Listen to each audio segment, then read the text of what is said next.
Hi. Wow, I immediately clipped the mic. Um, so this is Jaru J, a Deltarune theorist who makes theories. I don't like them. Respectfully, I do not think they are correct. Um, you see, I haven't kept up with Jaru's most recent theories, but back in the days of Chapter 2, including this one right here, Jaru had this thing going on called the Jaruverse, which is that Deltarune takes place in the same universe as Undertale and therefore has all the exact same rules and abilities, which doesn't make sense. Deltarune, in my opinion, is to me clearly an alternate universe with some different rules and setup based on like the lack of magic, the use of like bathrooms, the implications of blood. But the most infamous theory from Jaru is what is Ralse? A horrifying theory, which proposes. So before we start this we'll get to this in a second. I want to say what Asriel's dust theory was. So the Asriel's dust theory stipulated that Asriel is actually not at college. Asriel is actually fucking dead. He is dead. Um, yeah. He is yeah, there isn't really any. His theory stipulated that playing a prank, somehow Chris killed um Asriel by stabbing him with a jello knife. A knife made of jello. I am not joking. And then after Asriel died, Chris decided to hide the dust and then just say that Asriel's at college and his phone's broken, so you can't contact him, but you have to contact him through me, Chris. No one else can use the internet, just me. No one else has a computer. Nope, just me, just me. He then went on to say that the that Asriel is the soul, and we are playing as Asriel, and Asriel made those stone grapes, including the great and legendary, I'll have to pull it up at some point, Asriel trauma chart, in which, based on how traumatized Asriel is, how much atrocities he is willing to commit. Which kind of sort of implies that if you're traumatized enough, you just want to start killing people, which is great messaging. Mwah. Um, so he's back with a brand new Asriel's Dust theory. And oh boy, I'm scared. Words cannot describe. I would fuck you, Windows. Words cannot describe how scared I am right now. We're gonna watch through this. This is an hour long. We're gonna see. Is this gonna be an hour of apologizing for the actual hellscape I and many others had to go through watching that video? I hope it is. I know it's not because I'm seeing some wacky shit in that thumbnail already. But I'm hoping. I'm praying. We're hoping for the best, but I am expecting the actual worst. I've already seen like a clip from this, and that clip was actually insane. So I know where this is going. I know where we're going. I want to see the journey on how we get there, because it's fucking stupid. So this is Asriel's Dust 2.0. Oh boy. I'm gonna have to fucking replay. Yeah, there we go.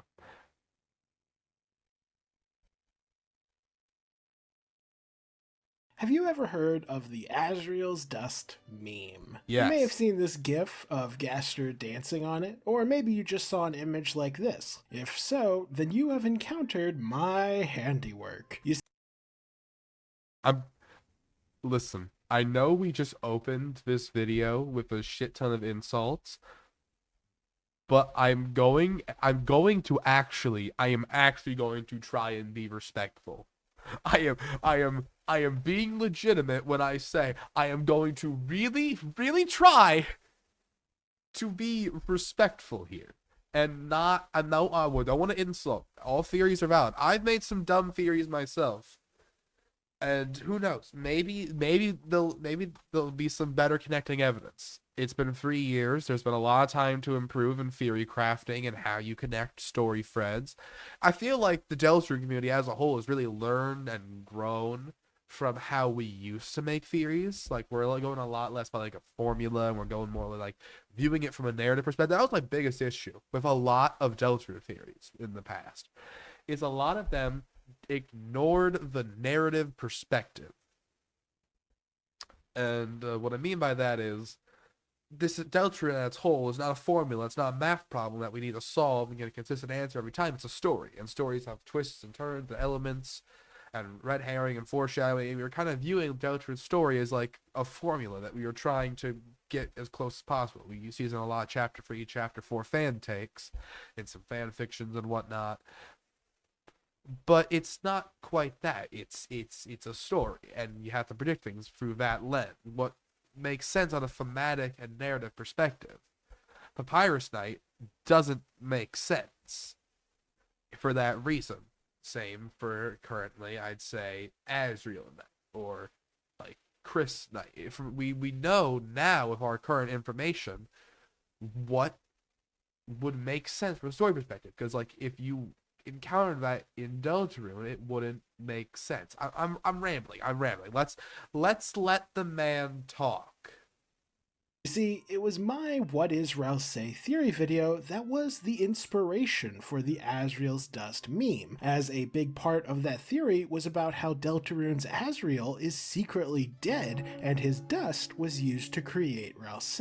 That theory became so infamous that Asriel's dust has effectively become the flagship theory of my channel, which means that everyone and their grandmother has been begging for a follow-up to this theory now that chapters 3 and 4 of Deltarune have been released. As such, after taking a few months to play the new Okay. content, I have come back with a whopper of a sequel to my Asriel's Dust theory. Oh Not no. only do I think that original theory has held up surprisingly well, but I also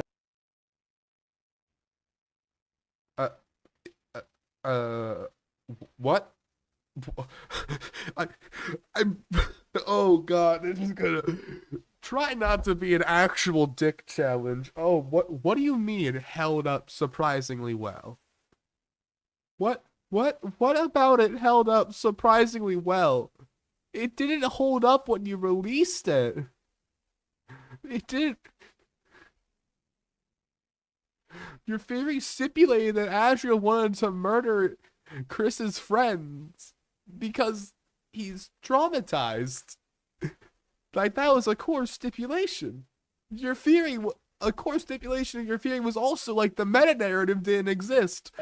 Another core stipulation of your theory is that Chris somehow murdered Asriel.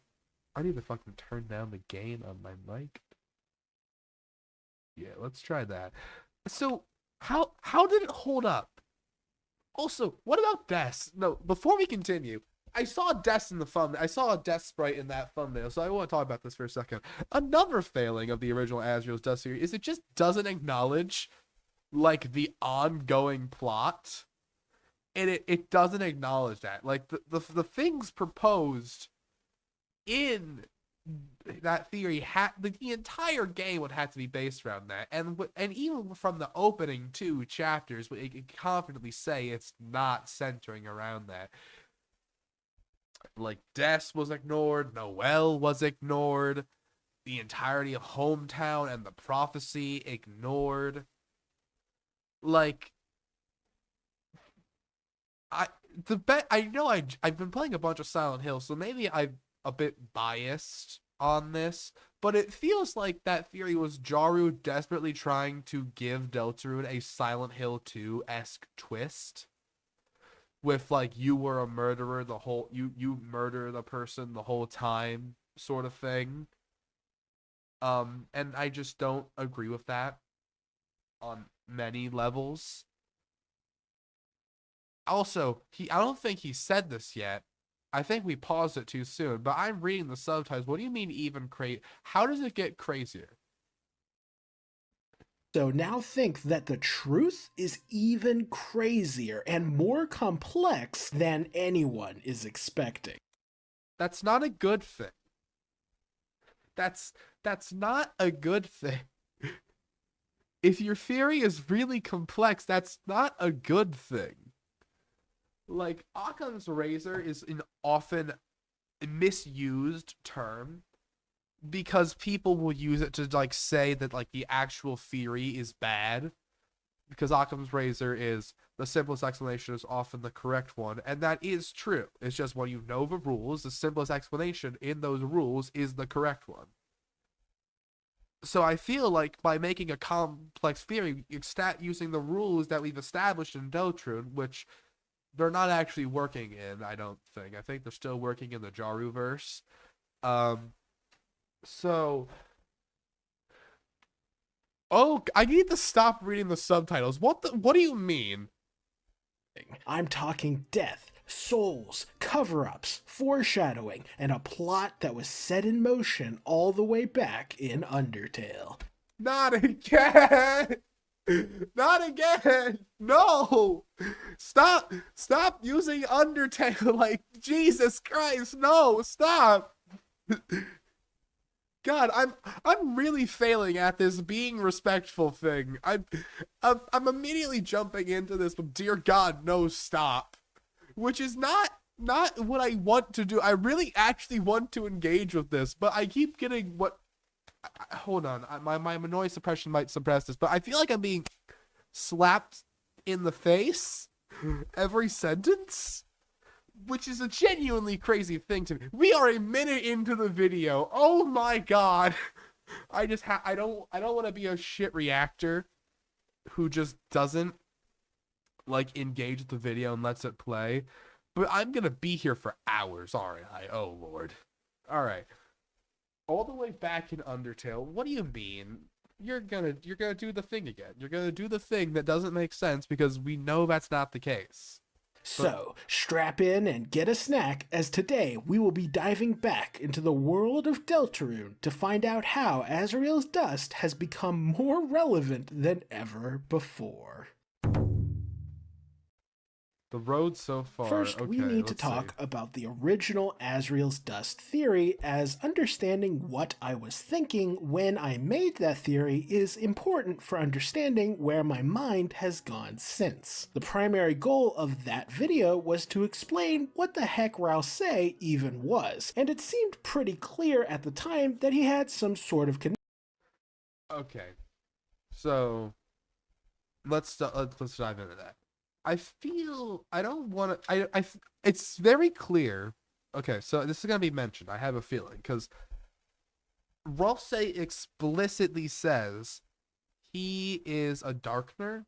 He doesn't explain what object he is. That's cut off by Tenna. If I remember correctly. I should have probably replayed the fucking game before this, just to get my memory up to snuff. But it's interrupted by Tenna what object Azure is. But we do know that but Ralsei is. But we do know that Ralsei is a Darkner of some variety. And it's kind of left vague in, and like you might argue, well, Gerson is also a Darkner. I would argue it's kind of vague what Gerson was, because it was Gerson's dust animated by the Dark World, but Gerson also knew he was dead and reasonably had at least some sort of memory of the Light World because he was writing a letter to his son. He writing a letter to Alvin.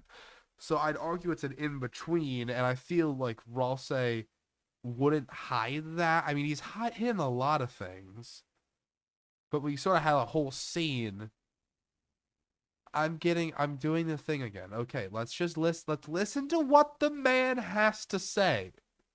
connection to Asriel. His name is an anagram of Asriel, he looks very similar to Asriel, and he even fills many of the same roles that Flowey filled in Undertale, as he explains how to play the game and is aware of the saving and loading mechanic. However, while the connection is obvious, what's less obvious is why I would conclude that Asriel is secretly dead. That conclusion has to do with a couple things, which can most succinctly be summarized as monster funerals, Ralsei's unique power.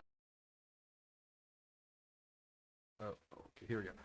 Okay, so, let's why reasons the goat is. This feels like I'm watching a video from 2022 again. Is that weird to say? Like, I feel like he's made like it feels like I'm okay. That's neither here nor there. Okay. Monster funerals, Ralsei's unique powers, and parallels with Undertale. Alright. So he's referring to that when monsters die, because they're made up of magic, they turn to dust. That is true in both Undertale and Deltarune. But where they differ is that monsters are somehow more physical, because we see that Susie is bled. I know there's the whole Susie half human theory, but I don't personally agree with that. I think that would need to have more setup in the narrative than it actually has, which is almost none. The reveal that Susie can bleed, followed by the place where it rains and the scene of Sans, is more likely to narratively imply that monsters function different here than Undertale. They can bleed, and Sans has also been the only monster in Undertale who can bleed, which implies Sans is from Undertale, Deltarune's another world. So that's clearly being set up for like a greater narrative thing. But so that's neither. I keep fucking saying that. Ralsei's unique powers, referring to that Ralsei never petrifies, never turns to stone, has knowledge of how like the game works, knows that we're a thing. He most likely knows that we, the player, exist. Which actually, if he's going off his old theory that we're not the player is not the soul, that means Ralsei knows about the soul, but he's treating the soul like the player, which doesn't make sense, but I'm dismantling a theory I'm making in my own head, so we're gonna move on. Parallels of Undertale, he's referring to how powerful Frisk is, and how if Chris is able to resist us, then there's no way we're the actual player, so Asriel has to, like, the soul has to be doing something. He's also separating, like, the soul from the dust, which is interesting. He did that. He does that a lot when I feel they're more interconnected than that. He's probably going to say all of this. So let's see.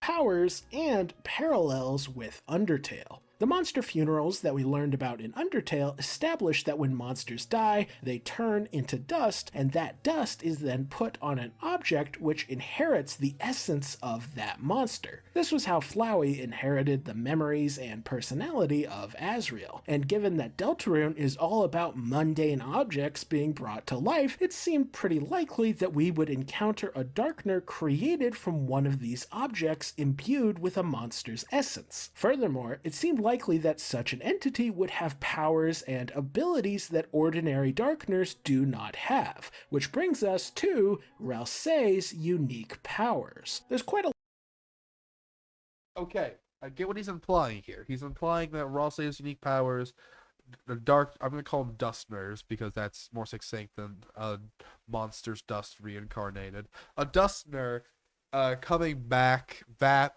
with unique powers. However, Gerson is powerful. He is very powerful. He does not have the same powers as Ralsei. Ralsei has different powers than Gerson. I'd argue Ralsei is less powerful than Gerson in that respect and that regard, which either implies that Asriel's a weak ass little bitch, or that uh, Ralsei is something different. Like I said, Ralsei originates from the like pure fountain, like the original fountain, or like a different type of fountain than the other Darkners we meet in the Cyber World and the Card Kingdom, TV world, and the church. Like we meet different types of Darkners there. we can see how dark worlds work and how they reincarnate things differently and how it relies a lot on memory, which is interesting. Um, so like I interested. I want to hear how he's gonna justify this. A lot to say on this front, but to keep it simple, Rousey has a great deal of knowledge that no one else has, including about the prophecy and about the saving and loading mechanic. He has the ability to travel between dark worlds without the aid of a lightener, and, most notably of all, he does not turn to stone no matter which dark world he is in. This is quite baffling, as Rousey seems to actively violate pretty much every rule and limitation that has been established for Darkness thus far, which all but confirms that he is something special. This is Yeah, a special kind of darkner, which he's gonna argue is a dustner. But I'd also argue that we've seen how a dead person reincarnated by the dark world works and functions, and they function very differently than how Ralsei functioned.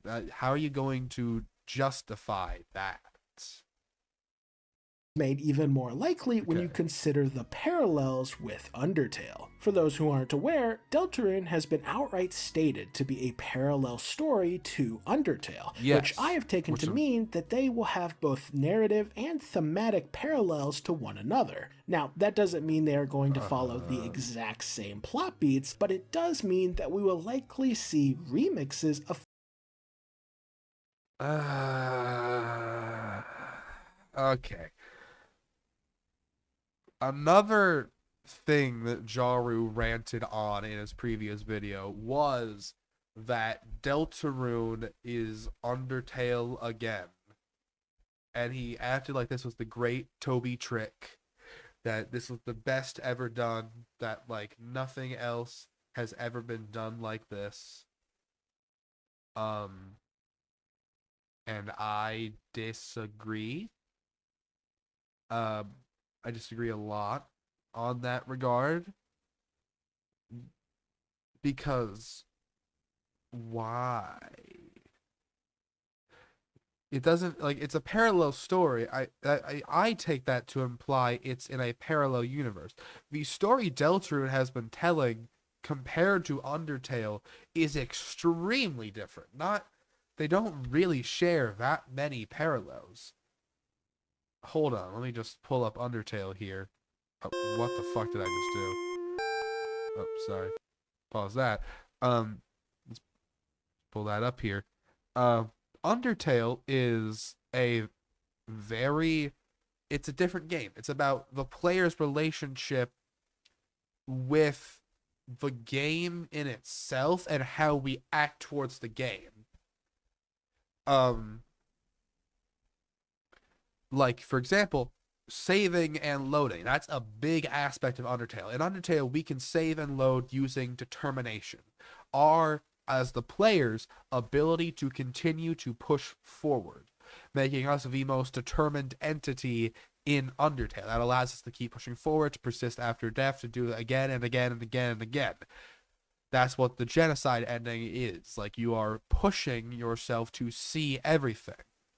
You become like Asriel in that regard because you don't want like this journey to be over. That's what pushes you. You can't you're going to be very hard pressed to do the genocide ending on a first playthrough. Mostly because if you like try and play like a traditional RPG and grind everything in an area, what's going to happen in the ruins is you're going to get that, but nobody came. You're going to probably feel unnerved. You're probably going to reload a save. It's very unlikely you're going to just keep pursuing through that, or at least follow it through all the way where you just keep killing everything and not think, am I doing something wrong here? I feel like I'm doing something wrong. Deltarune is a parallel story to Undertale.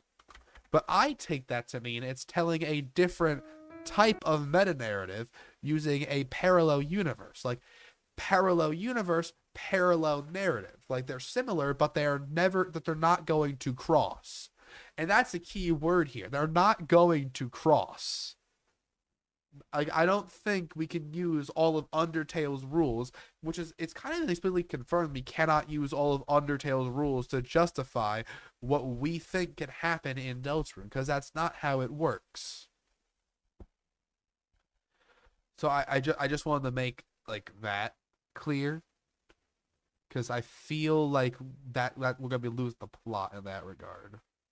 Familiar storylines. Case in point, the Dreamer family. Both games have the Dreamers adopting a human child, both games have the child growing up with Asriel, and both games have Asriel absent from the entire plot, while a suspicious character with clear Oh boy. Okay. I probably just cut myself off there by muting my mic to blow my fucking nose, but I didn't have time. Okay.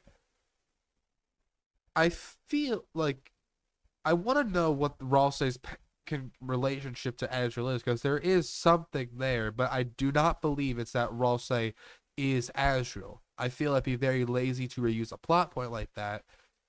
In my opinion, I feel like doing that would is essentially just comparing Asriel to comparing like Ralsei and Asriel like that. It's narratively lazy and kind of insinuates that Toby is a bad writer in that regard, like reusing a plot point like that. It feels a little silly to me, but that's my personal thing. I will say I feel like we're reading this less as you're reading this as a narrative thing, when this is actually more of a um not metatextual, that's the wrong word, but of course um Asriel and I can't fucking speak. Asgore and Toriel would adopt a human child. It's in their nature. They are still the same characters. Of course, if they grow distant, they are the same characters. It you if you play through Deltarune, I'm not gonna open up the game right now, but when you play through Deltarune, you'll run into characters from Undertale. You'll run into Alphys. You'll run into Toriel. You'll run into Undyne. You'll run into these characters, and these characters serve similar purposes. Not, and that's because that makes sense in a parallel world, like in a parallel world where like a few minor things are tweaked, characters are going to still mostly be doing similar things. We haven't changed them as like characters. Like Asgore and Toriel are still like caring people, but Asgore was more of a ruler, so he takes up like the head of police.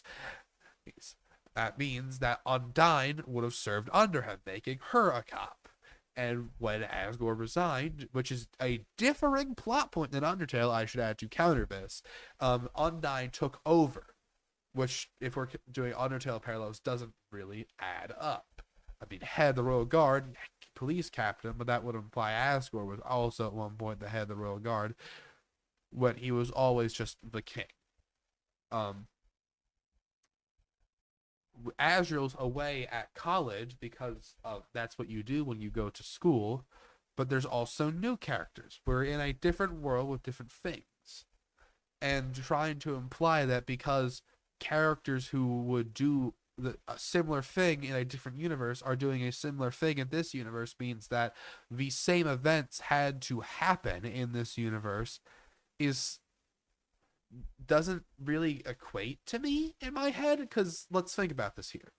If we take like Asriel, like Kara killed themselves because of the war on humans and monsters, because Kara hated humanity. Kara wanted to free monsters, so Kara wanted to take them through the barrier, take 6 human souls and shatter it and save all of monster kind. This plan failed because of Asriel, and that only happens because, well, they're stuck underground. They're not really stuck here. Like, Chris is a prankster, but they've never, like, the most like abhorrent prank we've seen from them was they got under Noelle's bed to scare her. So in my eyes, Like they're just not in the same situation where that same thing could happen again. Ties to Asriel takes his place. In case it weren't obvious, Ralsei is a pretty clear parallel to Flowey. Both are neither human nor monster, both have inherited attributes of Asriel, both have far more knowledge of how their world works than anyone else, both introduce themselves before getting blasted with a fireball, and both accompany you throughout your journey. There are honestly even more connections than that, but you get the point. And given that we have a parallel to the Dreamer family, a parallel to Flowey, and a notable absence of Asriel, that very much inclines me to think that this story is following a very similar path to the one we saw in Undertale. Again, disagree. We're following a similar path, but it's a different path. There isn't really a reasonable explanation for why Asriel would have suddenly died. We know where Asriel is. Characters know where Asriel is. And I remember in your original theory, you had to say that Asriel's phone was broken. I do not believe there's any dialogue in the game to imply Asriel's phone is broken. You interpolated that from Pizza Pants saying that to contact Asriel for him, when in my opinion, Occam's Razor, I don't think Pizza Pants has Azzy's number. I don't think they're that close of friends. Burger Pants and Pizza Pants both tended to exaggerate things as characters. They always made their plights and their troubles seem a lot more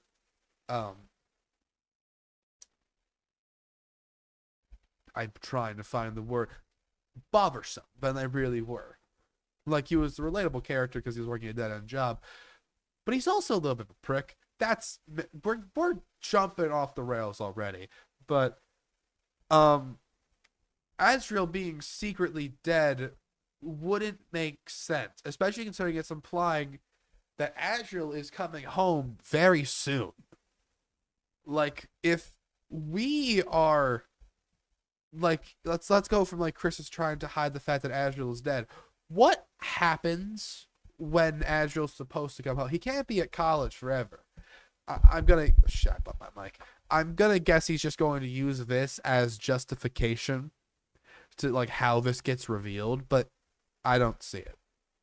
As such, I have every reason to believe that Asriel is secretly dead, and just like how his dust created Flowey in Undertale, his dust has now created Ralsei in Deltarune. That's already quite a lot to digest, but Asriel's dust theory doesn't end Of there. course it doesn't. You see, while it's true that Asriel died in Undertale, something I glossed over was what happened immediately prior. In Undertale, Kara died first, and their soul was absorbed by Asriel. This transformed Asriel into an entity who was neither human nor monster, a creature simply described as a horrible beast of unfathomable power. As such, if the parallel holds true, then something very similar must have happened in Deltarune, and given that Chris is still alive, that only leaves one possibility. Instead of the human dying and being absorbed by their monster brother, the Again, that's not really what that's implying. You're connecting dots that don't exist. You are running off the idea that if this is like this and this has to be like this, when we've established the rules are different. Um, for example, the reason Asgore and Toriel divorced is implied to be a police scandal, not, oh, I'm going to just kill people. I'm going to kill 6 children. No, actually, wait. They didn't have cars. So I'm going to kill 7 children. That is the solution to my problem. And then obviously the reasonable reaction of getting the fuck out of there on Toriel's behalf. Like, we've already established some differences. We've established some differences with Undyne and Alphys. They do not know each other. They don't. They don't meet each other until years later compared to Undertale based on, like, the age of Chris. We're going on, like, Chris is Frisk. or that the characters genuinely seem older considering Asriel's in college and Des is here. Rudy, there's another one. Rudy is alive.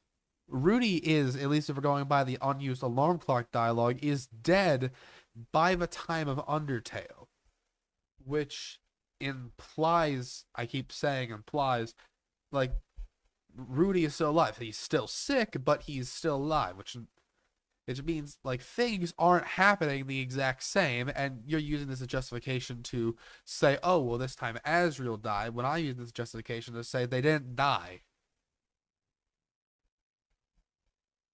So let's hear what you have to connect here. The brother has died and has been absorbed by the human. And this is where the Asriel's dust theory really gets interesting. You see, not only do I think Asriel is secretly dead, that his dust created Ralsei, and that Chris has absorbed his soul, but I also think that all of this was foreshadowed all the way back in Undertale. In that game, we get quite a lot of lore about humans, monsters, and monsters who have absorbed a human soul. That makes sense, as the protagonist was human, the antagonists were monsters, and the main goal of the bad guys was to absorb our soul. However, there is one other type of entity that is only mentioned very, very briefly, and I don't think it's a coincidence that we learn almost nothing about them. I am of course referring to a human who has absorbed a monster soul. This type of entity is mentioned once in passing in Waterfall, and the only thing we learn about them is that such a creature has never existed because the only type of monster.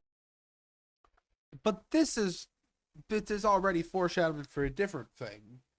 Like Deltarune, yes, Deltarune was conceived before Undertale, but we don't know how much of it was conceived and how much was written after the fact because it's been a long process. Toby made Undertale first as a test. We don't like nothing was like Bone Trousel apparently was, if I remember my like trivia correctly, Bone Trousel was really like the battle theme. So obviously things are different. It's not exactly the same. But this is foreshadowing for what you have to do with Asgore. Like in that game, like it's set up that a human could absorb a monster soul, but this hasn't happened, and we know why this hasn't happened, because monster souls don't persist long enough. Only a boss monster soul can, and boss monsters are hard to kill. And at the same time, it's later established that you need a human and monster soul to exit the barrier. This is foreshadowing both Asriel's absorbing of Kara's soul, but also that in order for us to leave, we need to absorb Asgore's soul. We need to absorb his. We need to kill him. That's what that's setting up. Like, it can be done, but it hasn't happened, and we're going to have to be the first ones to do it. Not that Chris is actually a human-monster hybrid. And it's implied that when the souls merge, like, they don't look the same. Like they transform. It's like at least I remember my Undertale dialogue correctly. Monster with souls that last long enough to be absorbed are boss monsters, and boss monsters are very rare. And that's it. That's all we know about a human who has absorbed a monster's soul. We don't know what powers they would get, we don't know if the boss monster would have some degree of control over the human body, and we don't know how that human would change or evolve as a result of gaining this power. Remember that when Asriel absorbed Kara's soul, he became powerful enough to wipe out an entire village with ease. So presumably a human who absorbs a monster's soul should be altered in an equally radical way. But that's purely hypothetical because we are never given any. And he's saying that, but then he's also going to say that Chris is that, which I don't know, buddy. I don't think Chris is that. Also, okay, this is going to be. I remember seeing a clip of Andrew Cunningham and an unlisted live stream reacting to the first actual Dust video. I haven't seen that whole one yet. I should. It probably is really funny, but he points out in the clip that if they're getting their powers to remove their soul from Asriel being like him being inside their soul, then removing the soul would remove that a bit, like he's losing the ability from gaining the ability from losing the ability to get from gaining. It's a paradox, John. I don't know how else to explain it.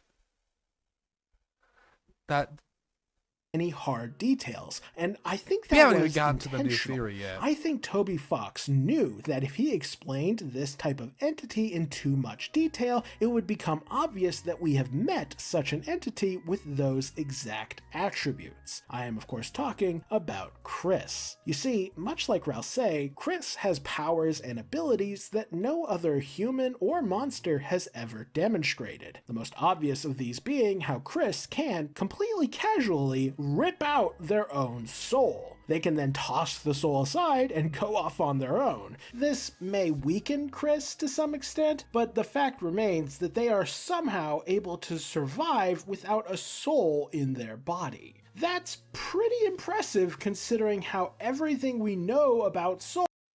Okay, you know what? Let's actually discuss. Here's an interesting point. Let's talk about this. So, Chris has the ability to remove their own soul. He's justifying that by saying that Chris has absorbed Asriel's soul and therefore looks exactly the same, but oh, this time they have the ability to do like this one thing. Um, I don't know. I can't remember if they mentioned in their original theory that this is also why Chris can open dark fountains, and or seal dark fountains. But I do remember that this is the only one thing unique to Chris, and they might be able to do this if based on how you on the soul itself, which I will repeat, we the player can control. We control it. Okay. I said I wasn't gonna boot up Deltrude. I said that. I said that. I know we've said a lot of funny words here. I know we have. You know what? I'm not gonna bother. We know that it's if you're a Deltrude fan, you know that at the end of chapter 1, you can control the soul while moving around, implying that you are the soul. That's Occam's razor. Again, we know the rules. We're controlling the soul. Chris is not. We are not controlling Chris. Bada bing, bada boom.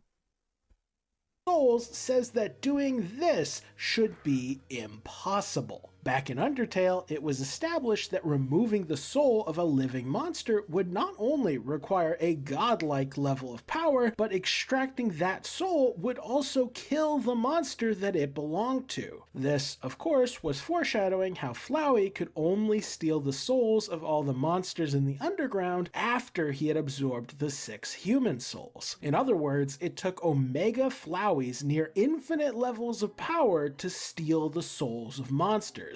And I'm gonna be real with you, I don't think Chris is packing that. Okay, I think it's really funny that his justification is we're gonna use the rules of Undertale. We're gonna use we're gonna use the different set of rules and apply it to this rule set. And also, I think Chris is kind of a weak little bitch. I was about to mischaracter. I think Chris is a weak little bitch baby. I don't think they got that. I don't think they got that shit. That's my justification.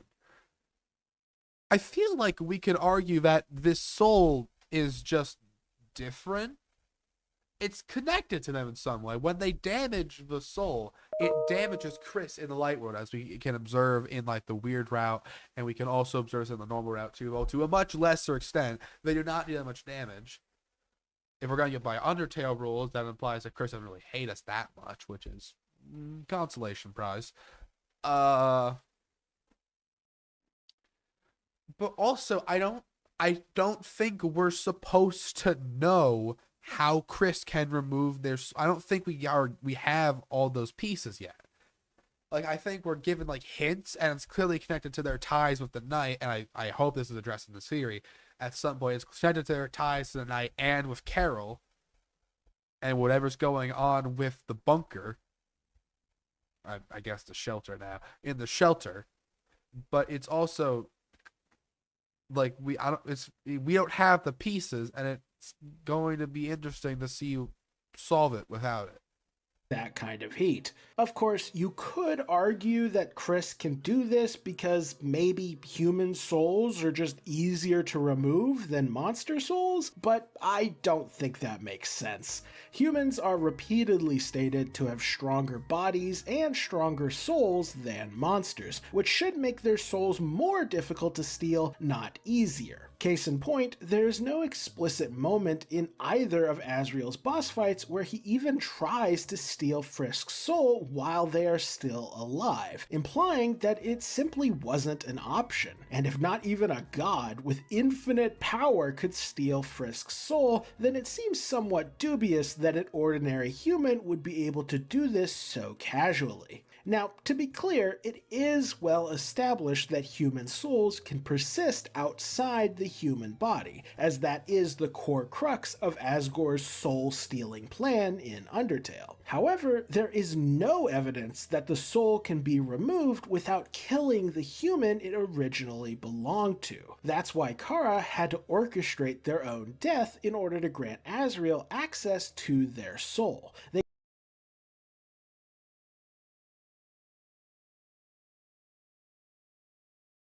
I muted myself. Okay, I feel like I keep repeating the same points.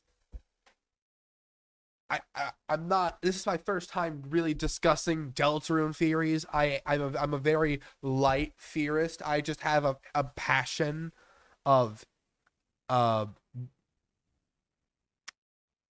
I, rage towards Asriel's Dust theory. It really hurts. Like if I played through Deltarune again, while 100% believing Asriel's Dust is true, it goes from a 10 out of 10 game to a fucking 5. I'm being very for real when I say that. Um so it I don't like this here, so I'm coming back and I'm just repeating like the same points. I feel like I could articulate myself better, so I apologize for that. But once again, we're assuming a lot of things here. We are operating off a rule system that in the game we've established that this is not true. That this is not true. The rules are different. Okay, hold on. Let me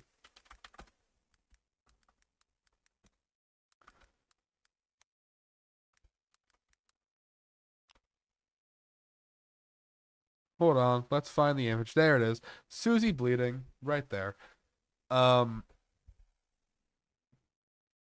By the way, oh, I didn't even think about that. Red punch bowl foreshadowing Susie bleeding. That's neat. But that's not the point. Point is, this scene.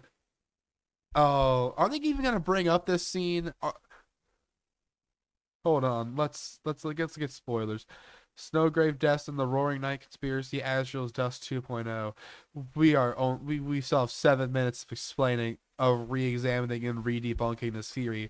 But I am 50 minutes into recording this, and I'm gonna just post this raw. I feel maybe like a minor editing here or there, but I'm not gonna be doing much to this. I'm gonna be here for a while, folks. I'm being real when I say I'm gonna be here for a while.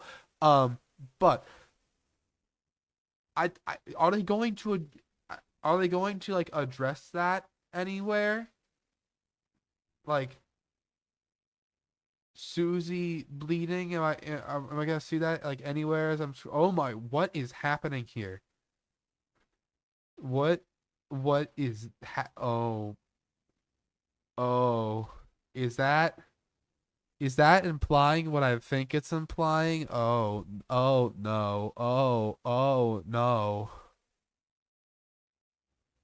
Oh, oh no. Oh no. Oh God. This is going to be this is going to be like a challenge video for me. You're going to watch my mental state degrade. Last time I watched this video, I played through Hollow Knight's Path, like the original video. I was playing through Hollow Knight's Path of Pain, and the rage I felt watching this video fueled me to beat it in like one night. So there's that, I guess. Thank you, Jaru. But I don't have that here. I just have my thoughts, and I don't like them. I don't like them in the slightest. Anywho, we're using rules that we have explicitly established with this scene, like to not be true. The rules function differently. Chris bleeds and Susie bleeds. They both bleed. Monsters bleed. That's Occam's razor. I keep bringing that up. We've established the rules.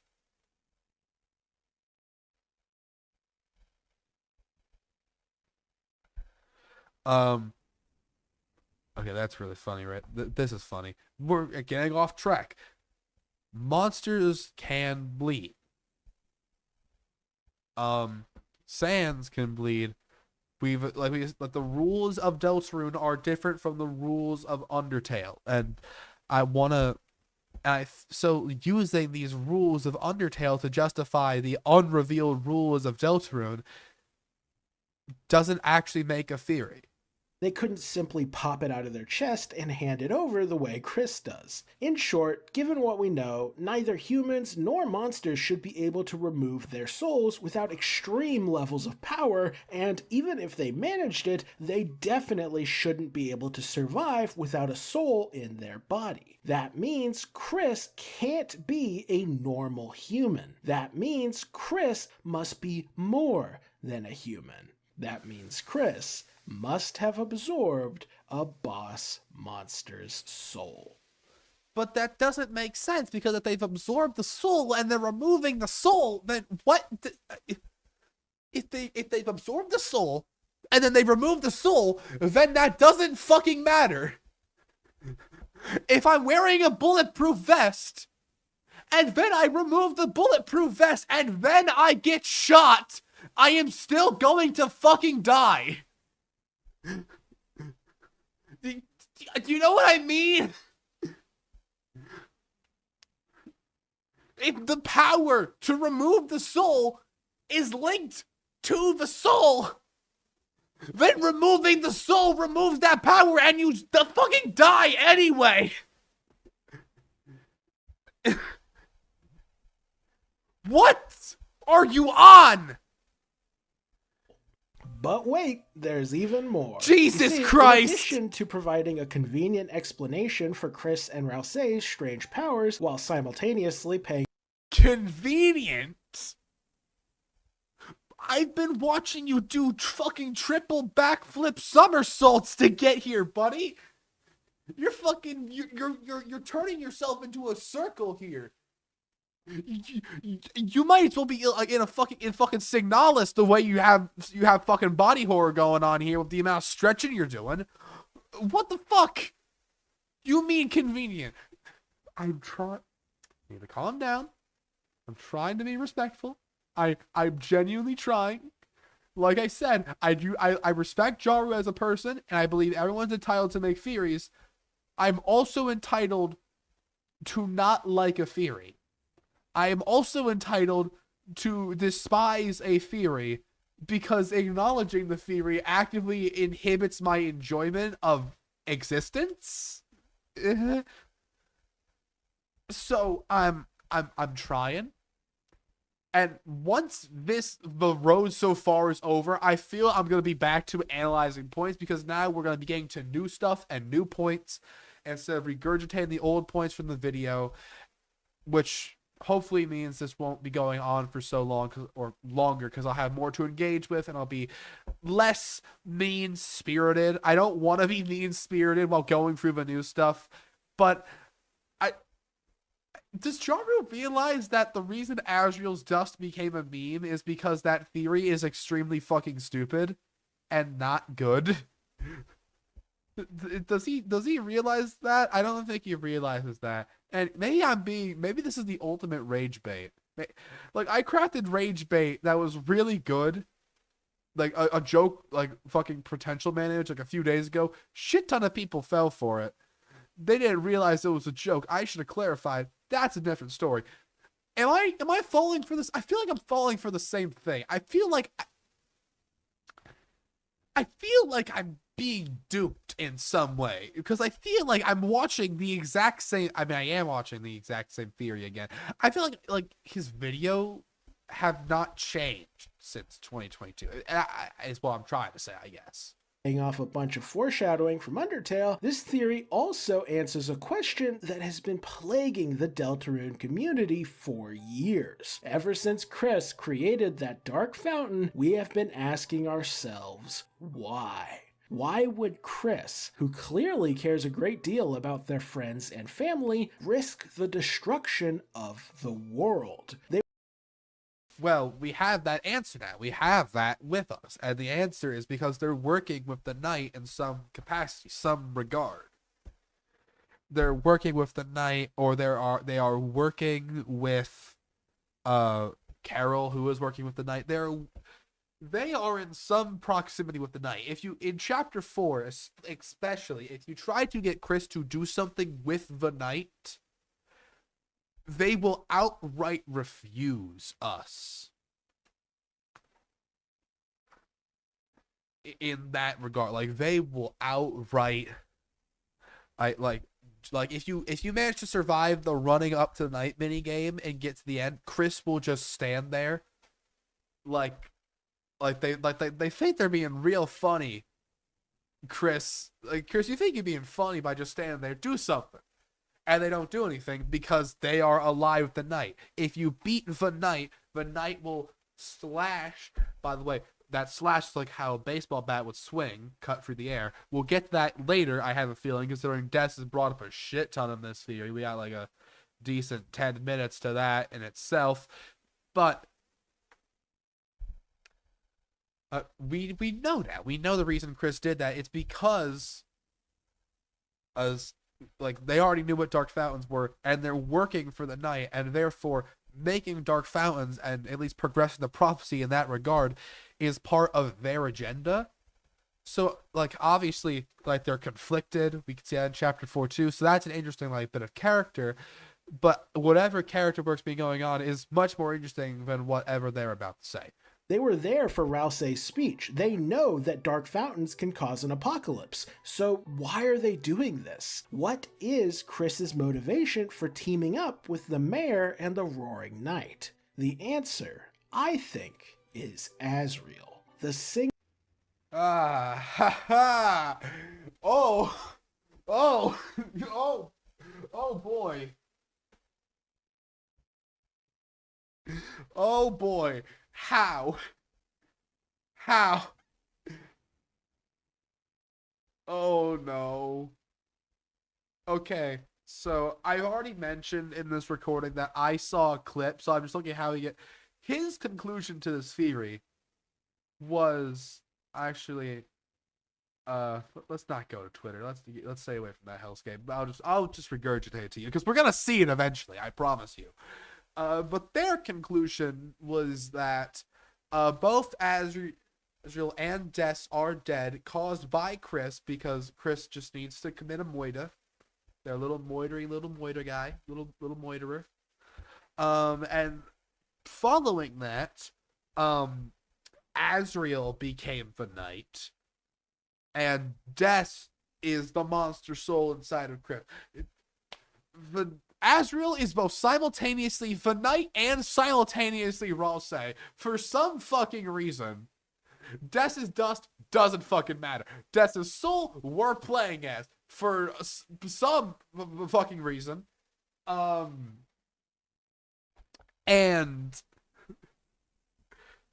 yeah, so I'm guessing what he's implying here is that the reason Chris is working for the Knights is that Asriel is the Knight. So of course it all makes sense. The sibling bond, everybody. Isn't family just the greatest? Oh, oh, oh, oh no. single strongest motivator that anyone can We are have only is of love. 6 through the And video. Chris undeniably loves their family, especially Asriel. If something happened and Asriel was suddenly killed, then there would be few people more motivated to resurrect him than Chris. They would likely even be willing to work with unsavory characters like the mayor and the knight if it meant bringing their No, brother back. And given that our no, found there's no way, dog. There's no fucking way.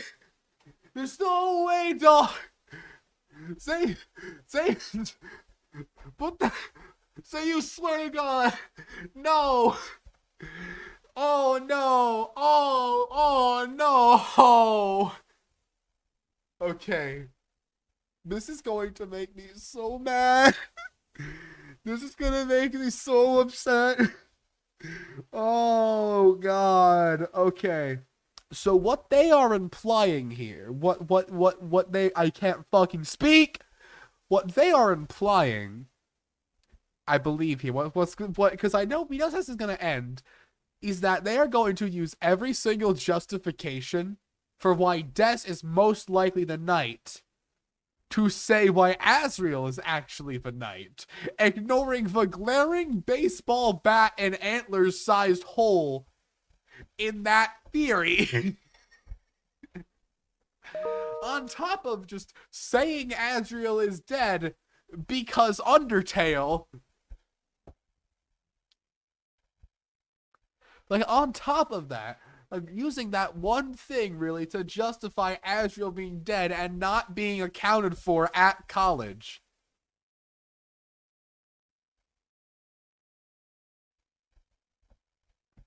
Oh, oh no. mountains are capable of temporarily resurrecting Lightners, as we see with the old man, then it makes sense that Chris would believe that this same power has the potential to fully resurrect Asriel. That said, there is a pretty major issue here that lots of people have pointed out. Namely, if Asriel is dead, then why is Chris the only one who knows about it? Even Yeah. Yeah, let's. The answer is there couldn't be. Like, we've established that Chris just has an old computer. Like let's just ignore the Among Us reference as an actual time setter, because that could just be a joke from when the chapter was written. Let's not stretch it like that. If I'm trying to debunk it by saying you're stretching points, I'm not going to stretch minor points myself. I'm going to try and avoid that. So let's just say we see that, if I remember correctly, Noel has like a flat screen, which implies that we're like a pretty big one at that. So that implies we're at least in like the 2010s when the internet became a more widespread thing. And the internet is down, sure, but people have phones. Like, people have phones. Like, sure, let's say that Chris, because he justified it by saying Chris said that Agil's phone was broken, so you couldn't call him, you could only contact from the internet. We now know that multiple people have the internet. The internet is down, so no one can contact him right now. We also know. Shit, that got away from me. Oh, yeah. We also know that Chris is not the only person with a phone. So let's just say, hypothetically, if Asriel's at college and Toriel was wondering how things were going because they weren't hearing anything, and Chris is being very suspicious by telling Toriel, you can only contact Asriel through me. You cannot contact him in any other. Okay, let's. This is a shit argument. I'm going to admit it, because I feel like comparing what a real person would do to what a character in a story would do is always a bad way to communicate how something should be done, because characters don't always act realistically. But let's just say hypothetically, your best friend or like a family member went missing, and then another family member went off and said, "Oh yeah, they're vacationing in Cancun, but their phone is broken, and you can only contact them on the internet. But you can only contact them on the internet through me and me alone. If you want a message, just give it to me. Don't try and contact them on the internet yourself. Just get contact. Like, you would think that's suspicious, right? Like, that's suspicious. Like I'm not crazy for thinking that, right? And obviously, bad argument to say, oh, you wouldn't think that. That to what a character would think. But we established that a lot of these characters aren't stupid. So, yeah, this doesn't really make sense to me. Even if this theory is true and Asriel really did die, why would Chris keep that fact a secret? Toriel and Asgore clearly think Asriel is away at college. Noelle also thinks Asriel's away at college. Pizza Pants thinks Asriel's away at college. Everyone believes that Asriel is away at college. Like, you can't bullshit your way around this. Your theory is that Chris is lying to an entire town of people who have the internet or until recently had the internet and have functioning phones. Which means Chris would have had to have found a way to trick their parents into thinking that Asriel is still alive, which seems like a lot of unnecessary hassle. Why not simply tell the truth and get assistance in your plan? The townspeople clearly adore Asriel, so you Okay, let's go along with their lines of logic. Because telling someone because telling the town you killed someone is how you get arrested, and no one knows the dark worlds are real. can bet that at least a few of them would be down for helping Chris with this scheme. So, I ask again, why keep up the illusion that Asriel is just away at college? Well, there Because are he's two at main college. reasons I can think of for why Chris would do this, with one being thematic while the other is more practical. On a thematic level, I think Deltarune is heavily focused on the idea of obsession with the past and not wanting to let things go. For example, the king's obsession with the past filled his heart with hatred, Spamton wants to return to his glory days as a big shot, Asgore wants to go back to when Toriel loved him, Noelle wants to go back to when her dad and sister were okay, Susie wants the past few days to just repeat indefinitely, and Chris, I think, wants to go back to the days when their family wasn't broken. By keeping Asriel's death I just did a funny thing where I muted myself to make my point. So let me repeat that. You know what? That is actually some good analysis from a thematic level. That is a great connection between all of these characters. I will say, however, I think we're misreading this as wanting to stay in the past, as like wanting to go back to the past, and more like not wanting things to continue. Like, Susie doesn't want these days to repeat over and over and over again because these days have been so nice. She wants them to repeat these because she knows that things are going to get worse. Like, I think we're missing the key here that like there some of these characters the thing has already happened. To some, the thing is happening. If I feel like I could express myself better, but that's how I feel. This is a good point. Like they wanna like stay where things are good. They don't want things to get hard or get worse. But I feel like what you're about to say isn't going to really align with that.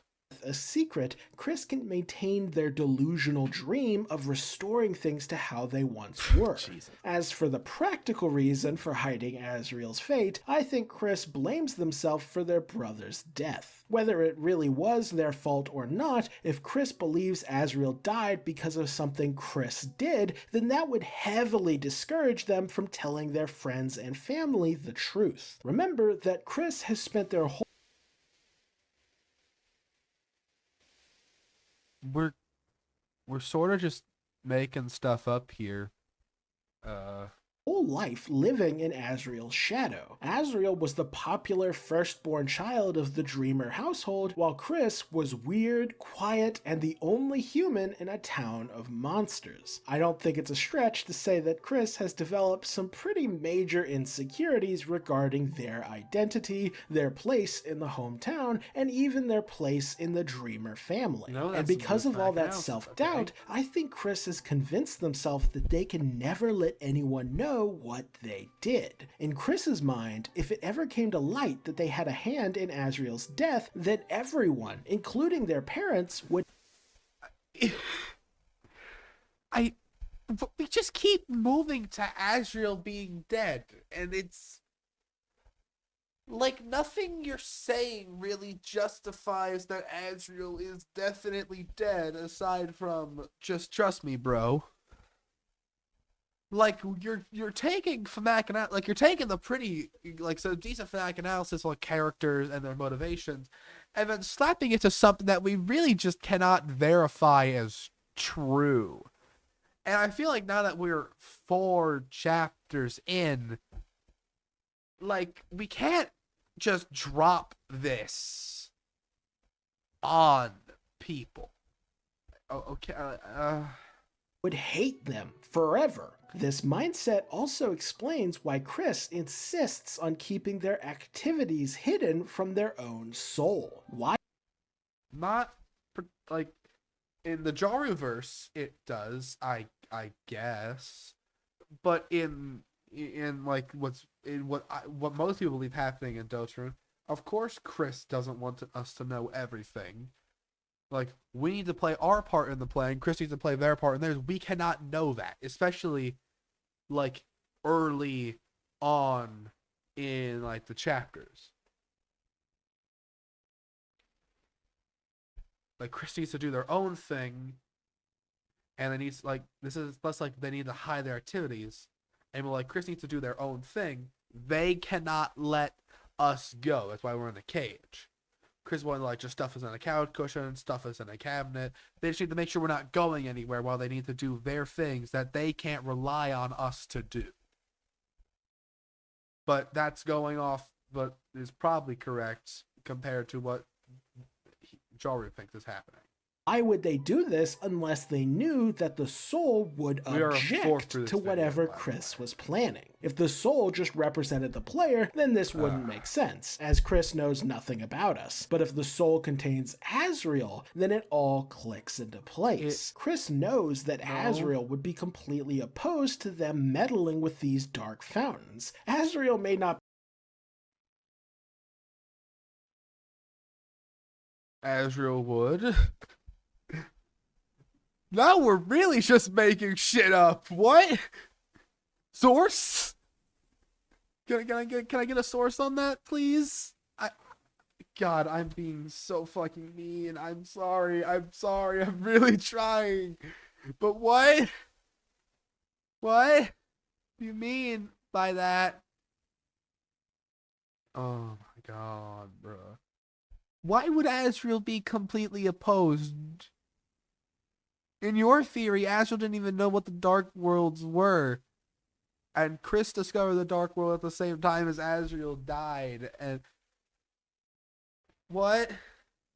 Huh? Chris would know that how? Cause we're opposed? But we're us, not Asriel. Wait. I'm God, I sound so mean. I'm trying not to be mean. I'm just really confused. I'm really confused what you're trying to get with this. Would be completely opposed to them meddling with these dark fountains. Asriel may not be thrilled about being dead, but he has always been a very ethical person. As a what? Okay, let's just throw Deltarune aside for a second. What version of Undertale were you playing?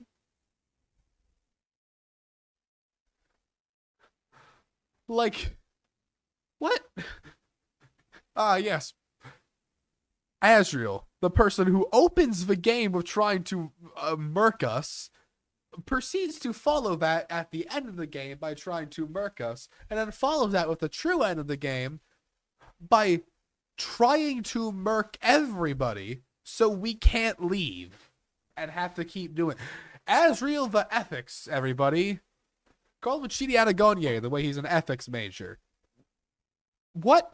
Result, just like when he refused to let Kara destroy humanity, Asriel would never allow Chris to risk the destruction of the world, even if it meant bringing him back to life. What? Oh, you're referring to the village. You're referring to like the power to like destroy the entirety of the village.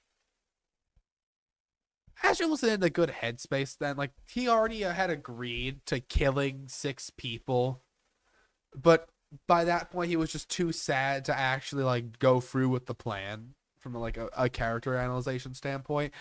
And later on, Asriel gets pretty down with the idea of killing everybody.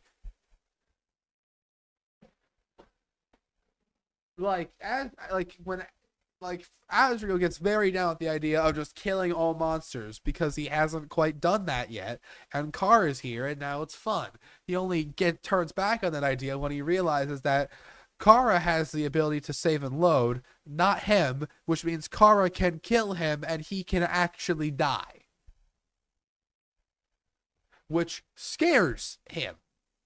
Like nothing has scared him because, you know, it's like how like in a lot of horror games after a while you don't get scared by them because, well, you know, you can't die, you just do it again. Like because Flowey's a stand-in, Flowey and Asriel are stand-in for the player.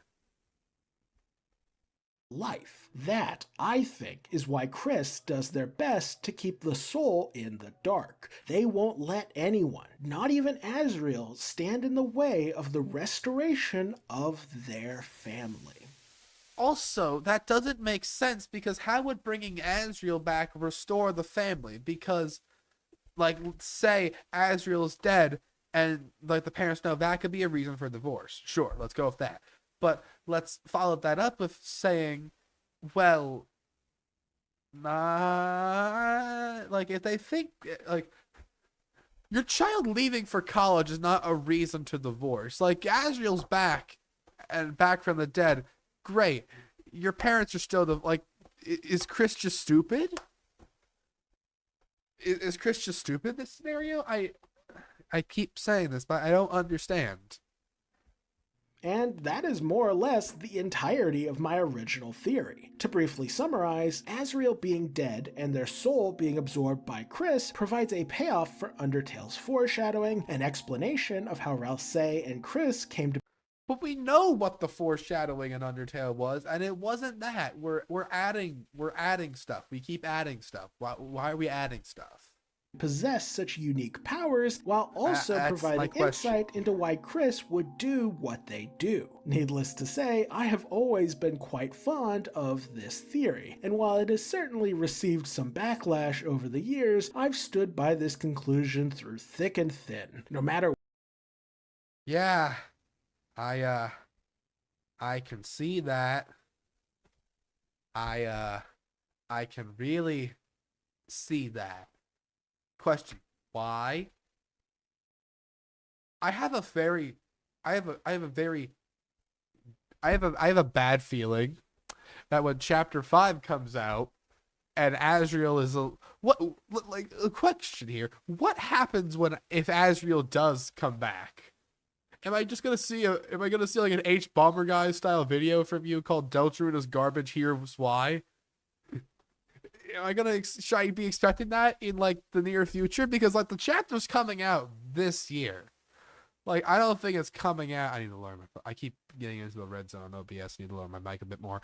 But like I have seen the, like we all know it's coming at least some point this year. So like my question is, what happens if Asriel shows up? What happens? Piles of Asriel's dust is like it's already been shot dead.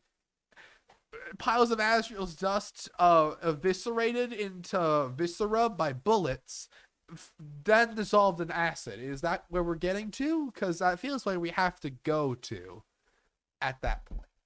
what Toby Fox threw our way, I felt confident that Asriel's dust would stand the test of It time. didn't. Which makes it all the more unfortunate that chapters 3 and 4 have caused some catastrophic issues for Asriel's dust. And Yes! Yes! Yes! Thank you! Thank you! Oh, thank the Lord and thank you! I would not kiss you. I'll kiss my fucking mind. I will not kiss you. Thank you for saying that. Cause no. Old man, Gerson, Dustner, froze the Ross thing out the window. Night itself froze what you're about to say out the window. The relationship with Chris and the soul, with the soul definitely for sure being us, froze that out the window. So how are we going to do this again? How are you going to do this again? You can be wrong sometimes, buddy. I was wrong. One of the first series I made in my fucking Hayes Twitter rants after Delta came out was that like the shadow crystals were like crystallized pieces of the prophecy itself, and that those crystals presented the power to change fate. I think that's still kind of true in some way, especially the like new dialogue. I think now like crystallized determination, but I feel like what you were seeing when you looked through them was what the prophecy was supposed to be. Like we already deviated from that path somewhat. Like the whispering seemed like the Snowgrave route. That could be the same. Same could be said for Susie glaring, and Chris's hand being gone could be implied that Chris isn't really supposed to be there. It's supposed to be us. I still sort of stand by that a little, but I think what I said in that thread doesn't really hold up to me even anymore, and I can say that because I'm okay. I know to admit when I'm wrong. So how are we going to do this again? those issues have forced me to reevaluate everything I thought I knew about Deltarune. And the conclusion? Oh no. Before we Oh, discuss fuck. the actual issues that these chapters have raised for my theory, let's first quickly debunk a couple things that people thought would kill my theory, but don't actually impact it at Oh, all. let's First are see. these piles of dust in the TV world. This may shock those of you who've never watched the What? original theory and only know about it from the memes, but these dust piles never mattered. They were an afterthought in the original video, and them appearing in the TV world. Yeah, no, buddy, that wasn't the issue. I don't think when I was playing through chapter 3 I saw these and went piles of Asriel's dust because funny, but I don't think anyone was really playing for that and going, see, this disproves it, because that's just dust piles. There's dust enemies in chapter 1. Are the dust bunnies also Asriel's dust in the classroom? World has no impact on my theory whatsoever. Also, even if these piles did matter, the two places that they show up are both heavily associated with Asriel, as one is where Rouse is found, and the other is Yeah, but the dust piles also did matter because that's Asriel's dust. And Asriel didn't die in two places. Did like this implies that Chris did the most unethical ash spreading that a person could ever do, and they just walked around with Asriel's ashes or dust, I guess. Hold on, I need to put my mic up. I'm standing up now. You can't see it, but I'm standing up now in their pocket, and was just like occasionally taking a little out and sprinkling it about, and then walking away and going to a new place and taking a bit more of ashes out and sprinkling it around, and it just kept doing that. That's why Rolsey can really travel everywhere, because the most unethical ash spreading to ever occur in the history of ever was committed by Chris Dreamer. Baby. is the place that Asriel lived. And no, just because his dust appears in two places doesn't mean he died in both places. Goat monsters shed their hair all over. No, but okay. That doesn't matter though, because the dust is what's directly left behind by them being dead. If we're going by that logic, if their dust is appearing in two places, then they must have died in both places. Unless this is actually piles of Asriel's dandruff. Is that the theory here? We have piles of Is that what 2.0 is? It's actually Asriel's dandruff piles. That would be the funniest outcome for what Ralsei is. And I'm and Susie, I'm actually some dandruff. What? You're what?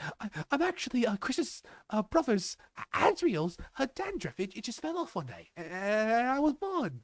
Yay! Are you fucking shitting me? Ralsei, what? Chris, back me up on this. You know, right? We've been having talks. I'm going to be so honest with you, Ralsei. I think you are insane.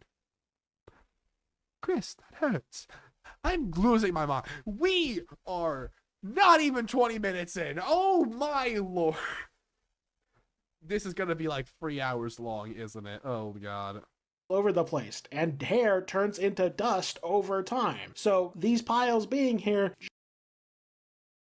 That I mean, that goes for everything when you leave it long enough, I guess. Like my flesh will turn to dust eventually. My bones will too.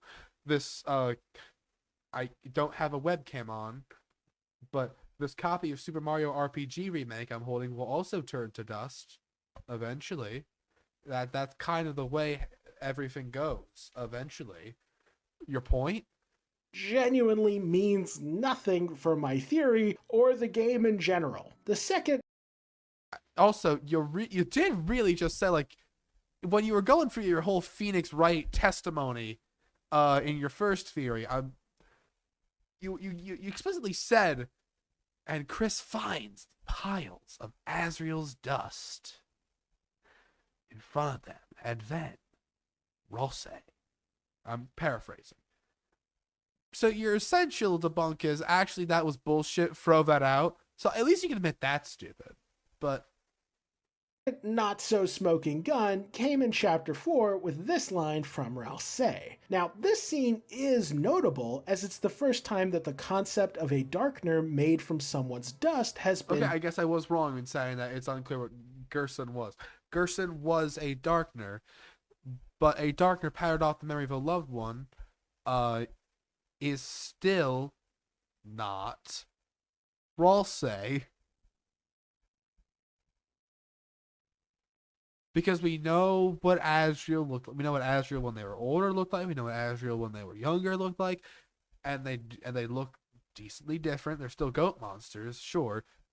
There's kind of connection, but also we know that uh, if Ralsei was actually a Dustner of Asriel, I think there would be a bit more to it. I I I I keep saying that. I think there'll be a bit more to Ralsei in that regard because Gerson certainly knows he's dead and like pattern off the memory of his dead self. Does Ralsei not know that, or is Ralsei just really keen on shutting the fuck up around us? I guess. Discussed in any way. However, the idea that it somehow debunks Asriel's dust theory is completely nonsensical. The people citing this as a smoking gun are arguing that it proves Ralsei couldn't be made from Asriel's dust, as these types of darkness can't appear in other dark worlds, whereas Okay, I should let him finish this point before I say anything, because yeah. Ralsei has obviously appeared in every dark world. However, not only is it Ralsei saying this, who obviously would be happy to lie in order to protect Chris, but also This is the. I, I'm not gonna. Should I pull up the scene? I'm not gonna pull up the scene. This is the scene where Susie has a fucking crash out over Ralsei just hiding the truth. Because he's revealing the truth here. I think this scene becomes meaningless and has no impact if Ralsei just completely and wholeheartedly just lied, was told he wouldn't lie, and then continued to lie. So, if you look at his exact wording, it becomes obvious that this line is designed to mislead players. Rousey specifically says, darkners patterned after the memory of a loved one Tend to only appear. Yes, yes, yes. I'd argue this is foreshadowing. That we could argue that's foreshadowing that Gerson would show up in the third dark world of the church. But I will also say, and I will also argue that what? That yeah, tend like okay, you got me, I guess.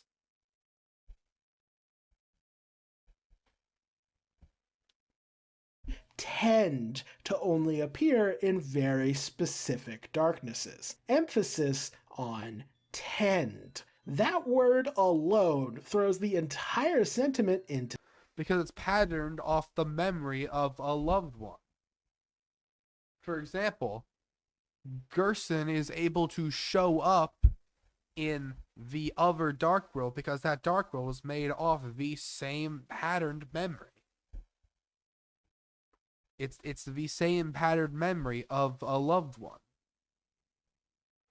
Here, where this fight happened, this was patterned off of Susie's memory of Gerson, which is very little, and therefore we only get like the statue reanimated, not actually Gerson, because we've only known him for like 3 hours. Whereas Des, or I guess in what the series is going to stipulate, Asriel would know him for years. to doubt, and also makes it pretty clear to me that this line was specifically designed to throw players off the scent regarding Rousey's true nature. And I feel like we're doing the Tricky Tony thing again, where it's like, oh, every line's a red herring. We can't trust Tricky Tony. He's Scott Coffin. Like, gravity tends to make things fall on the ground. That's not always true, though. I would know. I live very close to an airport. And those things aren't really falling down. I will argue. They're not really falling down. Like, tend is how literally every theory and law operates, is things tend to do this until the other thing, and then they don't. So this would either imply that like Rousey is an exception, which would be connected back to that he's just a special darkener, not a dustner. Nature. And the best part is, this trick 100% worked, as every single person who quoted this line at me has, without fail, misquoted it. That's right, when people reference this line, they always conveniently forget to include the word tend. Now, to Hold on 1 second. I need to blow my fucking nose.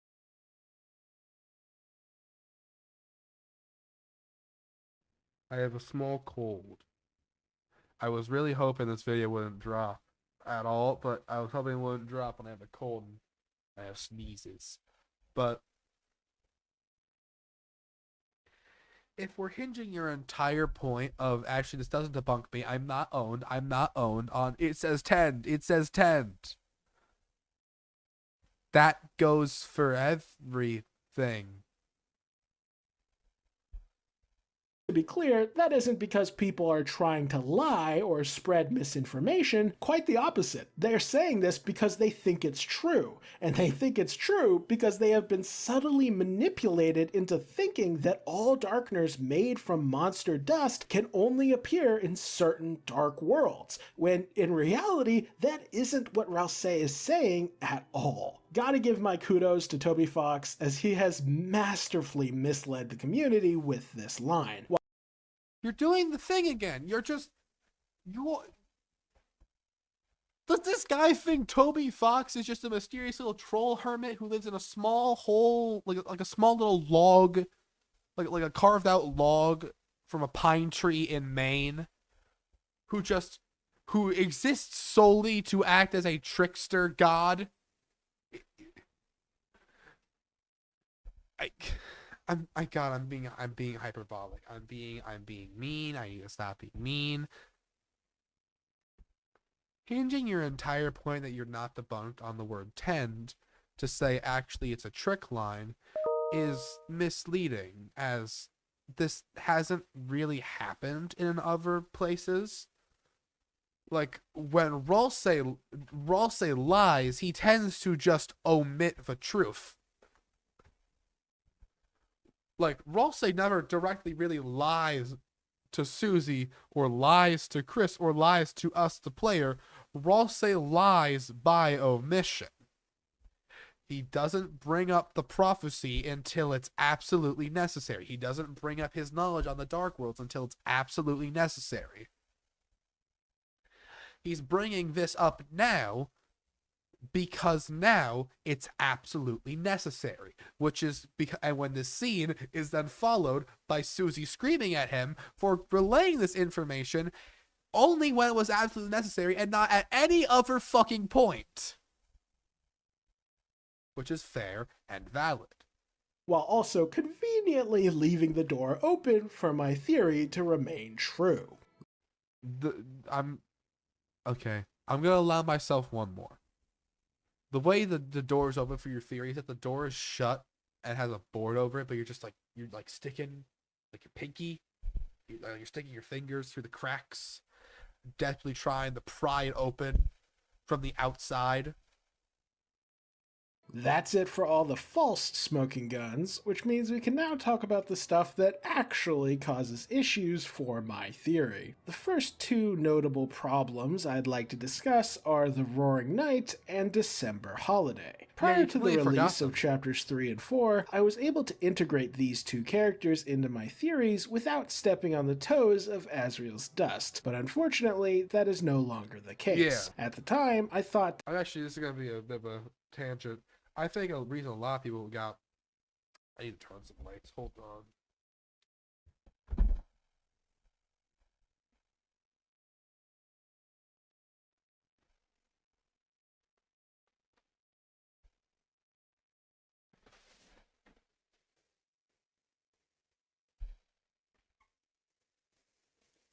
I think the reason a lot of people got the night incorrect in this case was a lot more of we didn't know what the night exactly was. We didn't know what it was. We know we have a lot more closer understanding of that now than we did before.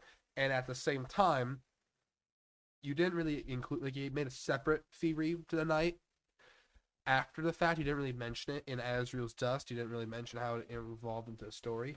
I'm gonna be interested to see how you try and insert it into the story now. That's a pretty big smoking gun. So I'm curious to see what how you think this debunks your theory, and how I think it debunks your theory. I'll bring that up later, and I want to see. I'm interested to see how you think you can justify your way around it.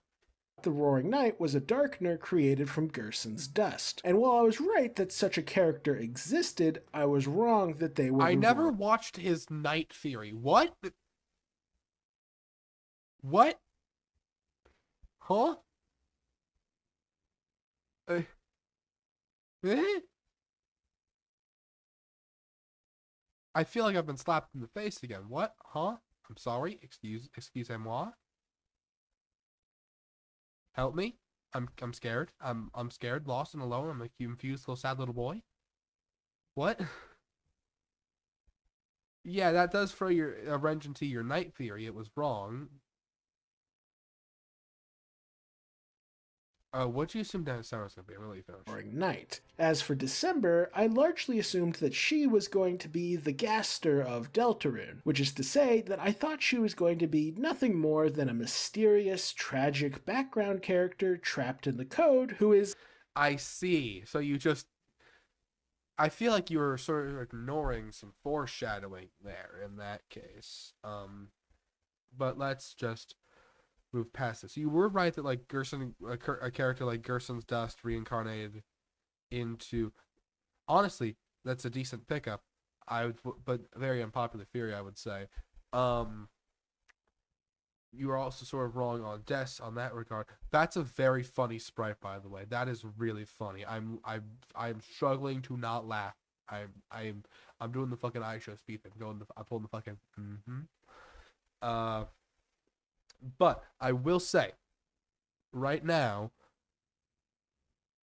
I'm still curious to see how you thought this would debunk. Is largely irrelevant to the main plot. However, after we got more and more focus on Des in chapters 3 and 4, combined with the Roaring Knight's sword briefly looking like this, and it has become pretty clear that December is far more central to Deltarune's main story than I had previously expected. And that's not even touching on the fact that the mayor, who keeps the code to the shelter inside December's guitar, almost certainly is scheming to bring her daughter back to life. Now, I don't know for certain that resurrecting Des is... Okay. You're not certain resurrecting Des' main motivation. I'm not sure that Des is what we would strictly call a dead either. That's my thing there. Because, like, we kind of jumped to Des definitely 100% being dead, which is leaving me a bit confused. Like, obviously something happened to Des to, like, make her the knight. Like, because, like, well, you see, back in chapter 2 days, back in ye olden times, I was a hardcore Carol Knighter, because back then a lot of knight theories centered around the knight being like an actual person wearing like a full like suit of armor. Like you see a lot of edits of like Undyne's armor sprite when you saw knight theories. And I was under that assumption too. Like the knight was like a physical like knight. Like they were a person, like they're someone we knew, but they were a person wearing knight's armor. We see the knight now, and the knight, I'm just gonna pull up a sprite because I'm not gonna rewind.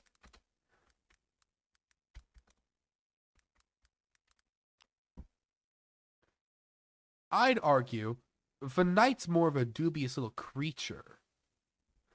Like, I know there's that line in chapter 4 about the knight removing their helmet, which I am curious to see what's under that.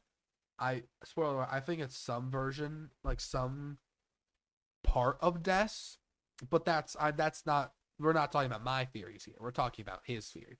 But like things like this, being able to like turn into a bird, pulling all of this wackadoodle stuff, implies at least to me that the knight is not completely a person. Like I think it was a person at some point, or like a part of a person, but it is clearly a dubious little creature. It's something else. It's like yeah, like some form of darkness based creature, similar to that of the Titans. Maybe with an imprint of Des or something in that regard, but very clearly to me, not dead. Like not like a person. Which is why like Carol was thrown out. Like, Carol can't be the knight to me anymore because we've already accounted for her character both in the game and what the knight actually is. And Des Knight made more sense because what I struggled with Des Knight for a while was that Des didn't have the motivation in my eyes to perform the acts needed to be the knight, including putting her sister in danger, which, while the only established character traits we had of her was that she really cared for, like the city. But obviously, in that city, she didn't get to enjoy that much. She was kidnapped like 3 separate times. Not ideal. So, but with like the creature aspect, now that made more sense. Like there's some part of Des in there, but not completely. Carol's main motivation, but it does seem extremely... But also, we kind of jumped to Des being dead so quick that I don't even think you said that until we got to resurrecting. Like I think you forgot a part in your script. Likely given everything we know. And with all this drama surrounding the Holiday family, it starts to become increasingly unclear what role Asriel's dust is meant to play in this story. But wait, it gets worse. You see, while the Roaring Night and December Holiday have introduced some pretty tricky complications, none of that compares to the absolute devastation that was unleashed on my Asriel's dust theory by the Snowgrave route. As you are all likely aware, Oh, oh yeah. My ass wasn't even accounting for that because we had already so many lists of points to go through on why that wasn't the case. But yeah, why would Asriel be pulling this shit? Also, is he going to address the romantic undertones of the weird route? There's some romantic undertones there. Like Chris giving Noelle rings in chapter 2, Chris putting on a ring, like a sort of like the deflowering scene that was cut for like more like thorns growing, but they served like the same meaning of a loss of innocence, not in that sense, I should clarify, but like this is like we can't go back from this now. We're like we can't change. Like Chris tried to fix what we did, but no fixing this now. It's also worth noting that the entire point of the Snowgrave route kind of flies in the face of the whole Asriel's dust thing, because that point only really works when we were going off the assumption that we, the player, are doing that. I think it's very clearly about the players want to change the route to continue making choices, to not follow like the predetermined plan. So let's hear his thoughts on the weird route. The weird route in chapter 4 has some of the most shocking content we have ever seen in a Toby Fox game. We quite literally see the soul possess Chris, transform their physical appearance, and pursue some sort of terrifying plan involving Noelle. This sequence is then followed by Chris kicking the ever-living hell out of the soul, to the point that their HP is reduced to half by the end of the scene. This is, without hyperbole, the worst thing to ever happen to Asriel's dust theory. Oh yeah, because Asriel's in there. That's right. In your fucked up headspace. Jesus Christ, what is wrong with me?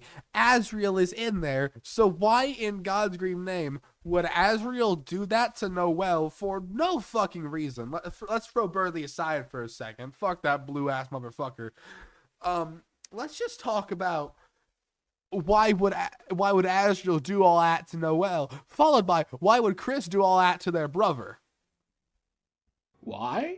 Well, for someone like me who believes that the soul is being controlled by Asriel, this is completely confounding. And also, with the romantic undertones of the scene, if we truly believe that it's not us, like trying to play like doll maker, there's like a weird fucking grooming undertone to that all of a sudden, which is gross as shit. So yeah, let's throw that to the side, like for now. Let's just gone. We can ignore that because it doesn't matter anymore. I mean, this whole theory doesn't matter, but that really doesn't matter. Why on earth would Asriel have these machinations for Noelle? Why would Asriel's influence cause Chris's hair to turn red? And worst of all, why would Chris viciously attack to turn red? And also, I feel like the changing of appearance thing is not that, because the entire room changed. Like it's a color grade shift, not like a transformation. It's like the entire room shifts colors, and that color shift is never like noticed or commented on. I feel that's more like an us thing than like a game thing. I could be wrong about that. We don't know. And that's also a good thing to admit in a theory. We don't know this thing. We can't know what this means. The entire room color shifted. Did we color shift the room? Can we just do that? Doesn't quite matter. for now. Worst of all, why would Chris viciously attack Asriel after this scene concludes? Remember, Asriel's dust theory relies on the idea that Chris's primary motivation is love for their brother, so them attacking the soul like this just doesn't make sense. This scene brings into sharp relief, at least for me, just how antagonistic the relationship is between Chris and the soul. Of course, they've been Explicitly in the weird route. Like, obviously, like, I don't think us and Chris. I need to stop. I'm not being mean here. This is a different thing. Because we are operating on different wavelengths. Because you keep referring to the soul as the soul. I keep referring to the soul as us, as in me, as in we, as in every single 100,000 people who played Deltarune on release last year. Because that's just what the obvious read of that felt to me. Like, oh, yeah, we're the soul. But you're not operating on that. So obviously, but for me, like this perspective makes a lot more sense when you read it from perspective of, oh, we are the soul. Of course Chris would beat the shit out of us. Chris doesn't even know the exact nature. Did I say he? I'm sometimes I fuck up with Chris's pronouns. I don't mean it. And with all the talk of Asriel being in the soul, it's fucking it up even more. I'm sorry if I fucked that up. I mean they. It doesn't matter. I mean it does, but not for what I'm ranting about right now. It like we shit. I lost my thought train. Let me think for a second. Okay, so if we're the soul, the antagonist relationship between we and Chris makes a lot more sense because Chris doesn't know the exact nature of us. They don't understand and us fully. We don't understand Chris fully. And from Chris's perspective, this being, this creature that's been brought to aid them in their agenda, their plan, has attempted to hijack it and is hurting everything and everyone they love. So, like, attacking makes a lot more sense there. But when it's Asriel, doesn't make sense why Asriel will do that unless you pull out the fucking Asriel trauma chart. Love that thing, by the way. Makes me want to kill everything. Like my poor, like reading that chart makes me realize, oh, my poor traumatized ass who's gone through so much. I need to start killing people. Like I'm way to the right on that chart. I'm way traumatized. I need to start killing people. I haven't done enough of that. But that's neither here nor there. So yeah, been hinting at this from the start, what with Chris always violently throwing the soul into various cages, but I guess I just didn't appreciate the significance of that until now. The truth is, even if Chris's main motivation is to save a loved one, that loved one cannot be in this soul. Chris simply hates the soul too much for that to make sense. I would agree with that. In short, the increased complexity of the Roaring Night conspiracy, the increased significance of December in the narrative, and the clear hatred Chris has for this soul all combine together to convince me that Asriel simply cannot be inside of this red heart. It pains me to say this, but the Asriel's dust theory, in its original form, cannot function any longer. Yeah, I don't. It could never function. It never did function.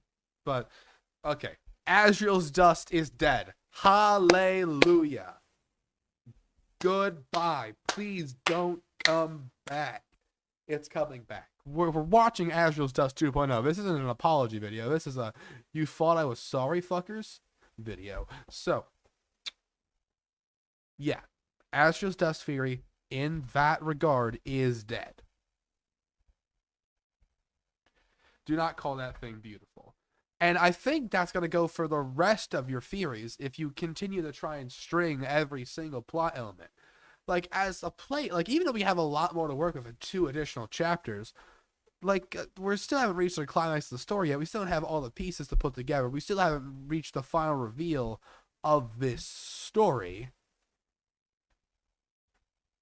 But I want to make it, like, clear.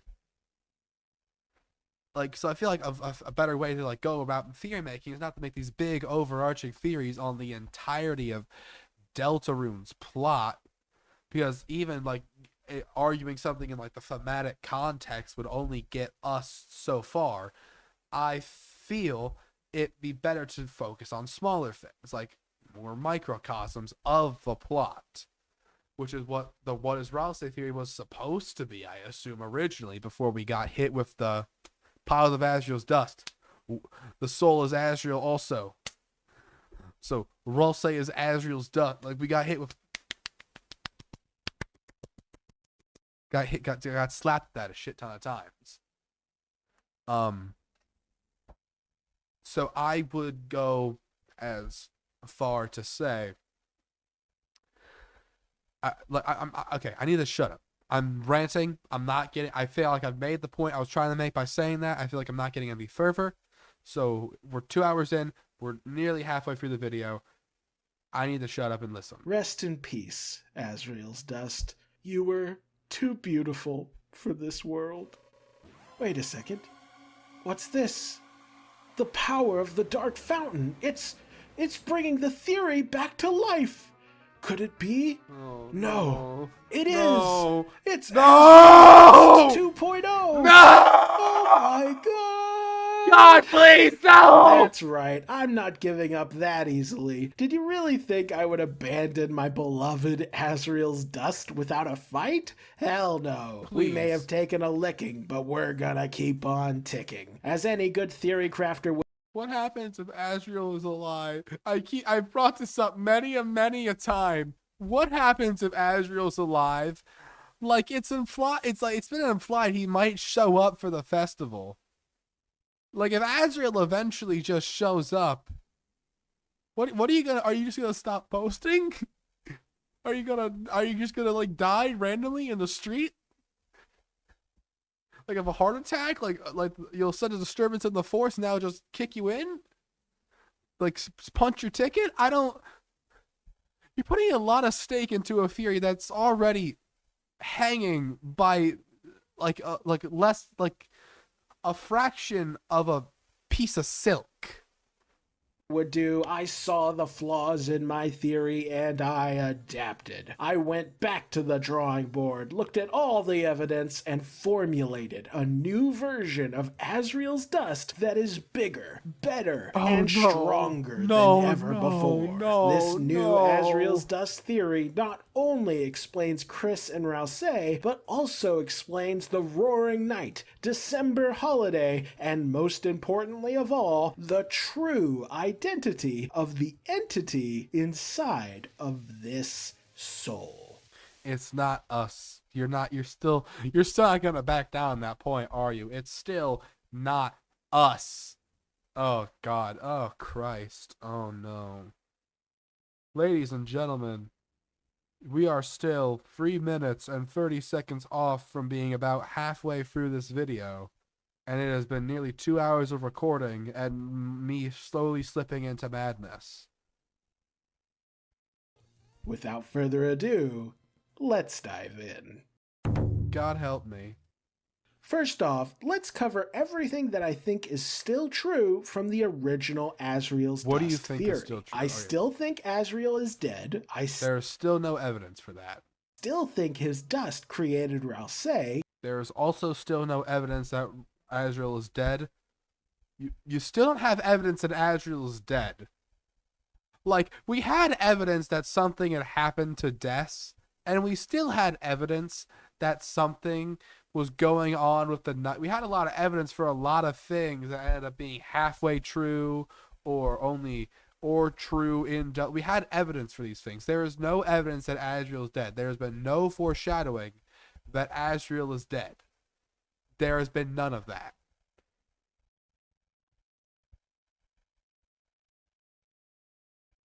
I still think Chris blames himself for Asriel's death, and I still think that resurrecting Asriel is Chris's primary motivation for teaming up with the mayor and the Roaring Knight. I find it really funny how like we've like a lot of Death Knighters, including myself, have established one of the reasons as why Chris is working with the Knight is because Death is the Knight and Chris is trying to help Death, but we've just moved that like I guess to Asriel for some reason. I sadly no longer think Chris absorbed Asriel's soul. However, I do still think that Chris's soul has been altered by a key event, and that this event is responsible for Chris becoming possessed and acquiring these superhuman powers. And now that we've got the old stuff out of the way, let's talk about the new stuff. Starting with the true identity of the Roaring Knight. Guys. Now, for those who aren't aware, the most popular theory regarding the Roaring Knight is that they are December holiday, mostly because their sword looks like a baseball bat when they initially summon it, and Des is known to be missing. Yeah, however, right from the get-go, I've never believed that December was the true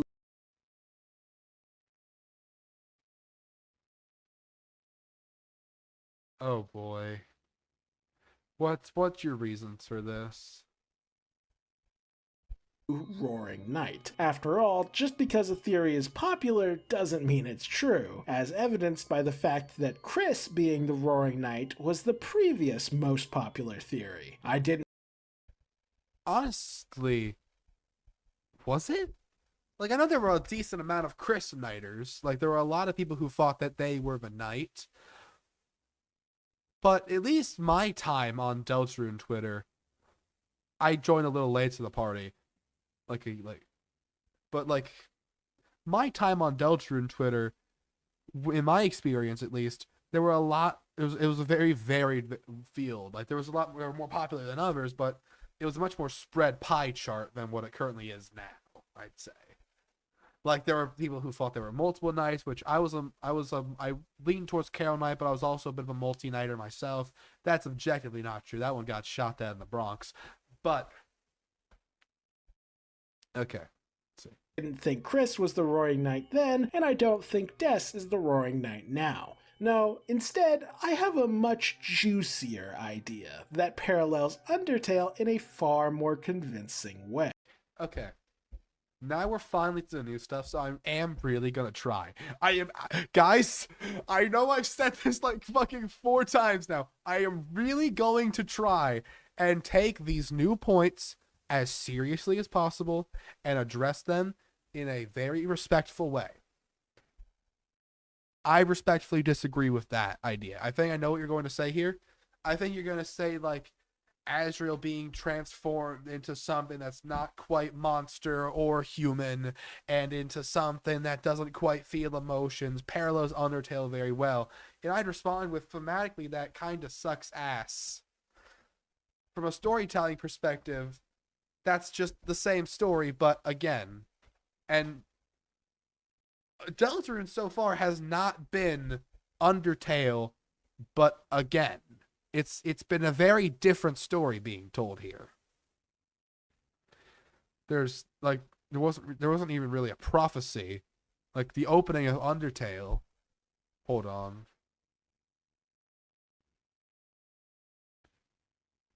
I am booting up a game now, actually.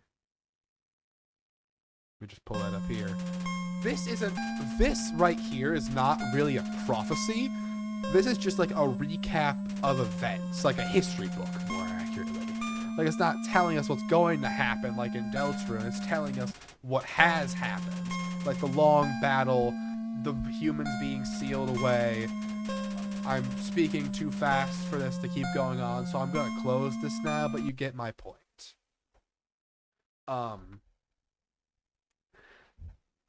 That thematically it doesn't really work either, because from like a writer's perspective, writing the same story again because it's similar to what you like because parallel doesn't really work. But before I reveal my theory, I think you as a theorist rely on that way too much. That, well, this happened in Undertale, but none of what's happened in Undertale has happened in Deltarune yet. And like the time to like make it clear we're telling like the same story again, but just in a different way, is getting smaller and smaller. Go ahead and leave a comment down below guessing who you think I I'm will going not to be doing say that. is the Roaring Knight. I Or will if not you be want, doing you that. could just leave a comment saying who you think the Roaring Knight is. Pause the video now if you would like to comment. Got it written I down? have been spoiled on this, so I'm gonna say you think it's Asriel. I think it's Des. Okay, cool. Without But I further will not be ado, commenting that. I think the Roaring Knight is none other than Asriel Dreamer. But wait, I can hear you saying, isn't Asriel supposed to be dead? How can he be Yes, the Roaring Knight and be Rousey and be dead? he The can't, answer, because he's my still in dear college. viewers, is that Deltarune is Kingdom Hearts. Be respectful. Be respectful. I don't. I don't even think Kingdom Hearts fans would be complimented if you compared another media franchise storytelling method to Kingdom Hearts. But they're let's just I don't I have only played the first two Kingdom Hearts games, and by that point that shit already got too complicated for my ass, at least to not, especially when I wasn't that interested in the first place. So let's hear, he'll explain it better. What do I mean? Well, remember, a monster is made up of two things, a soul and a body. Asriel's body turned into dust and became the Darkner that we know as Rousey, but his soul went on to become the abomination that we know as the Roaring Knight. Now, exactly what process allowed Asriel's soul to endure and also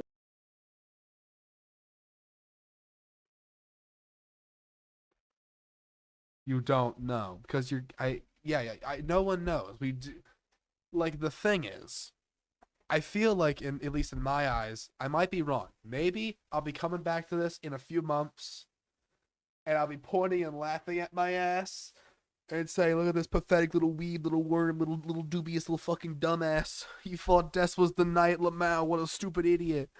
But I am pretty confident saying right now that Des is the knight, and I feel like the major question is less like why is she the knight, and more how she became the knight. Because like the knight is not a human, it's not a monster, it's barely a darkner, I'd argue, and it continues to have its form in the light world. So it's clearly like a being of pure darkness or something along those lines. Which makes me wonder, how did this thing conceived to come about? And I'm glad you're not trying to justify it with made up bullshit, because I don't know, you don't know, the viewers who are definitely for sure not watching this also don't know. No one knows. You're, but I need to hear your evidence for why the mysteriously death shaped object is actually Asriel. transformed him into this Is this gonna terrifying come back to creature, Desriel I don't somehow? know. That'd be Maybe the really power funny. of the Dark World can transform souls. Maybe Asriel's soul was absorbed by a Titan spawn, which would explain why he shares their monochrome appearance. Or maybe Gaster did it, I don't know. Whatever the case, something happened, and the end result was that his soul became the Knight. This is actually some good evidence to suggest that whatever like the knight is, it might not even be like Des in its entirety. It's just like taking on a similar ish form. Because they both share that static, they make up the same coloring, they make up like the same, they have the same color palette, which is just actually FFFFFF, and I think black is 0. I forget my hex code. It's been a while. My hex color codes. It's been a while. But they also share like the same properties and how they get damaged, how they take that damage. I'd argue their music themes are sort of similar, actually, especially with the harsh sound they had, with like a more Death-esque take on the actual on Black Knife. And there's actually quite a lot of evidence to back this up. Firstly, are their designs. As far as weapons go,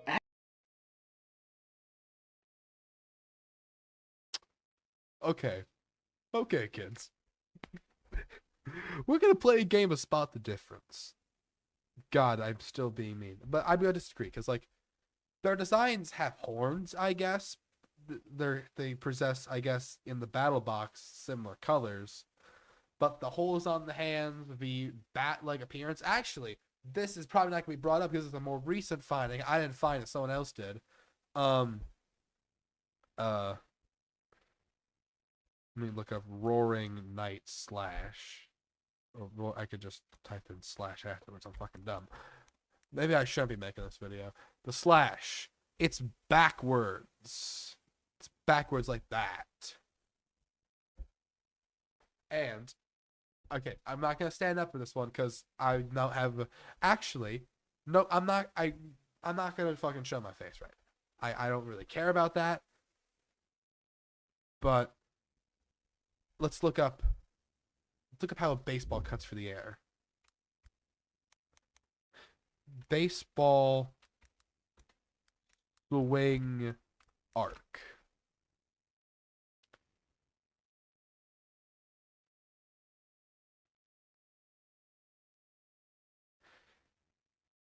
Here we go. This is a good example. So this, let's see if I can get a.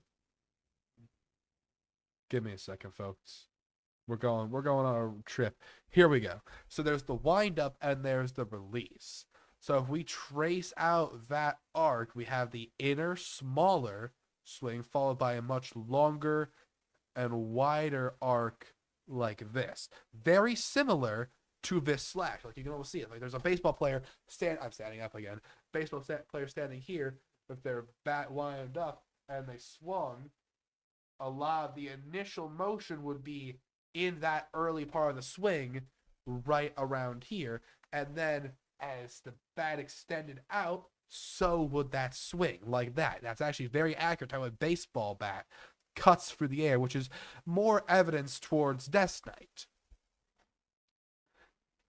and the baseball motif that the knight has in some regard.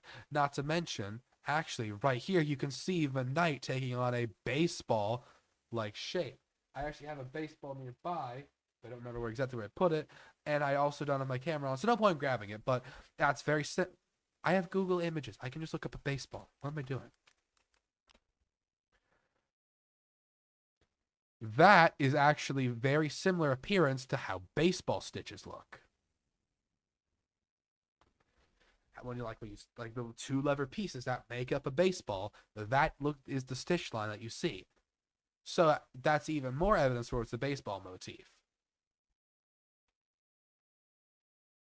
They don't really share much design similarity, so I wonder where you're going with this. Asriel and the Knight are the only major villains to wield a sword, and when you compare the two, you realize they're actually pretty similar, with both blades having exaggerated features and a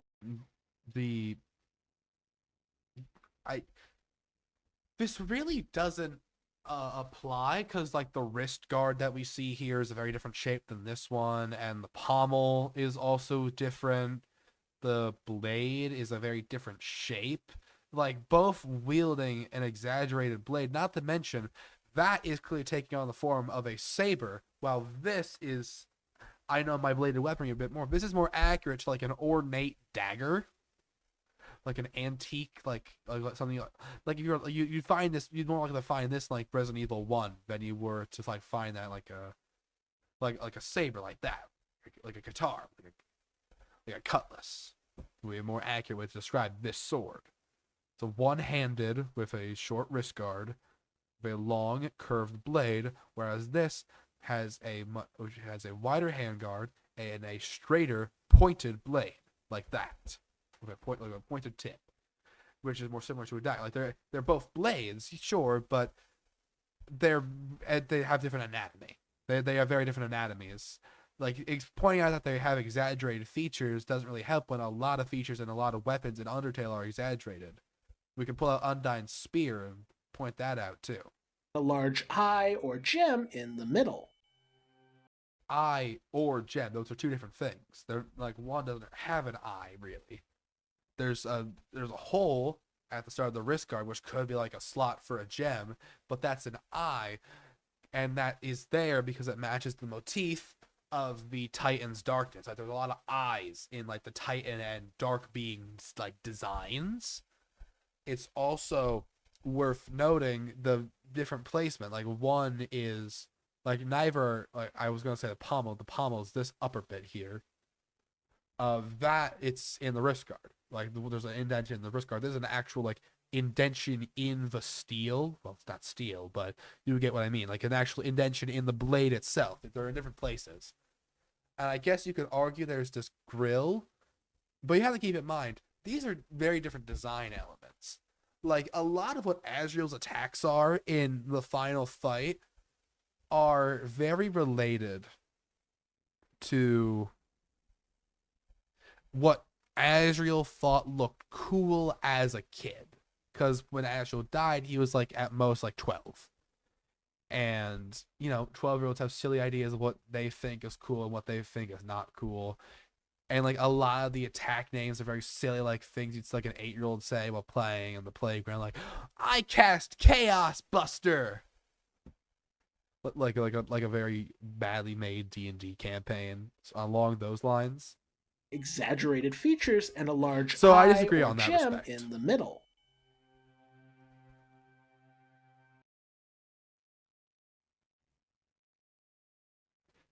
Oh, actually, here I would say still no. There's still different sword shapes. Like this is still they're similar. They're more similar. They're both swords, but you were using a different sprite for that. We already see how that sword swings, and that's going off like the Chaos Saber attack. Then that's still a different thing. Like they're both more. I would argue that it's less like they're more striking and more generic looking. Like they're both curved swords, and that's all they have, and that's only this. That's all they really have aside from their colors, I guess. Both characters also shoot at you with projectiles, which then split into smaller projectiles, and both also utilize an attack where they fly into the center of the screen and suck up a bunch of geometric shapes.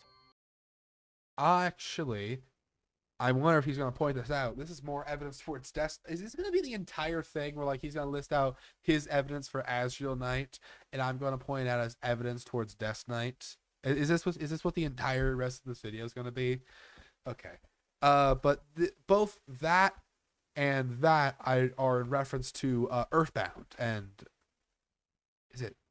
I haven't played Earthbound in so long. I think it's PK Sandstorm or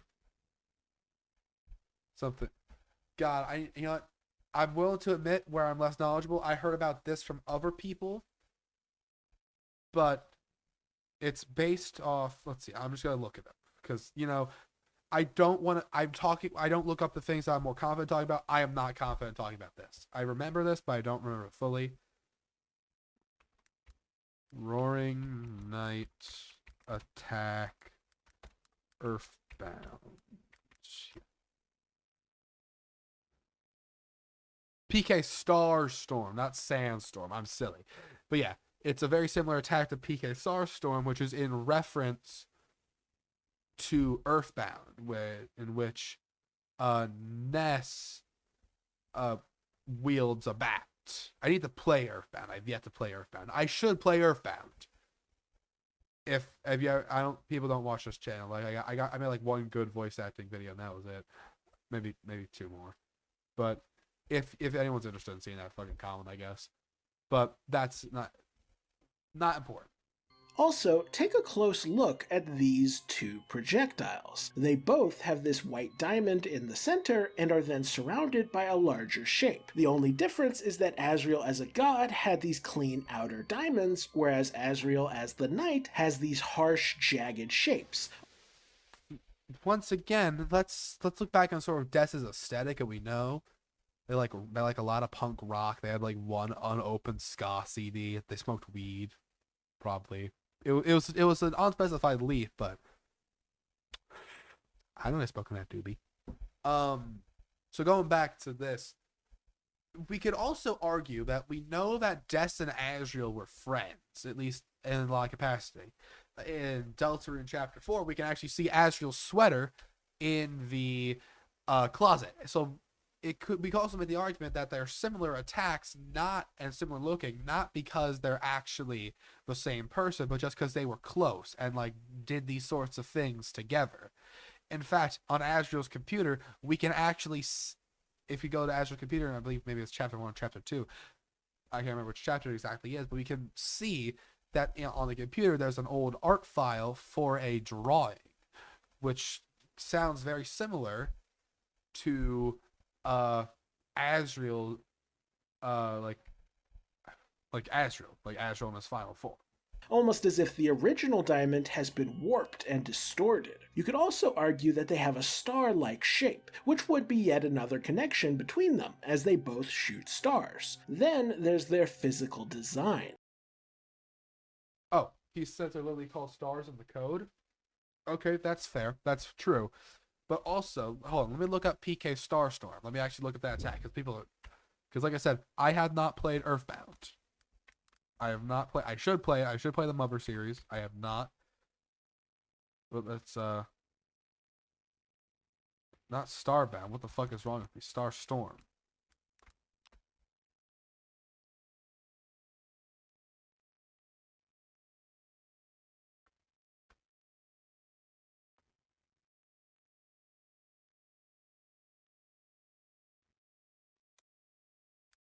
Let's look up the sprite, I guess.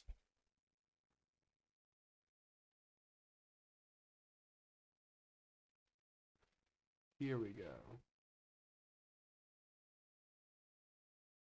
There. There are the stars. This is a better example here. If we compare these two, let me go back a few seconds. We compare these two, they are a lot more similar to Earthbound, to the Starstorm stars, than they are to Asriel's stars. Again, going back to it's more an Earthbound reference, less of an Asriel reference, in my opinion, in that case. Between them, as they both shoot stars. And that would also, I should explain, also justify why they're called stars in the code, because it's based off Starstorm. Their physical designs. When you put Asriel's final form next to the knight, the similarities become clear. Both have gnarly horns, both have ridiculous shoulder pads, both are largely monochrome in color, both Are we gonna ever touch on like the big like the big caboose here, like the big glaring obvious? There's a goat horn, antler, goat horn, antler. Funny noise in Minecraft does not exist in Minecraft. It should. It doesn't. Not to mention like the soul chamber in the middle, the way their legs are shaped differently, their arms are hung down weird. Like it's a lot like this is a lot more robotic and is a lot more organic, if that makes sense. Like also this is more jagged and angular, where this is more like serrated. Like this is like almost like glass, like shards of glass, where there's like bent and torn metal almost. Not to mention the glaring fucking wings thing that are there. have holes on their arms, both have crazy white cores, and both have wide angular hips that then narrow down into thin pointed legs. And then, perhaps most damning of I would argue that Asriel in this form actually does not have hips. Like there looks like just like a metal rod there. all is the fact that both designs clearly take heavy inspiration from the Deltarune itself. You may not be able to see it at first glance, but once you swap it out for this distorted version from Chapter 4, it starts to make sense. No, like we already knew that like Asriel's design was inspired by the Deltarune. Des's is less so, I'd say. We're still missing the wings. But the actual points, like the I guess most of the shape is all right, but like I said, we're still missing the wings. Sense. These jagged wings become their gnarly horns, or arguably even their shoulder pads. The central circle becomes their glowing cores. The middle triangle becomes their wide angular hips and pointed legs, while the two other triangles become the holes in their arms. Given that Asriel was a very religious boy, it makes sense that both versions of him would integrate the main symbol of his religion into their designs. Also, as a smaller note, both entities fight you on a battlefield that keeps changing colors, and both entities are capable of shapeshifting.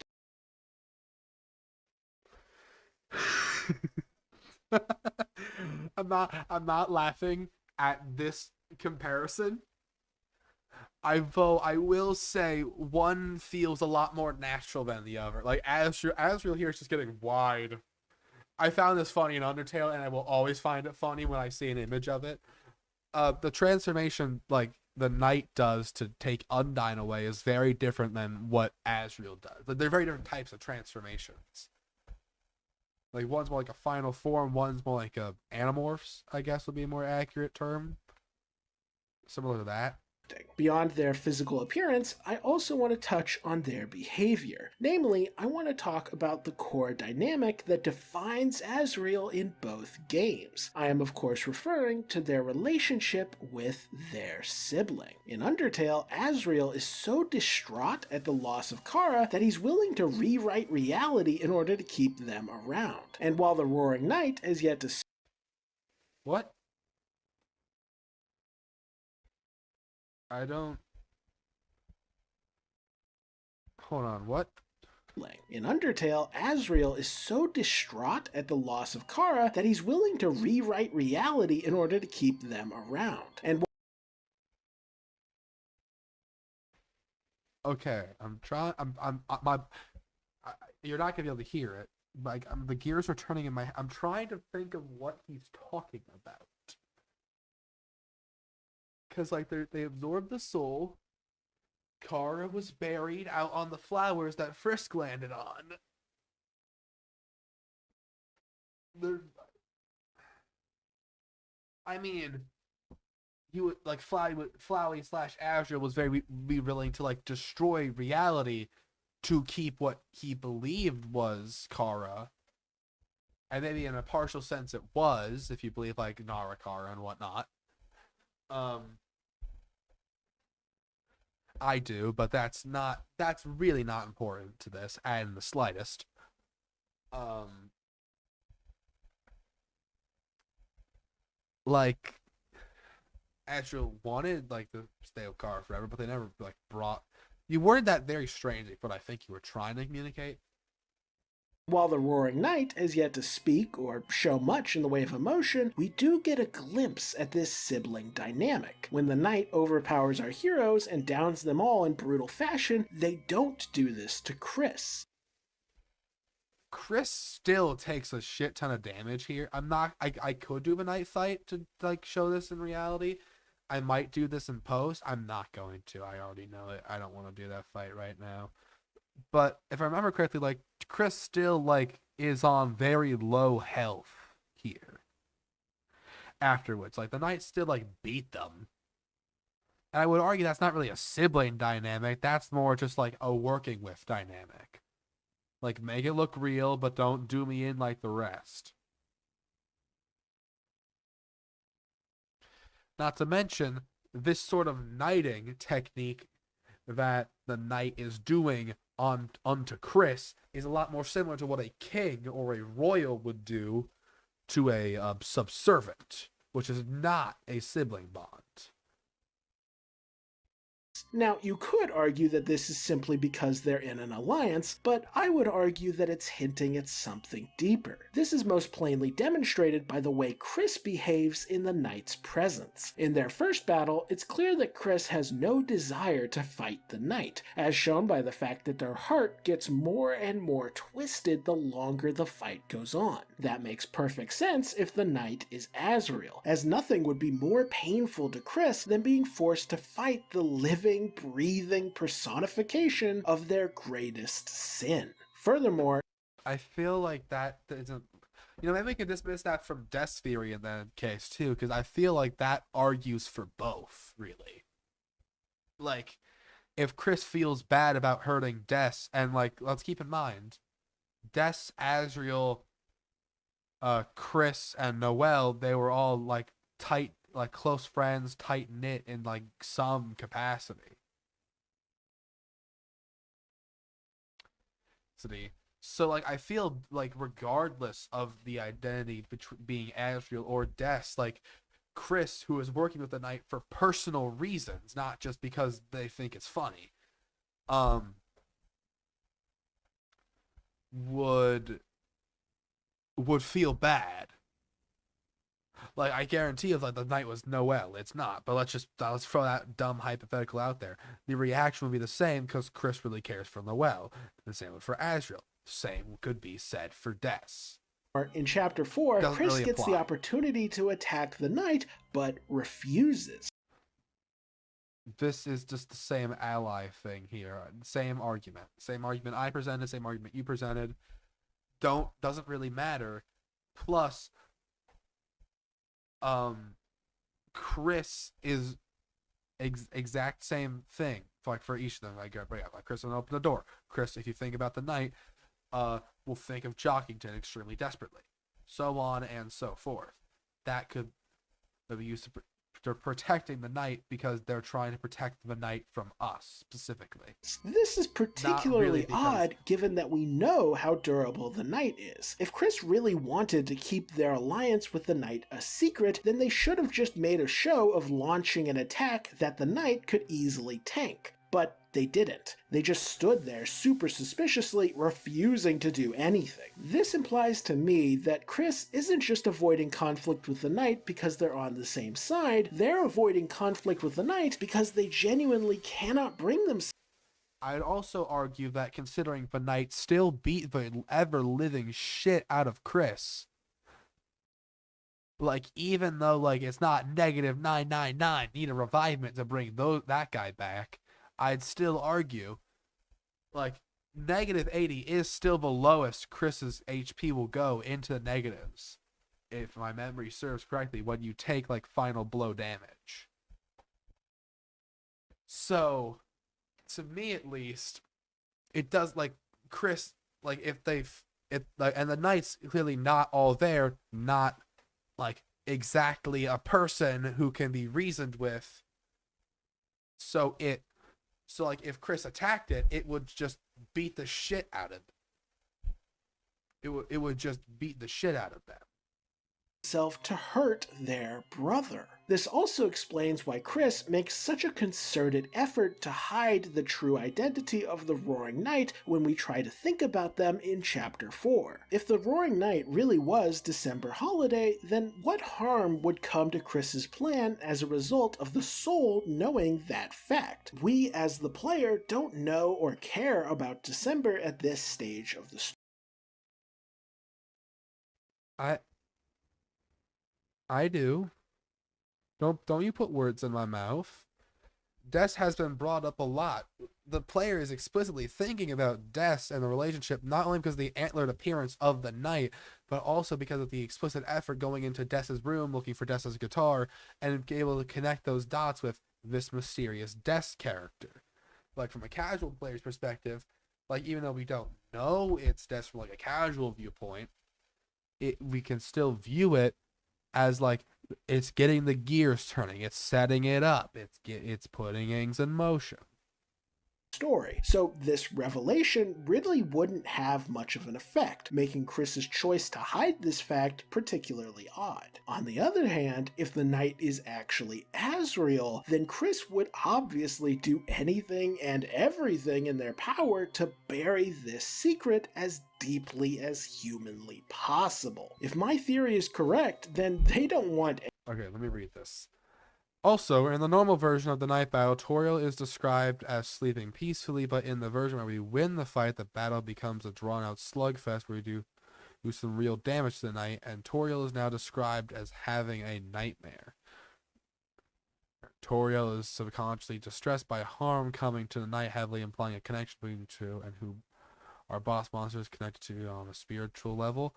their offspring. Heck, if both my kids were locked in deadly combat, I have a nightmare too. This doesn't have. I'd still argue it doesn't have an effect like that. We don't know exactly what this signifies, so I'm not going to touch too great. Like, you don't know what this signifies, and I don't know what this signifies. But I'd also argue that getting that close to beating the knight, or at least doing that much damage, wasn't supposed to happen. And that could be causing distress. Like, Ross is clearly put off guard by how much of a fight we put up. Chris could. That distress could also be caused by Chris wondering how we're putting up such a fight against a fight we are supposed to lose. You are supposed to lose this fight. You are not supposed to win. Anyone to even faintly suspect that they caused Asriel to die. So hiding this information, even from the soul, makes perfect sense. And getting back to the Roaring Knight for a moment, while we don't get I love this hiding the information from everyone, including like the player. It's really funny because like Chris is doing such a good job at hiding the theory that there's almost no evidence in fact, there is no evidence Asriel is dead. There is no evidence Asriel is dead. I will repeat. We're basing all of this off the assumption that Asriel is dead, while there is no evidence outside or inside the game that Asriel is dead. I need to repeat that a bit louder for the folks at the back. Asriel, there is no evidence that Asriel Dreamer is dead.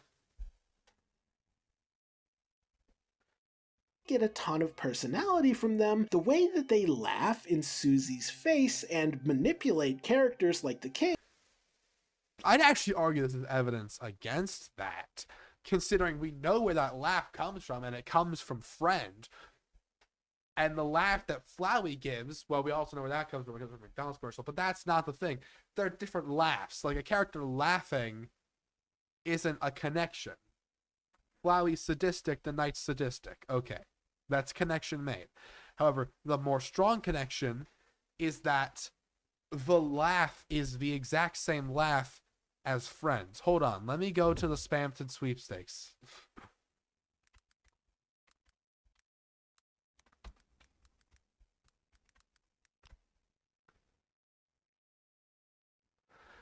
Let's see the alternative path. Let's see Spamton's silence. Let's scroll down, click here, search for clues, secret cats, try it yourself. Oh, it still remembers my points. Let's just click a few times. I'm really taking us on a fucking goose chase. But we'll hear Friend laugh. I could just do it with chapter 3, I guess, and that would be better. But we can hear Friend laugh once he shows up. Or it. I don't really think Friend has pronouns, but I'm a fucking Frenchman who doesn't know how to do anything right. I have the fucking intelligence of a Frenchman who doesn't know how to do anything right. So, I'll probably cut back unless it happens like really soon, because I'm gonna run out of things to say. Because I'm trying to get a visual example for people.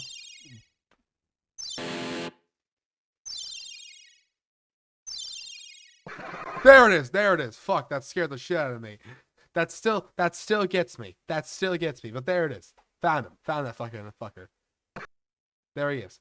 The laugh, that laugh he makes is the exact same as the knight's laugh, which puts a stronger connection between the knight and image Friend than any connection to Flowey or Asriel. Is very reminiscent of Flowey, as he too loved to laugh at his enemies while manipulating the people around him. Then there's the Roaring Knights theme music. Now, I don't exactly have a good ear for music, but from what I understand, the Black Knife shares a leitmotif most prominently with the door, the chase, and the world revolving. This is very fascinating, as not only are the door and the chase both first used to introduce us to Ralsei's dark world, but perhaps more importantly, you would expect the knight to be connected to the freedom motif, or the Titan theme, or even the Lost Girl theme. But instead, the only major connections the Black Knife has are with Jevil and Ralsei. Jevil at least makes sense, as he's a secret boss with established. I would argue because the door and the chase. I'll pull up those tracks for you folks. Like I pulled my Spotify. You don't need to see what music I listen to. But let me pull up. Fuck, I've listened to too much in the Clover the Crimson King. It's not gonna be there. Let me just look up Toby Fox. I'll pull up the music. Let me play you. This is a mistake, so I'm only gonna play like a few seconds of each, so I don't have to deal with the fucking wrath of Sebastian. Let's pull up chapter 1. Oh, here's a playlist of everything. Let's start with the door. That was what was playing in the video. This is an ambient track. This is more an eerie track. It's not introducing us to Ralsei, it's introducing us to the darkness, the dark world. And when we go into the chase, we're in a mysterious land of a mysterious creature. It ends up being Lancer, but we don't know that yet. A monster chasing us and trying to hurt us. It's less introducing us to Ralsei. I'd say the legend is the track that does that. And more, if we're going by the chase, I'd argue that puts a closer connection to Lancer, if anything. But that's like I said, that track is more specified around the darkness itself than Ralsei. Established connections to the Roaring Knight, but Ralsei seems to come out of left field. I also don't think it's a coincidence that the only main character without an identifiable theme song is Ralsei. Sure, we're given the Castletown theme and the Legend theme, but those are about a dark world and the prophecy, respectively. They aren't. Okay, but also, I think that is a part of Ralsei's characters in general. A lot of his arc is about him not wanting to matter, him wanting to be let go as quickly as possible because he knows the prophecy, and that at least means he believes he knows what's going to happen to him, which is probably not something great. So I would say instead that him having a theme is more of an intentional choice of him not wanting to have one compared to like Lancer and because compared to everyone else. Like those are referring like sure, but the tracks you refer to are not a connection to Ralsei either. Like if you're pointing out that Ralsei doesn't have a theme, I would argue you're correct, but I'd also argue that discounts Vidor and the Chase having any connected leitmotifs to Black Knife. Specifically focused on Ralsei, and we know this is intentional as every other major character like Susie, Lancer, Queen, and so on all have theme music explicitly named after them, but Ralsei does not. Personally, I think this lack of theme music. Interesting, the Knight doesn't have a proper theme song either. Black Knife is named after the weapon, not them. This makes it akin to Rude Buster for Susie, which is in her theme song, but it is connected to her. So both of Asriel's halves are yet to be given theme music. Oh,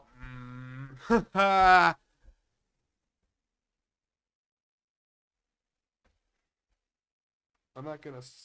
That's Steam, not Spotify. Close Spotify. Once again, and, and we. That's that's fair. But I think we're gonna say for the prince is That's a fair. because That's a valid Rousset point. is Actually, still figuring I'll out give him his that. identity. And when we finally do get his theme song, I suspect it will share a leitmotif with the Roaring Knight. Also, supposedly, there was a song on Toby Fox's old deleted website called Friendship, and this song contained the leitmotif of the Nightmare Knight, but was arranged in such a way that it sounded extremely similar to Asriel's theme from Undertale. Oh, and for those who don't know, the Nightmare Knight is an old song of Toby Fox's that has had some of its leitmotifs repurposed for Deltarune. Now, I can't verify that this Asriel-style Nightmare Knight theme is legit, as, again, I'm not very good at recognizing leitmotifs. But if this is true, then that just adds even more evidence that Asriel is the I would Roaring appreciate Knight. if you played the it audio. would make sense that Toby Fox would delete such a song given how much of a spoiler it seems to have been for Deltarune. And just to add a few sprinkles on the Can you play this? Okay, listen. That actually could be an interesting point. But I can't agree that you're just saying shit because I don't know that song. I haven't heard of this. This is actually new information to me. So I probably should do some research on it at some point. But also, can you play the song? Can you like do us that courtesy? Yeah, you haven't done that for the other themes. Like you haven't played any of the others and tried to find the leitmotifs in them and compare them. And I guess you're like saying you're not that good with leitmotifs, but find someone who is. In fact, I think I saw a video at some point that said there actually was the freedom motif in Black Knife. It was just heavily distorted. But I also haven't seen that video, so I'm not going to comment on that either. We're both sort of in the same boat in that regard, but I feel like in case, it doesn't really matter. Theory crafting pile, I think the reason the knight turns into a ball is because they really are nothing more than a soul mixed with dark power, which of course results in a sphere that has the white of a monster soul and the black of the dark world. This theory also explains how the Roaring Knight can travel through the light world, as unlike a regular Darkner, they technically have the soul of a Lightner. So even if they're effectively a ghost, they should still be capable of existing in the light world. In fact, I think that given goes that for the Titans are supposedly capable of breaking into the light world, that lends even more credence to the idea that the knight is some sort of argue that doesn't really add any evidence to the Asriel pile. That's just like in addition, by having Asriel why the knight can do that. Knight, that allows even more parallels with Undertale, as just like in that game, Asriel is once again an unnatural, reincarnated, abominable version of himself. Who we also still do not know what the knight is our primary antagonist. You don't know that. Shout out to Kazoo Cat for pointing this out, but Chris and the knight share a comical number of poses. Like, look at all this. Needless to say, this is going to be the exact same thing again and again. I've been saying this a lot, and I feel like we're gonna keep saying it. I'm losing my mind as I keep saying it. But this goes for either Des or Asriel. This doesn't change. Like, they were both friends. Asriel and Des were friends, and Chris and Noelle were friends. They were a friend group. They were the original friend group before Des went missing, at least in lore. That's what the commonly agreed on thing is. I would argue that them having similar poses could just be Chris taking inspiration from Asriel. Sure. It could also be Chris taking inspiration from Des. It could be fucking like little. It could be like a little incomplete triangle. Des takes inspiration from Asriel. Chris takes inspiration from Des. We don't know. We do not know. This doesn't add anything to the pile. Like, you're listing a lot of things, but a lot of the things you're listing just don't apply in this circumstance. Like, I've listed some things that can only apply to the knight in, like, at least a baseball motif, which we know Des shares with, like, at least the whip-a-ball bat in her younger years. brothers. Having such similar battle poses only further supports the notion that they are, in fact, siblings. Also, and this is Or going to seem just like it's coming out of close. left field, but I wasn't really sure where else to put it in the video, but do you all remember that mysterious character hidden in the code? Specifically, the one that talks about being Yeah? lost in darkness and begging for help. Okay, so I don't know what he's gonna say here. Um, but Asriel being both the knight and Ralse is really funny. I haven't touched that yet. I've been trying to be respectful of this. That's really funny. That's fucking hilarious, actually. I'm Asriel, you're Asriel.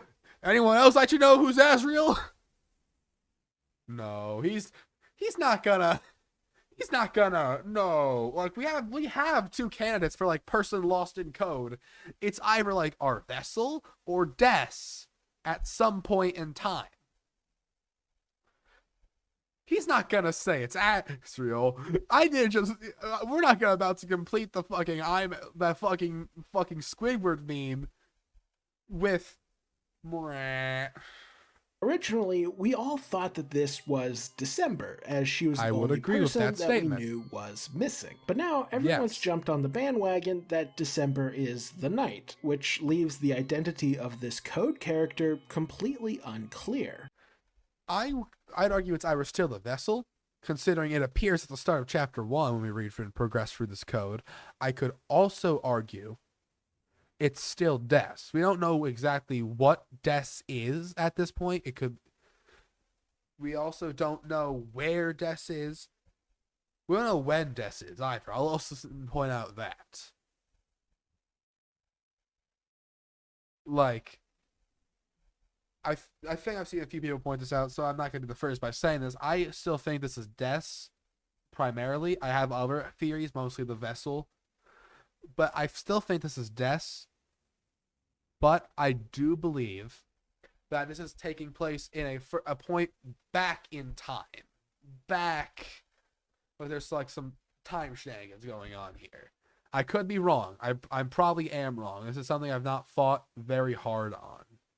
However, I think I have an idea No of fucking who way. this is. You're not and gonna say it it. might sound like I'm joking, but You I are. sincerely think that this is true. Specifically, I think this code character Please. is also Asriel. Are you see, fucking unlike kidding with me? Flowey, Are you kidding me?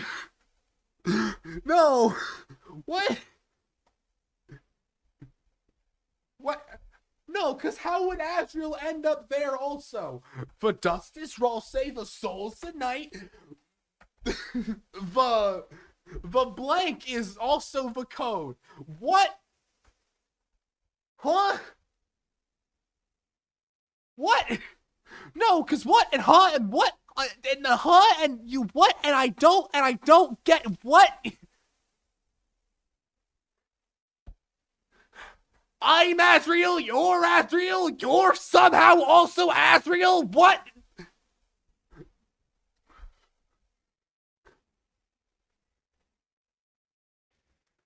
Hold on, no. Okay, fuck it.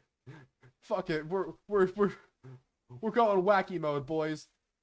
Deltarune? Nah. Asriel Rune. Boom! Boom! Look at that! Asriel Rune in its fucking glory! Everything's Asriel! Even the game is Asriel! Everything! It's just Asriel again! It's just Asriel on top of Asriel on top of Asriel! We just keep getting Asriel! I love Asriel! You love Asriel! We all love Asriel! What the are you? I am losing my mind. Okay, I need to rename that back to Deltarune. If I have to fucking stare at Asriel Rune for 5 more seconds, I will commit atrocities. I will be on the nightly news. So let me just change that back. There. So, in short, so far, Des something else apparently. Just Still dead, but something else. Asriel is the knight. Asriel is Ralsei. Asriel is also a mysterious voice in the unused code. Okay. I think Okay, Asriel's buddy. regular consciousness still lives on inside the His Knight. However, consciousness. thanks to the dark power of the Titan Okay. spawn, his mind has been utterly submerged in darkness. He can't Okay. tell up from down, day from night, or even if he's still alive. This is all described in the new dialogue from the code character. But what really convinces me that this is Asriel is this line here. They reminisce about how much they loved breakfast and late night TV, both of which have since been associated with the Dreamer household. Oh. Also, if you look at the original code dialogue,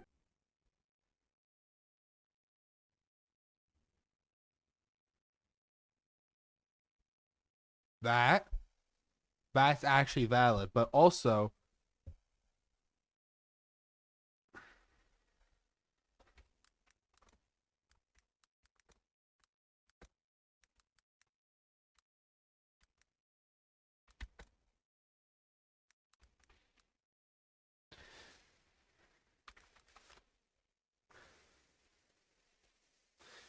the holidays stayed over at the Dreamers quite often. Oh yeah, that's also where Friend laughs. I could have just opened up Deltarune and shown you that, but I didn't because I'm fucking stupid.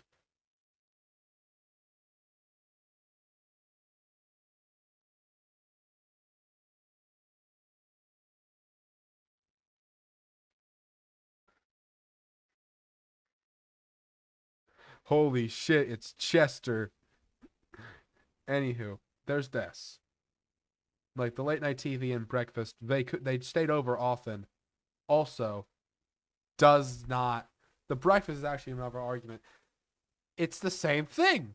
It's the same thing again and again. The characters spent so much time together that it legitimately can go either way, and it doesn't fucking matter, and we can toss it out of the evidence pile. Is this gonna be every single piece of evidence? Please tell me it's not going to be every single piece of evidence.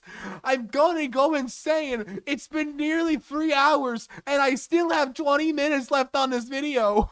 this character is pitifully begging in a way that is extremely reminiscent of the way Asriel behaved when he first woke up as Flowey. Someone like Des seems too tough to immediately resort to begging for help, but Asriel, on the other hand, I don't know, man. Dumb argument, like a lot of yours, but if I woke up in a room of pitch black, I'd also not have a brave face. I don't think anyone would have a brave face. Have you seen Pitch Black? You haven't. You can't because you can see.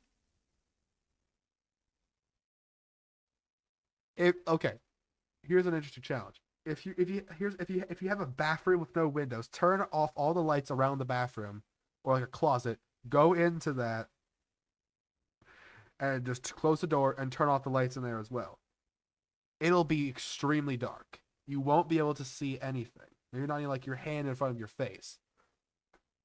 And you can kind of see why humans panic in the dark because I can't see. There's nothing. There is nothing.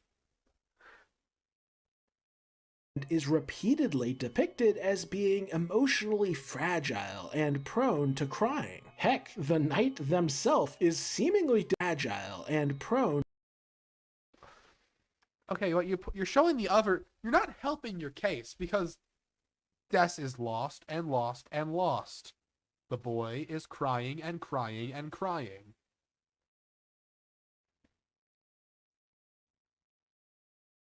These are happening at the same time. These two are connected. It's sort of implied by everyone else in the community, apparently except you, that these lines are connected by the girl being lost. Now the boy is crying. to crying. Heck, the knight themselves is seemingly depicted as crying when we first encounter it. This sad little lad with his mind buried inside the darkness of a titan is the one we are observing when we look into the code. Now, before I get too far ahead of myself, let's address a few counter-arguments I can see people making against this theory, starting with the baseball bat. If the knight really is Asriel, then why would he summon his sword in this shape? Isn't baseball more of a December thing? Well, yes, but also no. You see, it's true that wiffle bats are repeatedly mentioned in association with December. We even see a wiffle bat in her room in Chapter 4. However, there's a detail here that most people overlook. Namely, what do you think a wiffle bat is used for? Well, it's used to play the sport of wiffle ball. And wiffle ball, much like baseball, involves two teams facing off against each other. And given that it's a team game, and we know how popular sports are in the hometown, that would mean December was almost certainly playing this game with other people from around town. And given that she was so close with Asriel that she has one of his shirts in her closet, it would make perfect sense if Asriel was also on her wiffle ball team. Heck, Asriel's room has several shelves dedicated to just his trophies, which are most commonly won from I haven't spoken in a few seconds, and I don't want to be an asshole who is not commenting on the thing they're reacting to. So I'm gonna have to stop you there, Chief. I'm gonna have to rewind a second. Let's see how many seconds it is. It's a wiffle bat. Okay. I'll give. It's just a wiffle bat. It's not specified who that wiffle bat belongs to. But there's also a hockey stick, ice skates, hockey pucks, a violin, a flute. Well, they share a lot of things. There's also a drum kit. They might have had shared interest. It's implied that Des just did a lot of things, and none of them quite stuck. Like all those objects are sort of battered and bruised. Whereas Asriel's room, well, obviously he hasn't been there in a bit. All the stuff he has is kept in a decent quality condition. Has one of his shirts in her closet, it would make perfect sense if Asriel was also on her wiffle ball team. Heck, Asriel's room has several shelves dedicated to just his trophies, which are most commonly won from competing in, you guessed it, sports. Which, yeah, that means the most iconic piece of evidence for the December Roaring Night theory is nothing more than a clever misdirection. All right. I'm going to be mean again. What the fuck do you think? You are a fucking insult to writers. You are a fucking insult to writers. I am getting so mad. As someone who likes to write occasionally, as someone who really, really cares about stories and what they mean and literature in general, I am getting so pissed off at you saying, oh, the obvious design elements are actually just not fucking important. Everything's a clever misdirection with Toby Fox. Like all the famous misdirections he did in Undertale. Like, and don't forget, the only maybe proper misdirection would be Flowey being Asriel. That's the one. That is the one.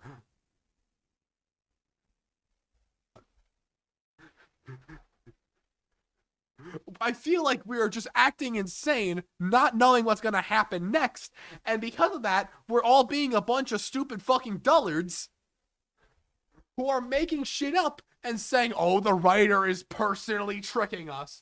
Listen, if every writer wrote like you think Toby Fox is writing, there would not be a good book to read. Every story would be unfettered ass. I'm being so fucking for real when I say that. Every story would be fucking ass. Oh boy, I'm Scott Coffin. Let's just not tell a story. Everything is confirmed until it's actually a misdirection. Fuck you. Fuck you. Jesus fucking Christ. Everything that doesn't fit your theory is actually a clever misdirection by Toby Fox that you, and only you, had the brains to see through. Oh my fucking Christ. Jesus fucking God. Please, stop. Stop. You can't just respond to people criticizing your theory by saying, actually, I saw through the thing you didn't. That's not a response. That's just, you're doing a slightly older version, like a more mature version of, I'm right, you're wrong, you're a stinky poo-poo head, that fucking elementary schoolers would pull on me when I was in the fucking first grade. I cannot. I need to take a breath. I need to calm the fuck down. Because right here and right now, I am losing it. I am going insane. There are 20 minutes left in this video. Exactly. By a few seconds off. Please tell me we're going to be moving on to something else now. Because if we're going to still be going on this, if we're going to be on this path for the rest of the fucking video, I might just stop. Listen, I will admit, I've been doing a very bad job at being respectful of this theory. I do not respect the original Asriel's Dust theory. And, you know, when we got to the actual new theory, I did start approaching it a bit more cordially. I was addressing every point. I was explaining why I don't agree with it, why I think it's wrong in a respectful manner, trying to have a discussion. But I'm really getting mad at how their solution to every potential criticism of their theory is just to say, well, actually, I think you were tricked by Toby Fox, but not me, because I'm smarter than you. I saw through it. Everyone fell for this thing except for me. Jesus Christ. Fucking stop. I need to take a deep breath because I don't think I'm winding myself down. I think I'm starting to wind myself up. And I genuinely want to, if there are other points except for this, I do not want to be as mean. Heck, even the horns on the knight's head, which seem like antlers, are also likely a red herring. Notice how the roaring knight's body is heavily distorted, with unnatural sharp protrusions on his legs, hips, shoulders, and torso. This is an... I just noticed that. Did he just say his? Sometimes I accidentally say her with the knight because I think it's Des. He's so confident in this theory that Jaru has taken the liberty to give the knight new pronouns. I've tried avoiding the her because the knight's identity is up in the air, and I have ideas. We have ideas. Everyone has ideas, but we don't know for sure. It's. Let's keep it there. But Jesus Christ. Entity whose body... The entire design of the knight is actually a red herring, guys. Are we going to even address, like, the Carol red herring? Where, like, I believe Carol's the red herring of the knight? I don't think we are going to address that. I think we're assuming that the most likely answer to the red herring is also a red herring, and it's secretly this. Is a warped, unnatural version of what a normal monster should look like, and that extends to... We could also argue that none of the other holidays' horns look like that. I'm pulling up the tab again. We know what Dessa's horns look like. We know what Carol's horns look like. We know what Noelle and Root, we know what their horns look like. We also know what the knight's horns look like. They look, by this logic, Chester's actually the knight. Like, the horns are still warped. They're just warped deer antlers instead of goat horns warped to look like deer antlers because Toby Fox actually hates good designs. To his horns. They aren't multi-pronged because they're antlers, they're multi-pronged because his body is covered in unnatural sharp protrusions, and his horns are no Yeah, he is just calling the also, knight he. It's a helmet, and the knight is clearly a shapeshifter, so the antlers really don't prove anything. Then there's the matter of So then why are you using it as evidence, buddy? Why would the knight take that shape in the first place? Why is that their default then? Could it be they have some personal attachment to a shape similar? Maybe their old body? If we're going off fucking bullshit, I can make up characterization too. why everyone in the hometown still thinks Asriel is alive, which is actually... Because Asriel is alive, you still haven't presented evidence! You still, in both of your fuck-ass videos, there has still not been evidence that he's dead! You just keep pointing to Undertale and going, look, look, look, hey, listen, hey, listen!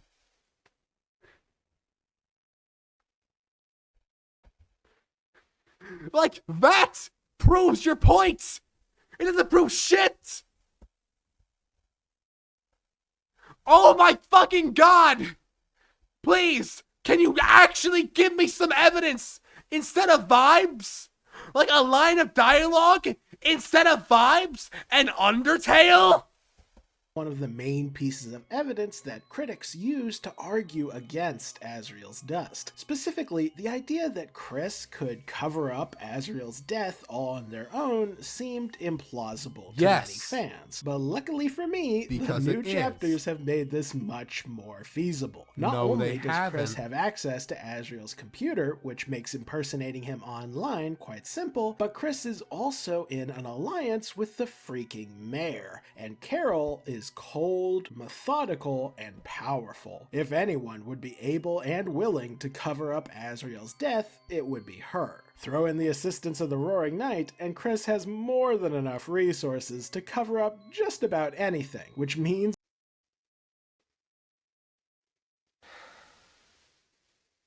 But that still doesn't answer the question on why Asriel will be visiting next. Are they that confident their plan's gonna work? Also, I don't know how the mayor of the town could also cover up a murder like that.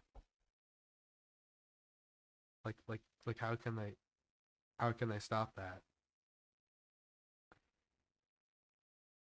How can they stop that? I'm really genuinely curious. How could they stop someone from finding out about this? Like you're saying Chris has all the resources, but how do they actually do they, Chris and they as a group, stop someone from calling the school and calling the school that Asriel's supposedly staying at and going, "Oh yeah, Asriel, I don't know who that is. He's not on our student list." Like, if the CIA can barely cover up murders, why do we think that a mayor could? One of the biggest critiques of my theory is now thoroughly dead. With all... Okay. Apparently the thing is dead now. Great Jaru J has deemed it so. No point in me trying to argue back now. His word is law. Okay. Okay then. With all that said, if you... I decided to take a break, start cooking some food. I'm gonna get some nachos in me. Those would be tasty.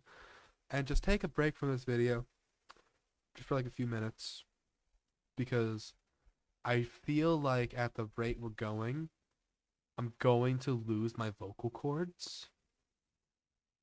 Like, I'll have to surgically remove them. They'll be so scarred. But we're getting closer to the end.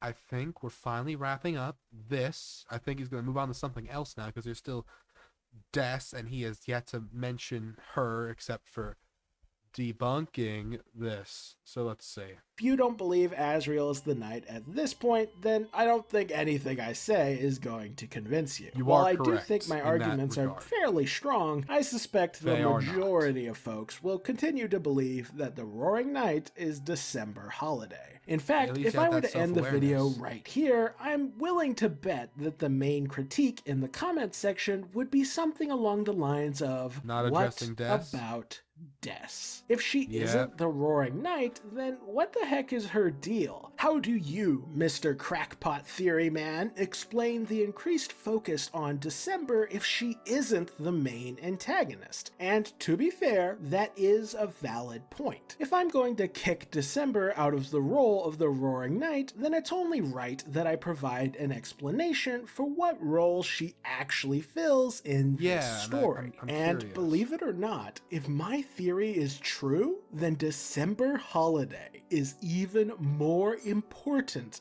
than any of you have realized. And if you're a longtime fan of my theories, Oh then you no. might be able to guess what I'm about to say. Oh, I'm You not a see, fan, not but too I long can ago, guess. I released a video In fact, I'm gonna pause and guess right now because I saw the clip that got me so um I don't want to say what I actually was feeling, so I'm gonna say elated instead to make this video and continue recording for over 3 hours. I had to stop and take a break for a few seconds, but it's still been around 3 hours, a little more.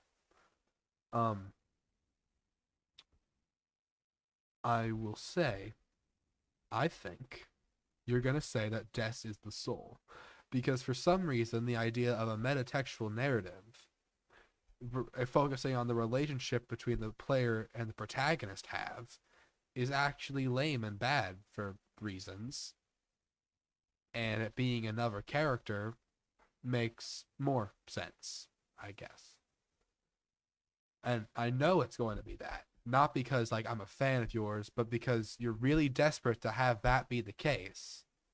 And you're also really, really desperate to have your initial ideas still be right, just not in the way you initially thought, because in the way you initially thought is completely wrong. You're still trying to you really do not want to start fresh, is what I'm getting at, essentially. called Chris is Des. It was a pretty clickbait title, as I wasn't actually arguing that Chris was literally Des, but Is that rather that Sky's Chris Forever had Blue? simply inherited December's role in the narrative. It was a fun little theory, and Oh, some elements of it may still be true, but in retrospect, I made a terrible blunder by that actually sounds wasting interesting. that title. Because, as it turns out, Oh, Chris isn't just metaphorically Des, they are literally Des. Or to be more precise, oh my God! Yeah, I was right. I was correct. I mean, I was correct. I was going to be correct. I've been spoiled on this, but a part of me just really hopes that was a fake clip and I was imagining things. I would really rather be like a hallucinating person in this situation, raving to the wind about nothing. But I'm not. I have video evidence. I'm making it right now. Oh, wow. I am so excited to watch this video afterwards because I actually trust this theorist a lot. Like a lot, a lot. Like I think they make some really. You should subscribe to this guy if you haven't. He makes some good stuff. He started the multi-night theory, which wasn't correct, but unlike a certain other person, uh, they actually are willing to admit when their theories have been shot dead. I mean, this guy's theory was shot dead on arrival 4 years ago. But neither here nor there. Can you please elaborate on how and why? December is the entity controlling Chris's soul. That's right, baby. It's not called Asriel's Dust 2.0 just because it's a sequel. It's called Asriel's Dust 2.0 because there are literally two. That doesn't make sense. That that's not even like your theory thing. That joke just doesn't make sense. That's not what calling something 2.0 means. That doesn't mean there's two. That implies there are two Asriels and two Asriel's dusts. Not that there's a second set of dusts belonging to a different. That joke doesn't make sense. I did not take a long enough break. I see that now. But you know what? I don't think any length of break would have saved you or me. I think we're going to hell together. I think you, me, and the like 10 people watching this, we're all going. We're already on the way. We're already dead. we're just all rotting. Maybe you're our torturer. Maybe you're like our demon torturer who's here to melt my brain into goo and have it flow out my ears. Boss monster souls in play in this narrative. Not only do I think Des is dead, but I think Chris absorbed her soul, either by being present at the time of her death or by conjuring her soul when they tried to summon a demon. Which You're still connecting it back to the one-off lines. You're still connecting it back to that line. Oh, I didn't think to mention that when I was summarizing your theory. You didn't think to mention that while summarizing your theory. We're bringing back the Chris tried to summon a demon with Caddy as like a one-off line brought back as another one-off line because they're in a church. Of course you're gonna make a line about summoning a demon. They're in a church. It's a joke. It's funny, haha. Funny, haha, gafar, gafar. Ja, ja, ja, ja, ja. We're all laughing. And I'm not laughing because you've ruined this line for me. You're honestly, it's gonna be. I have to just forget this. I'm gonna have to wipe this theory from my memory when this video goes up because I'm never gonna be able to look at Delta the same again. Not because you've changed how the game story is or changed my outlook on it. I'm just gonna get constant flashbacks, like PTSD, like a war veteran. This is my Vietnam. And to any war veterans who are watching this video, you're not. I know my audience. You're not part of it. No apologies. whichever is true, the end result. Also, so it's either this one-off line was actually some incredibly important foreshadowing in a way that's not set up like foreshadowing. Also, that implies that Caddy knows about it, which Caddy is not implied to know anything about it, but okay. Or that implies that either Asriel and Des died at the same time and both were caused by Chris, or Chris watched two people die two separate times.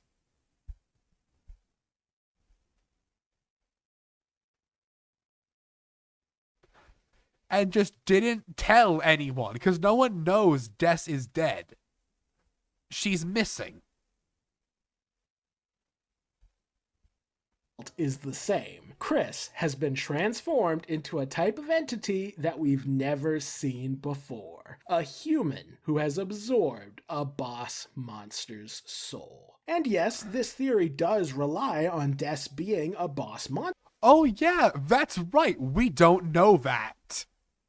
You know, a lot of things you're using to justify your theory end up being we do not know that, and we cannot know that. We are only halfway through the story, and that's decent more than a fourth way through the story, but we are still only halfway. We still have not seen the full deck played out. We're not going to see the full deck played out in Chapter 5 either. I need to clarify that. But I think it's also worth noting that I don't think boss monsters exist here. Because it's also implied that boss monsters are immortal. At least in some regard. Like they're immortal when all their children are dead. They do not age unless they have children. After like a certain point. If I remember that. That might just be bullshit lore I've acquired from fanfics. So I'm going to tell you to take that piece of lore specifically. Because I don't remember that or not. Wait. I have a wiki. You know, I do research on these things when I don't know, instead of making shit up. Or when I can't find anything, I just tell you to take what I just said with like 17,000 grains of salt. Here we go. The Undertale wiki. Thank you. Alright, you use this one, don't use fandom. Anywho. Locations, more.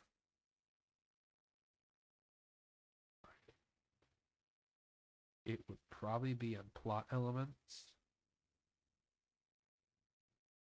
Boss monster. Here we go.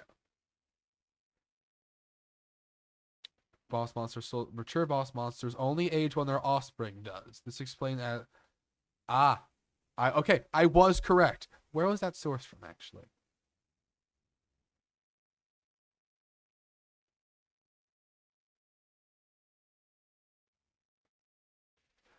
Gerson. It's been a while since I played Undertale myself. It's been like a few years. Uh, More of the game, whatever.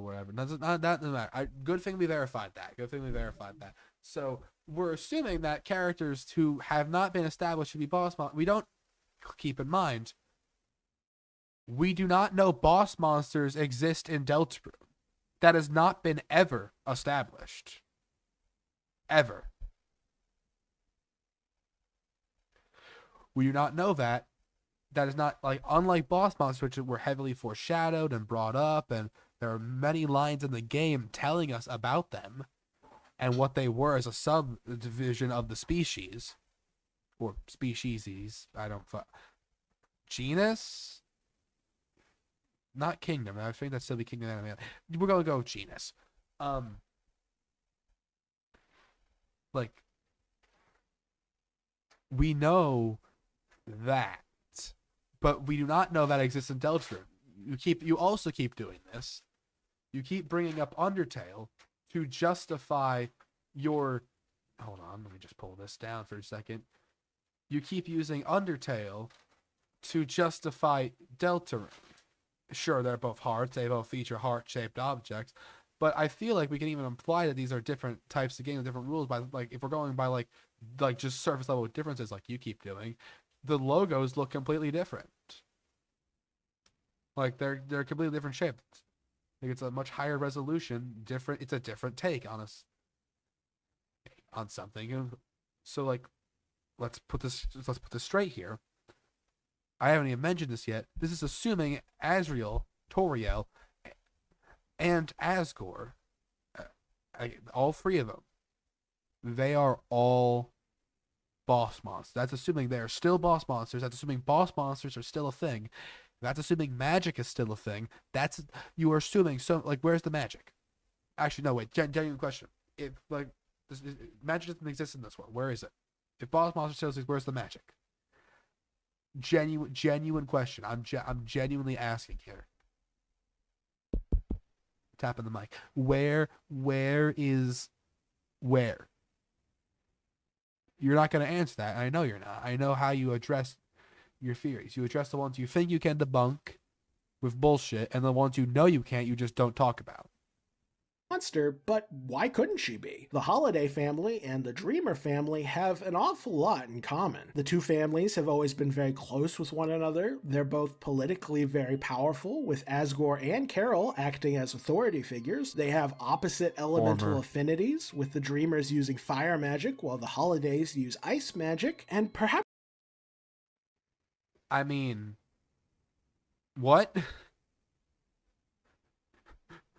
Guys, my favorite scene in Deltarune was when Toriel used fire magic. Fire Grave Route was what are you talking about?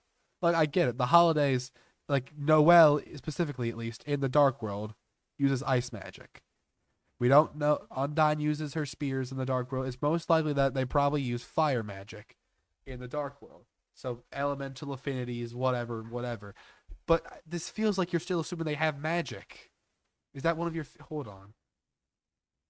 There's no way you haven't addressed that in your fucking Jaru verse.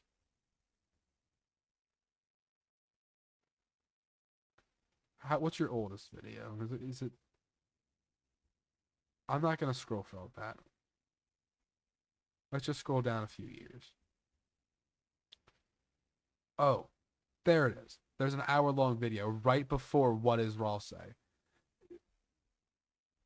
Like, we can make a very simple theory. Or that, Deltarune, different universe, follows so many different properties, so many different rules. And because you did not come to that conclusion, ever since then, you've just been making up shit. You just been doing that. You've been doing that for a while. Anywho, let's go back to your stuff. Perhaps most compelling of all is the fact that Rudy is still alive in this timeline, whereas Rudy died in Undertale. Why is that? Well, he's still extremely sick. Rudy as a character is sick and dying still. But also they have different medicine. And it's also implied he's sick of an actual illness and not just fallen down.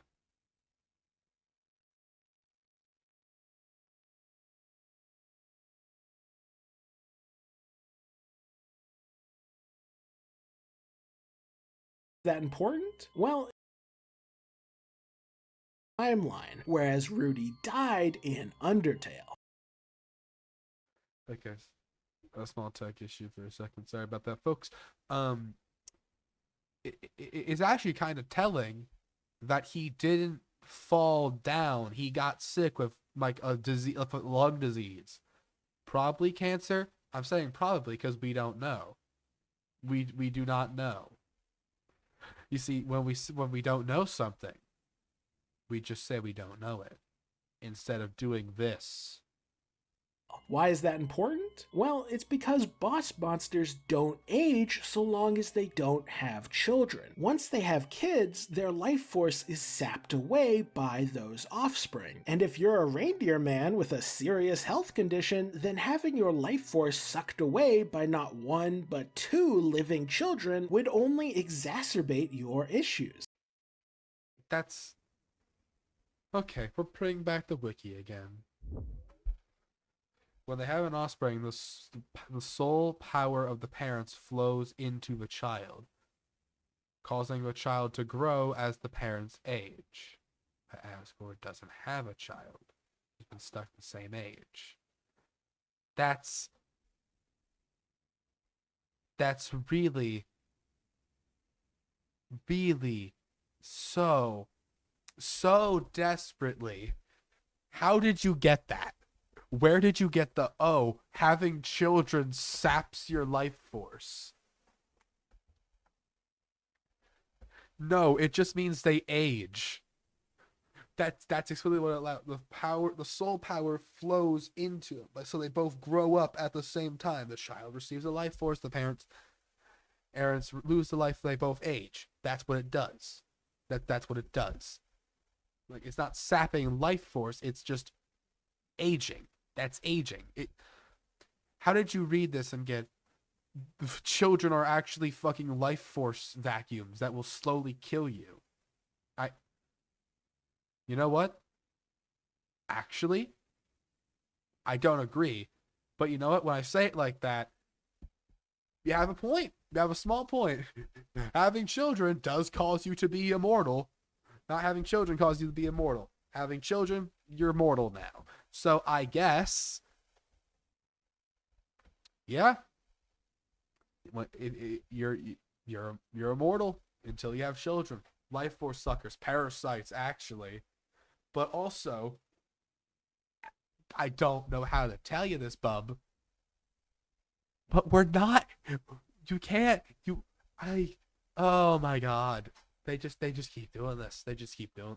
He's just gonna keep doing this. And in Undertale, where Des and Noelle are confirmed to be alive, Rudy is dead. But in Deltarune, the timeline.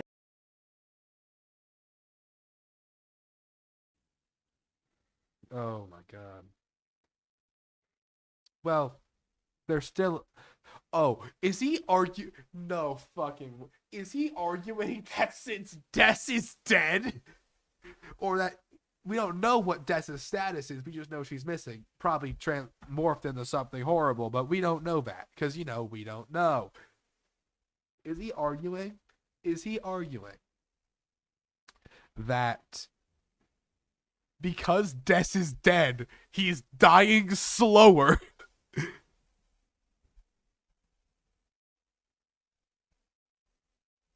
I cannot believe this shit.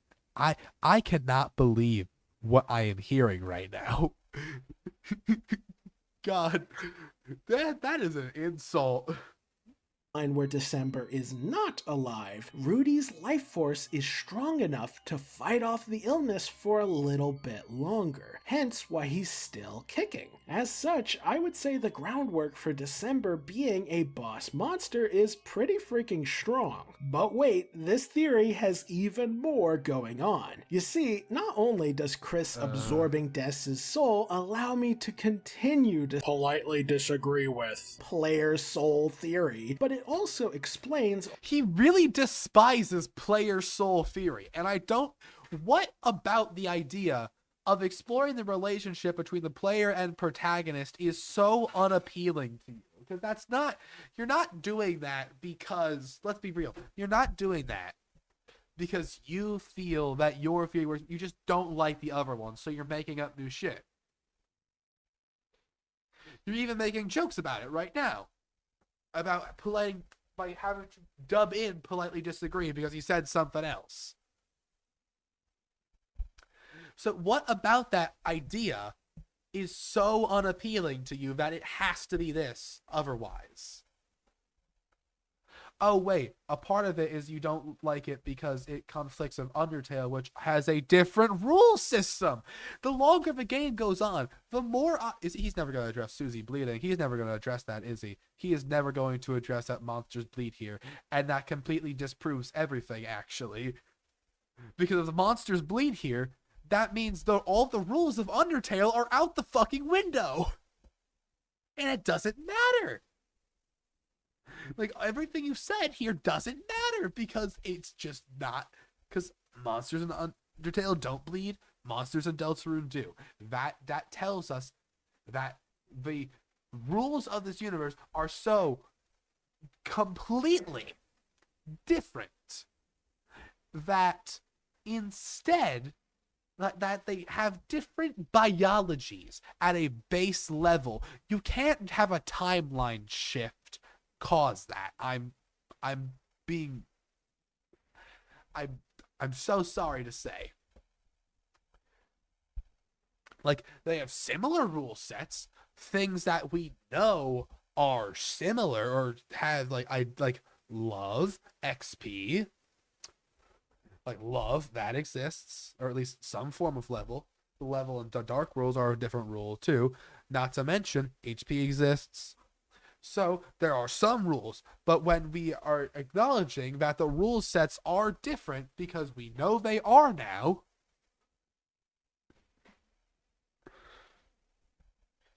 then none of this matters because you're using rules for a thing that we don't know. We do not know. You are just saying shit.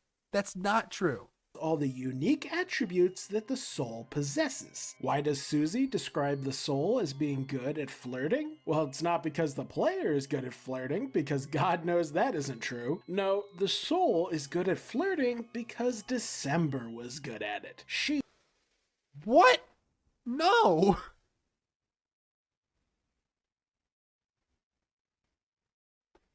What?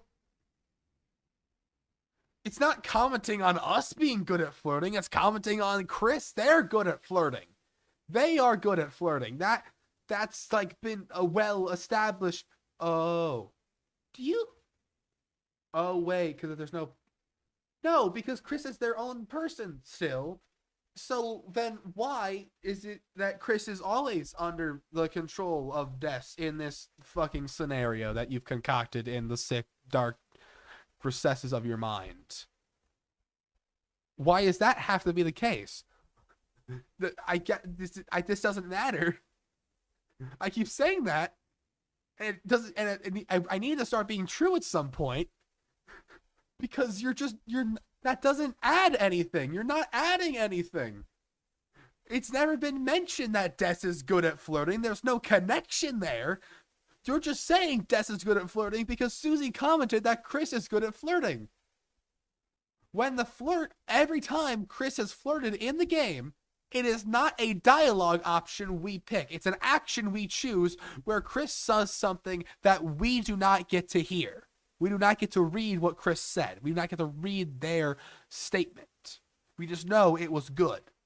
That implies that Chris is the one who said that. Like, even if we're not going by player soul fear, if we're not even going by that we are the player, if we're going by your shit, if we're going by your ideas here, that rule still generally applies. Because we can distinctly point to actions that Chris has probably done on their own. I have that, no, not probably, have. If we She was the coolest, most talented, most counterculture girl in the whole stinking town. Of course she'd be good at flirting. Oh, naturally good at flirting. I don't think this guy's met counterculture people. I don't think anyone's really good at flirting. I think there's just some people who are luckier than others. But that's a joke. This is a joke. We're all jokes. This video's a fucking joke.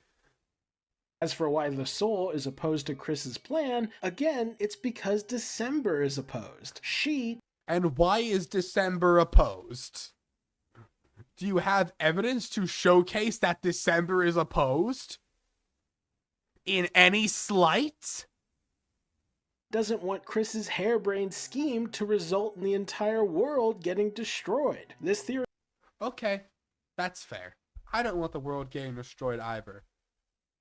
also explains why Chris is so harsh towards the soul. It didn't make sense for them to show such hatred towards Asriel, but towards December? That totally adds up. The only times we ever hear about the two of them interacting was when Des would beat Chris up with her bat. In fact, after coming up with this theory, I've reached the conclusion that Chris almost certainly hated December.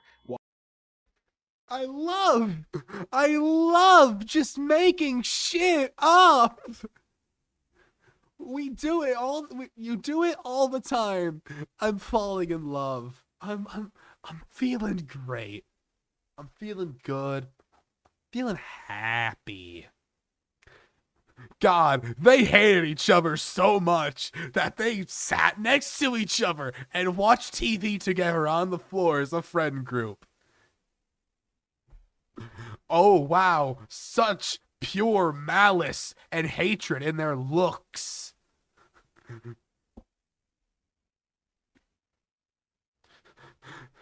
I love how every time Des has been mentioned up to this point, they've definitely described Chris having a visceral, like, angry reaction, except no, they fucking haven't.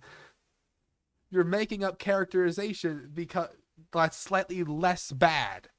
Slightly. Beat them with a wiffle bat. Listen, I've been playing baseball, and I guess a pixel how to do it does this. Do you guys know what a wiffle ball bat looks like?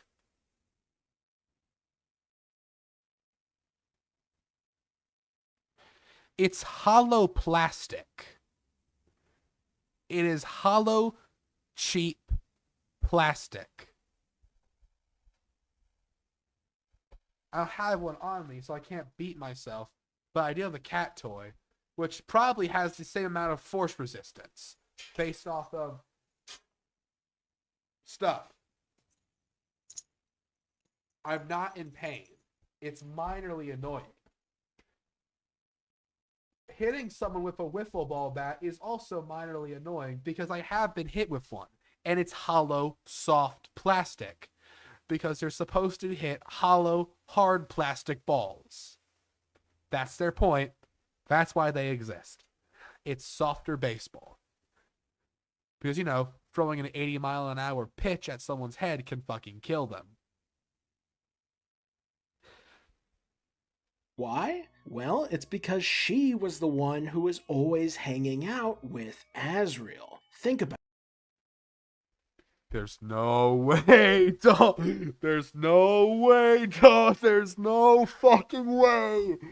There is no goddamn. I'm putting my hands on my fucking. There is no goddamn way. Oh my. You are saying a 7-year-old and a teenager were fucking beefing. Oh my Christ.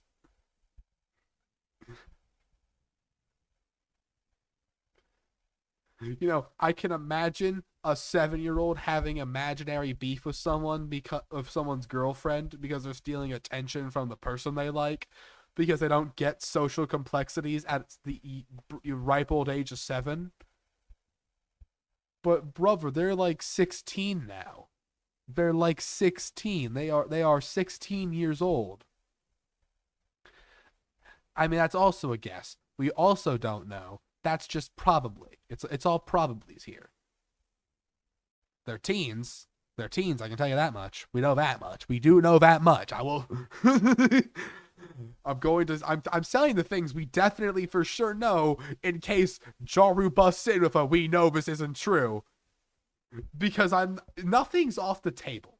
Okay? Nothing is off the table anymore. We have 12 minutes left in this video. We have 12 minutes left. That I hope that's not a two-sided beef. Because imagine because about it. She has his sweater in her closet, his retainer next to her weed, and even his terrible ska CD in her collection. They were at least close friends, and possibly dating, which would likely result in Asriel spending less time with Chris and more time with her. And I love how there's just like no evidence for. I mean, I am a Asriel shipper. I do ship those two, so I do agree. I do think this like the entire room like kind of confirms that those two liked each other in that way, at least before the incident that caused Des to go missing. So like that's not out of the question for me. I'll be honest with you, Chief. But it's really funny how we just I keep getting hit with the obviously and the Chris would undoubtedly hate this. Heck, given Chris's insecurities about not being a monster, they may have even projected those feelings of inadequacy onto Asriel and Des, with Asriel's choice to spend more time with a fellow monster hitting particularly close to home. In fact, given how passionate Chris is about playing piano, and given that December was in a band and played a ton of instruments, it may be that Chris became obsessed with learning piano precisely because they wanted to prove themselves to Asriel. It was Chris's way of saying, what? see, she's not the only one who can play music. Okay. So we are 51 minutes exactly on the fucking dot into this theory.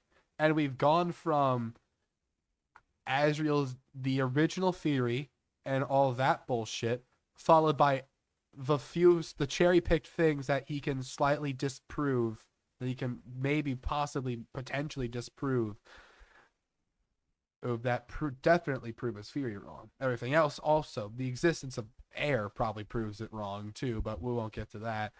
Followed by the actual theory. So 51 minutes into this video, we've gone from bullshit to probably the best part of the video where he has to point out all the flaws in his theory and admit that he's human, followed by all right points that I can disprove by we see the disprovings, like the stuff I've talked about here. Some points that I actually this other one actually sort of valid. There was a few valid things here too.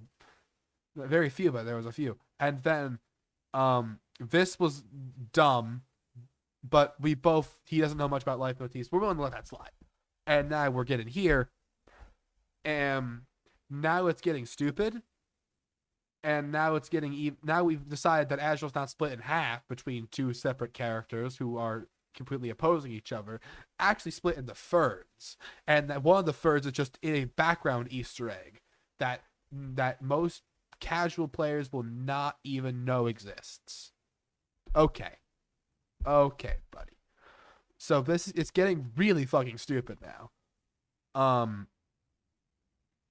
And this This was a fucking insult, not just to Toby Fox. I'm not gonna fucking know how Toby. I'm not gonna act like I know how Toby Fox feels, but as a writer, hearing the lines "You got tricked by Tricky Tony" over a design, and like, oh, you actually fell for it as a counter to your easily disproved theory, that pissed me off. That is an insult to probably every writer on earth, because that's not how writing a story works, and you clearly still have no fucking idea how writing a story works. Because if every story was written like your shit right now, no one would want to read books. We would literally be in fucking Fahrenheit 451, but at least the books there have the fucking author something. Like, I'd be fucking in support of burning every fucking book because it's all fucking trash. It's shit. Like, oh my god. Like, no story should just be foreshadowing details that you managed to predict are something are actually wrong, and they were something else that you could not predict. Except for this one guy who's smarter than everyone else. He knows what he's talking about. And now we're just going off the rails. This was probably an insult to anyone who thinks and breathes. And we're getting here, and this is we've gone so far off the rails that I think we've probably caused at least 17,000 9/11s at this point. And I don't know. I don't know what to do with this. And now we're deciding that the best way to justify our theory is to say that a teenager had beef, a teenager and a toddler had beef with each other for stealing attention from one another. That's where we're at. That's where we've gone. That's how music. I'm going to, we're going to pause again. I was going to let it go. I want to point the fuck out. All of this shit, this never ending torrent of it, started with the question, what is Ralsei? And we can have either this or Ralsei is a special darkener, and a lot of his abilities are probably granted to him by being from the Grand Fountain. Wow. God, that was a sentence. All of that it's like, there's more to it, obviously, but that's not evidence we're gonna probably get from what we have set up right now, even with the 4 chapters. We're only finally starting to peel back those layers. But like, the actual answer of what Ralsei is answered in a sentence instead of this.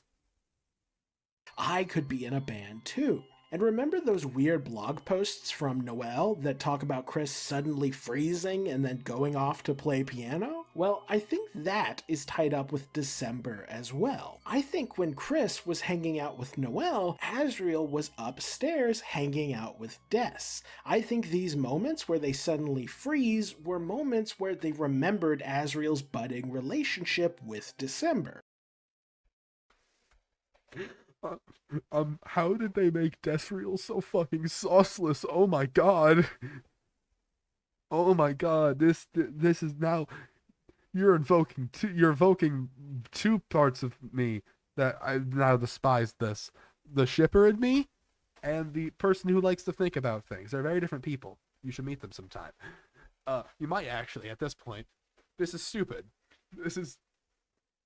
I'm running out of productive things to say, because we're straying so far from what can be connected to the game that there isn't anything connected to the game to say this isn't true. Like, I can also just say, Monster Kid is actually gay. Is there any evidence for that in the game? No. In fact, that theory is far enough removed from the game that there's no evidence pointing towards or against. So I can just say it's true because of my characterization. That's where we've gone at this point. That's where we are. We've been at there for a while. Which prompted Chris to feel jealous and head off into the other room in order to... Like now instead of like just deciding, like we see Chris play piano without the soul, without knowing the soul is there, they will just do that. But so it's not about that. They just like playing piano. It's their passion. They don't have a piano at their house. They decide that they're getting bored and want to play piano. Could be some soul shenanigans. Like I said, those vlog posts are short enough that we do not actually know. We don't. But I will say the idea that while going over to play at someone's house, you get PTSD flashbacks to the fact that your brother is dating someone is enough to fuel you to play fucking Moonlight Sonata. Really funny. That's hilarious. But I'm no longer in the mood for laughing. Practice piano and win Asriel back. Heck, we know that What? Fuck you mean win Asriel back? What the fuck do you mean by that? It's established that they have a very good relationship in the game. This fucking bootleg controller and the. at one point Oh. Chris brought Bratty food in exchange for being allowed to hang out with her. And I reckon this was Chris trying to prove that they were cool enough to hang out with the older kids like Des and Asriel. As you can see, once you have this context of Chris trying to fight Des for Asriel's attention, a whole When Chris is in control, they can play piano but can't play anything else. When the soul, aka Des, is in control, she can't play piano but is able to shred on the guitar. Toby Fox literally shows Chris playing December's instrument and December's song, all while emphasizing how Chris and the soul had different musical skills, only for nobody to connect the dots, and the Roaring Knight shows up on the bat. Brilliant misdirection. Utterly brilliant. You're doing the thing again. You keep doing that. I pointed out multiple times. I know you're not gonna stop. I'm praying to God you fucking will. I'm praying to God this video just like cuts out halfway through, like you got shot or something. Cause Jesus Christ, stop that. Stop just saying this is brilliant misdirection. You're supposed to be able to, like. Let me take a deep breath and collect my words before I say something I really regret. If nobody's connecting the dots, it might just be because there aren't dots to connect. Like you if you're the only one thinking this shit, you're probably wrong. I'll be honest with you, Chief. Also, this is debunked by how the fact we can play piano as the soul, just not like as well as Chris. But when we get to those pianos in the Dark World, we have the buttons to press and we can play tunes. There's even like custom tunes you can play, tune Easter eggs. Like you can play Megalovania. Yeah, and you can, or well, attempt to. You can play music from the Dark World. You can hear Chris playing music from the Dark World. It's also worth noting that the shredding on guitar is done through a gameplay UI element. Whenever, and I mean whenever, it comes to Chris, whenever like we try to play piano and we don't have that prompt, we just plop our hands down on the key. Pa-ching!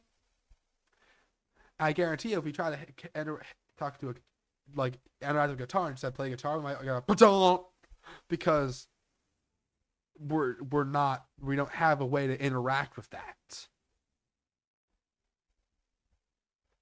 Like it's worth noting that. Like we don't have a way to when we have a way to interact with the instrument, we can play them. But when we don't have a way, we just say play, then we play it badly because we can't. It's we also see this in other places, not just instruments. The RC car race, or well, the video game race that you play on the couch with Susie. You can't see the TV, so you play badly.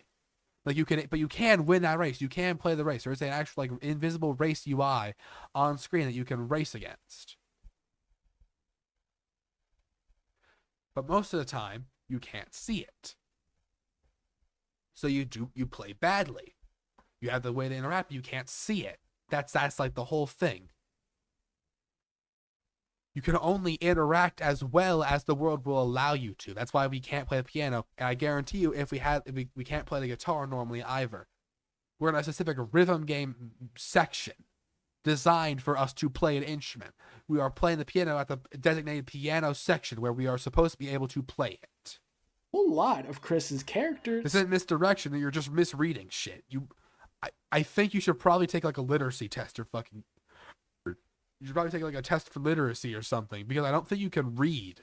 Starts to click into place. And if Chris had this sort of tense rivalry with Des when she was alive, then it makes perfect sense that Chris would have such a harsh attitude towards her now that she is literally inside of their soul. Des may very well have been Chris's least favorite person, so being possessed by her is probably a worst case scenario. In fact, given the dynamic between Des, Asriel, and Chris, and given that my theory holds, I feel like we would have had that if that was the case, if that really was the case.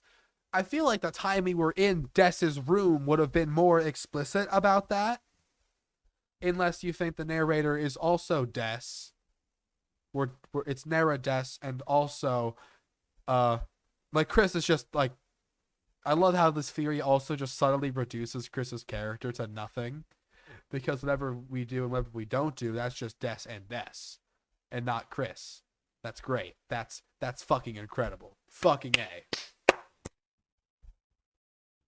holds that Chris was somehow involved in both of their deaths, I think a picture of what How would Chris is be starting to come together. Oh no. Now, no, I won't no, paint an exact picture myself, as coming up with a dramatic, detailed story is precisely what caused people to dismiss my original theory. However, Oh, that was not the only reason. That was not the only reason. This video is evidence. If you're not going to do your Phoenix Wright presentation, that's good. But also, that makes your theory make even less sense. Because at least before, you were justifying how this impossible thing could have maybe potentially possibly happened.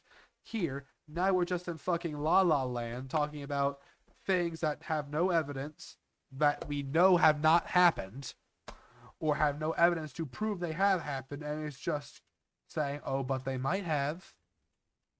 Like, you're not even going to tell me how Des could have potentially died by Chris's hands? How's the bunker coming? How's the bunker factor into this shit? How's the shelter factor? You still haven't factored that shit in yet either. What about the dark world there? I think that's probably also fucking important to this theory, considering how much of this is important to the overarching plot.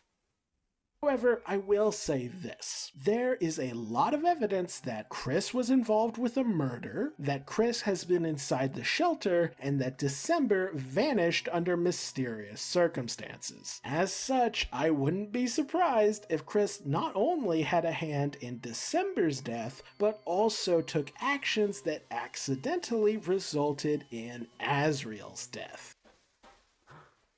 Ave Maria.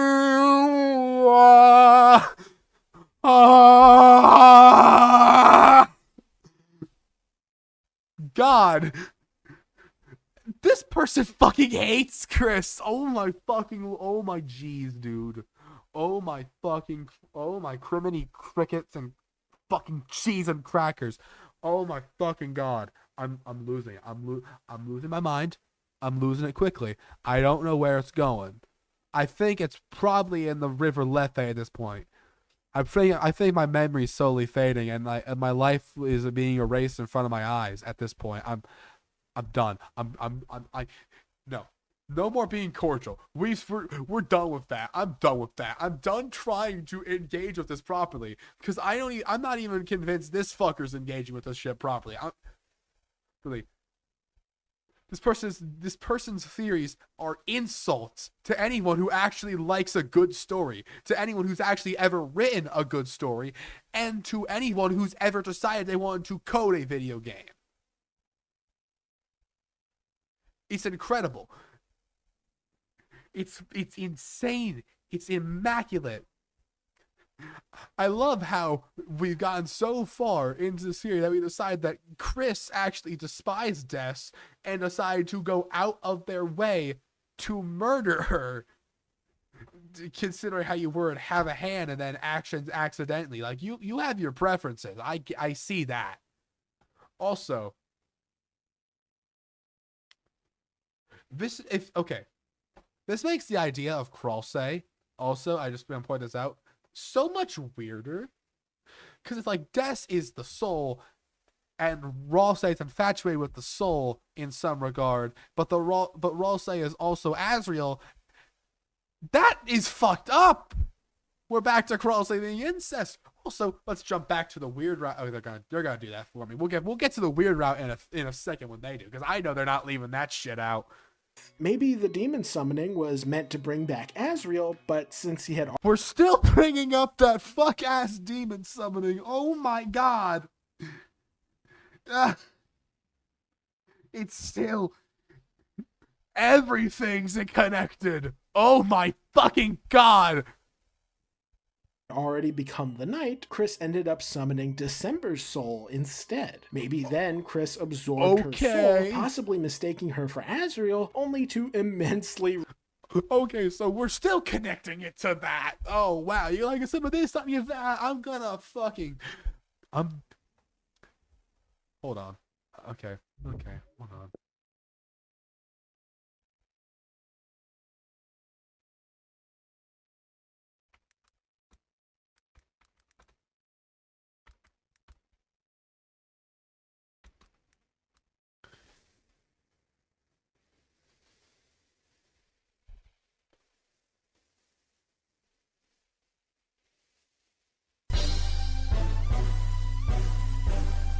I'm going to kill each and every one of you. The only disappointment in it for me is that I only get to do it once. Jaru? Can you please stop? Can you just... You can end the video here. You've made your point. I get it. I understand what you're trying to say. Theory over. Can we stop? No, because there's still fucking 9 minutes left. regret that decision. In fact, maybe it was Des who forced Chris to reveal her fate to Carol, which was how this unlikely alliance between Carol, Chris, and the Knight came to be. This also explains why the mayor says the word "you" in bright red capital letters in this scene. It's clear that she's talking to the soul, but now we understand why. She is talking to her daughter. This is Carol telling December that no matter what form she takes, she is always welcome in their home. This theory may even explain why... As a bonus, if the theory that Noelle... Okay. Okay, I said okay like I'm actually fucking pissed at that being a theory. That's a fine theory. I do not... That's a fun one. I like to engage with that sometimes. But how the hell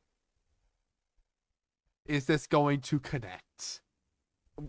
It's on screen. I'm going to read it now. As a bonus, if the theory that Noelle is transgender is accurate, as her room colors imply, there are other things that could imply it too, but with the antlers being on everyone now, it's mostly implied that it's with the colors. It's a fun, it's technically a headcanon, but it's a fun headcanon. It's one I go back and forth on. It's fun. I like it. That's different. That's neither here nor there. This will be the second of Carol's children to undergo a significant change in how they are physically and socially perceived. Jesus fucking Christ! No! No! No fucking way! No fucking way is he doing that? Oh my fucking god!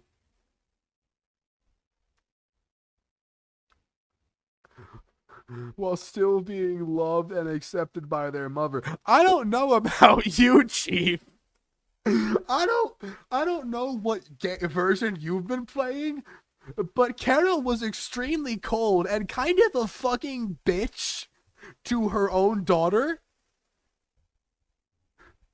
Like, it felt like Noelle was like fucking horrified at the concept of her being home early. Like, that's fucking crazy. Contrasting Carol's cold demeanor with such a loving and accepting heart seems very in line with Toby Fox's subversive writing style. You know, apparently, according to Jaru, that subversive writing style is it looks good, but it's actually dog shit. This also contributes to the wider theme of normalized acceptance as seen with the way Chris is largely treated no different for being human or learning how to accept largely. I was about to point out fucking Snowy, but never mind. Or learning how to accept Noelle as a key part of Queen's arc.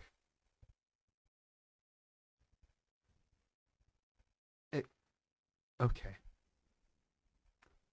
You might be wondering why I am so outraged at this one specifically. I'm not sure what my trans homies are gonna think of this, but to me, using that theory, which probably means so much, as an excuse for this bullshit and batshit it to make any sense thematically to you is insulting to everything about this is insulting. I'm going to be for real. Like, I think being in a different person's body and controlling them against their will is a bit different than someone taking fucking estrogen. Okay? I think that's a little... No, let's drop the fucking subtlety. I think that is so fucking different. Those two are not similar, really, in the slightest. Oh my god. Carol in particular calls Chris at the end of the Snowgrave route. She simply noticed Noelle's increased interest in Chris and is now concerned by what this could mean for December. With all that said, I don't think Des is aware of what happened to Asriel, or at the very least, she isn't aware that he has become the Roaring Knight. That is why Chris has worked so hard to hide the Roaring Knight's identity from the Soul. Des was quite possibly in love with Asriel, so if she found out that Chris had a hand in his death, then not only could she bring physical harm to Chris's body, but she would be even more determined to put a stop to Chris's schemes. Speaking of determination... Okay, but the thing is... Apparently, if a human soul merges with a monster, it's just like a shared consciousness. But if it's a human absorbing a monster soul, it's dual consciousness that don't interact with each other.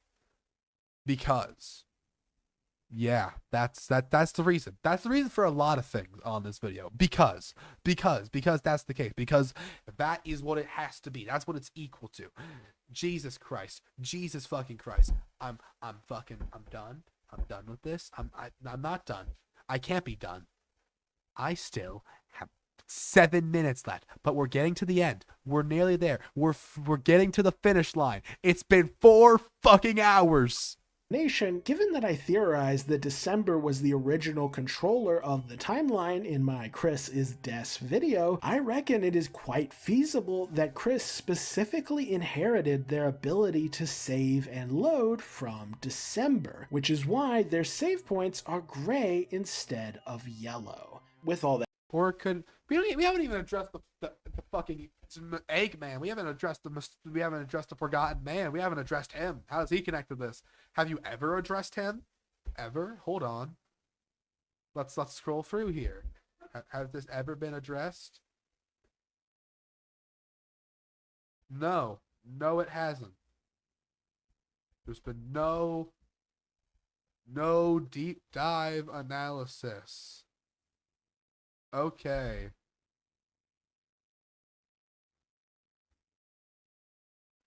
We're doing this again, baby. I'm going to kill each and every one of you. And the only disappointment to me is that I only get to do it once. Okay, back to this.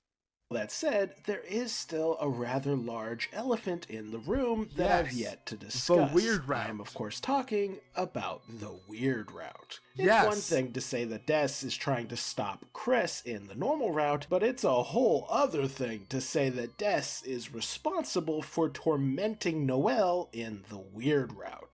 Yeah, how about that? Can we explain that? Oh, now we're bringing out the weird route again.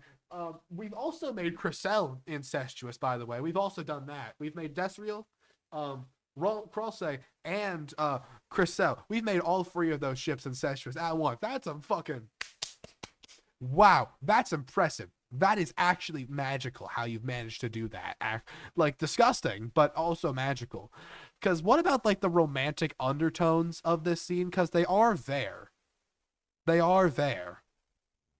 Like it's so worth pointing out that right now that, like, there are romantic undertones to these scenes.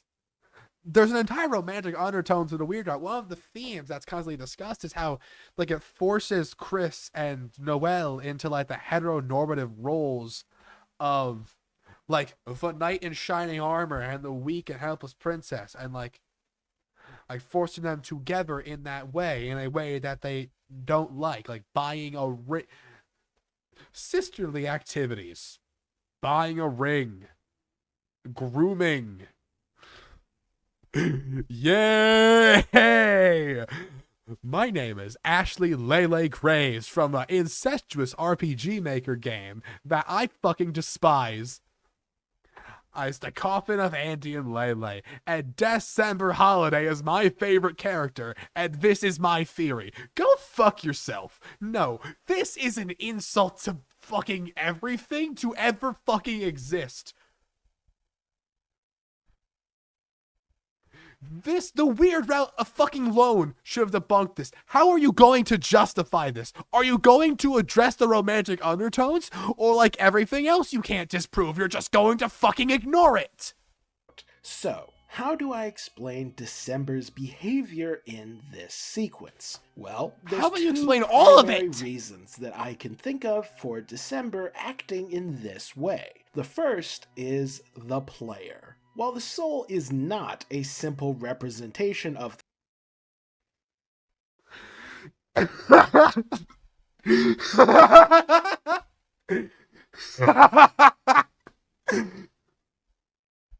Oh, okay.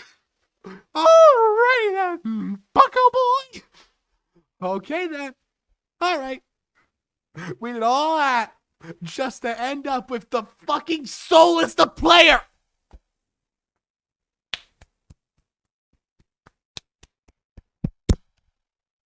I am actually so fucking angry. So let's see. When did this start? When did this start? Okay, so this started about 10 minutes ago. So we did 10 minutes of this fucking torture. This actual fucking torture. Like, you show, like, if a CIA ever captures a Deltarune fan, they just show them these 2 videos, and they're gonna fucking spill their guts. I know I fucking would. Literally, I'll fucking stab myself if prompted and given the opportunity to do so.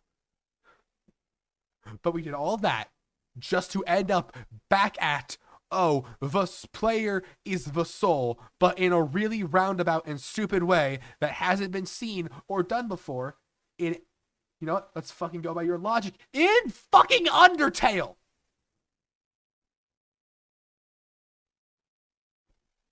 Okay? Okay. So, we're gonna address the romantic undertones? I'd still like to see the fucking incest you've managed to craft be addressed, you fucking piece of shit! the player, our influence is still integral to this story, just like it was in Undertale. In that game, we are controlling Frisk directly, and thus whether Frisk is a mass murderer or the savior of the underground is entirely up to us. We can corrupt their character because it's a different if we world so with choose, different rules. and the same is true with December. Remember, we aren't controlling Chris This is a really, roundabout way to do the same thing as Undertale again for funsies. Wow, what a great story. It's the one I already played, but worse done. I'm bumping my mic a shit ton, and I need to stop. You need to fucking stop. We're nearly done. We are nearly done. 6 minutes. 6 minutes. That's all. We only need 6 more minutes. Directly the way we did with Frisk. We are controlling the entity inside of their soul. In other words, we are controlling December. So while we can still supply a corrupting influence, we can only exert that influence upon December herself, which is why Chris can rebel against us. However, and this is important, while we Okay. So we're not going to address that. Okay.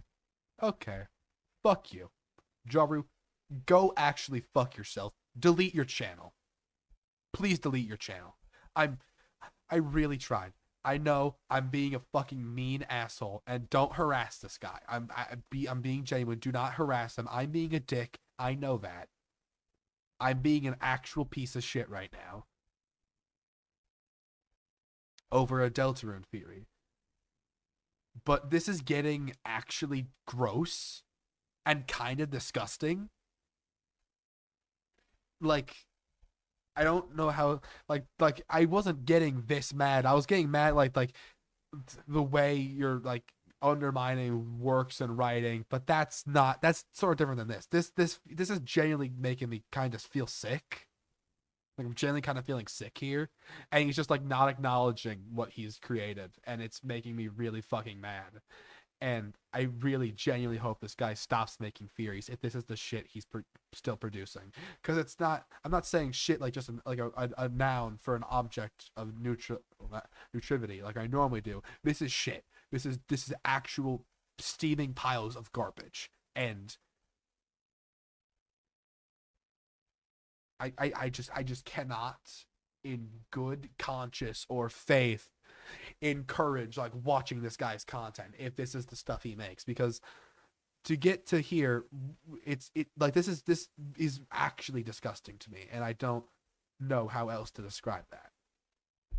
can corrupt December, we cannot change the reality of who she was up until now. Which brings us to the second reason for the weird route: December's character.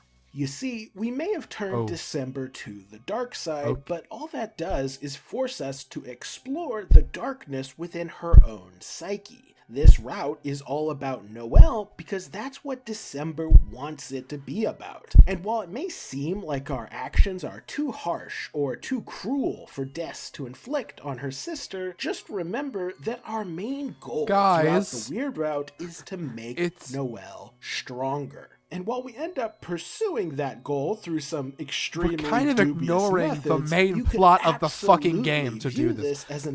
We're ignoring the entire main plot of the game to do this, by the way. Like, the prophecy, not fucking addressed. Doesn't matter. Doesn't matter in the slightest. It's all about this stupid theory. This entire game, according to this guy, according to Jaru, is about this one stupidly made, awfully crafted theory that connects everything into a schizophrenic, old caffeinated, coconized fucking spider's web of nothingness, of fucking black inky shit.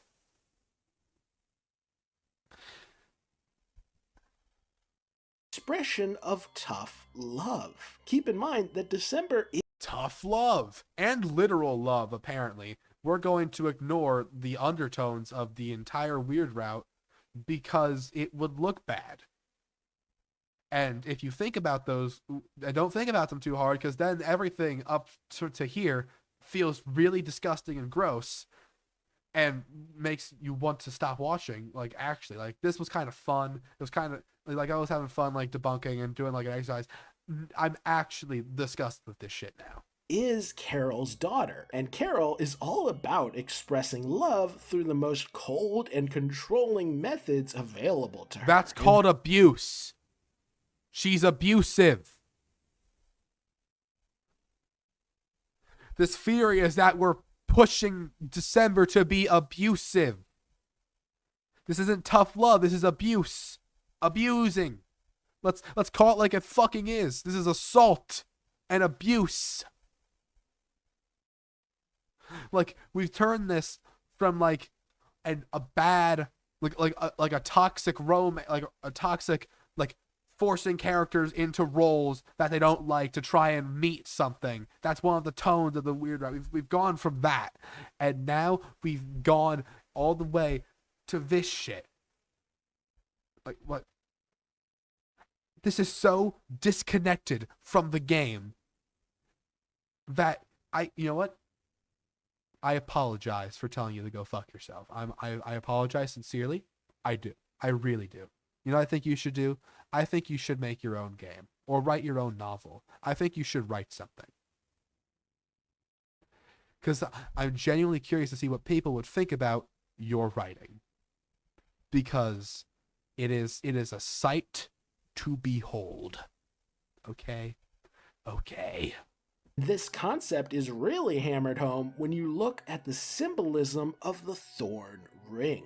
This ring makes Noelle stronger and lets her do things she never thought she could do, but at the cost of her own will being supplanted by December's. The use of a ring of thorns, which are the harsh and painful side of a rose, is a direct metaphor for the painful side of love. When December forces this ring onto Noelle, it's like she's saying, I'm hurting you because I love you, and this is for your own good. Address it.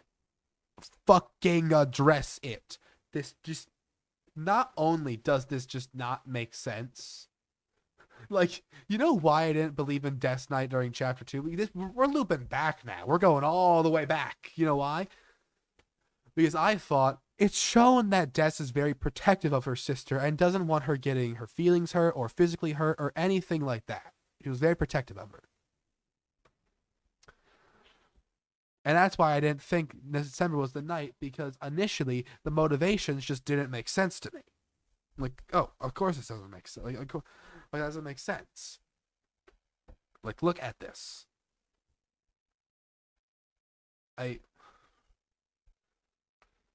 Like, why would December, like, when we assume the knight was like fully conscious and aware of what they were doing, we need someone who was willing to risk it all, and no one quite fit that profile. Now we know what the knight actually is. December makes a lot more sense as the candidate, as like a dubious fucking evil little creature, taking on like some of her characteristics.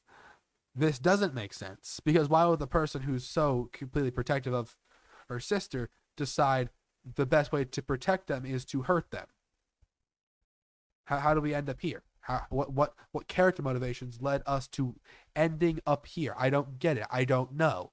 And I'm getting tired. Can we just move on to the summary so I can call you fucking stupid and we can end this video? Because this went from something I thought would be fun to do to a genuine exercise in patience that I have failed. If the weird I need to route work was on myself really as a person. about the player, then it wouldn't make sense for us to hyper focus on Noelle. But if my theory is true and the weird route is actually about December, then it makes perfect sense for her to focus on her sister. It Us fucking choosing doesn't! to pursue the Snowgrave route instead of the normal route is effectively us choosing to allow December to enact her will, just like how the No Mercy route in Undertale allowed Kara to enact their will. Heck, something I only found out about just recently thanks to KazooCat was how, during the Snowgrave route of Chapter 2, the song that plays right before we fight Birdly... I feel bad for whoever this KazooCat is. I don't know who they are, but I feel really bad that they had their name attached to this. I feel really bad that they had their name attached to this. I want to see what theories they've made. I'm going to see what they're about. I might like their channel below, because I really feel bad for them. They don't deserve to be attached. I don't think anyone deserves to have their name attached to this, ever. This is really, like, if my name was randomly just said here, I would really get sad. has some striking similarities to Raise Up Your Bat, which, for those who aren't aware, is a song that was likely written by December. This connection is made even more likely when you realize that the Snowgrave song in question is literally titled D, which is almost certainly referencing December. Toby Fox is explicitly tying December to the most climactic moment of the Snowgrave route, and he is doing this because this moment was specifically orchestrated by December herself. Now, you may be wondering what December's end goal is in the Weird Route, and how that ties into the prophecy. Well, the good news is I do have an answer for those questions, and I think you're gonna find my conclusions very interesting. However, the bad news is this video has already gotten over an hour long. So, for the sake of brevity, I'm going to save. My reaction to yours has been over 4 hours long, if that makes you feel any better. Like, I've been talking about this for 4 hours. Like, I genuinely think the reason this video won't get views at this point is not because, like, people don't like my content or whatever. I just don't think people are going to want to watch me talk about this for that long. But I have a lot to say about this. And most of it doesn't. And most of it, I try to be in good faith. I'm being in good faith when I'm still screaming at you. You need to do better, okay? I fucking sound like a disappointed parent when I say that. You can pick up on some thematic themes. You can connect some good dots. You've even brought up some of your own valid points here, something I haven't even thought of. That D is interesting. I do wonder how that connects, but I can confidently tell you it doesn't connect like that. I am almost sure it does not connect like that. If I'm wrong, I don't think I will be. At least I doubt you'll be right. But if I'm wrong, then you know what? I'll make a 4-hour apology video. Promise. I promise. I'll delete this. I'll make a 4-hour apology video. Well, repercussions for me. Okay? That's fair. I think that's fair and valid. But I will not be watching that theory. I do not want to hear more of this. This was one of the worst things I've ever seen in my life.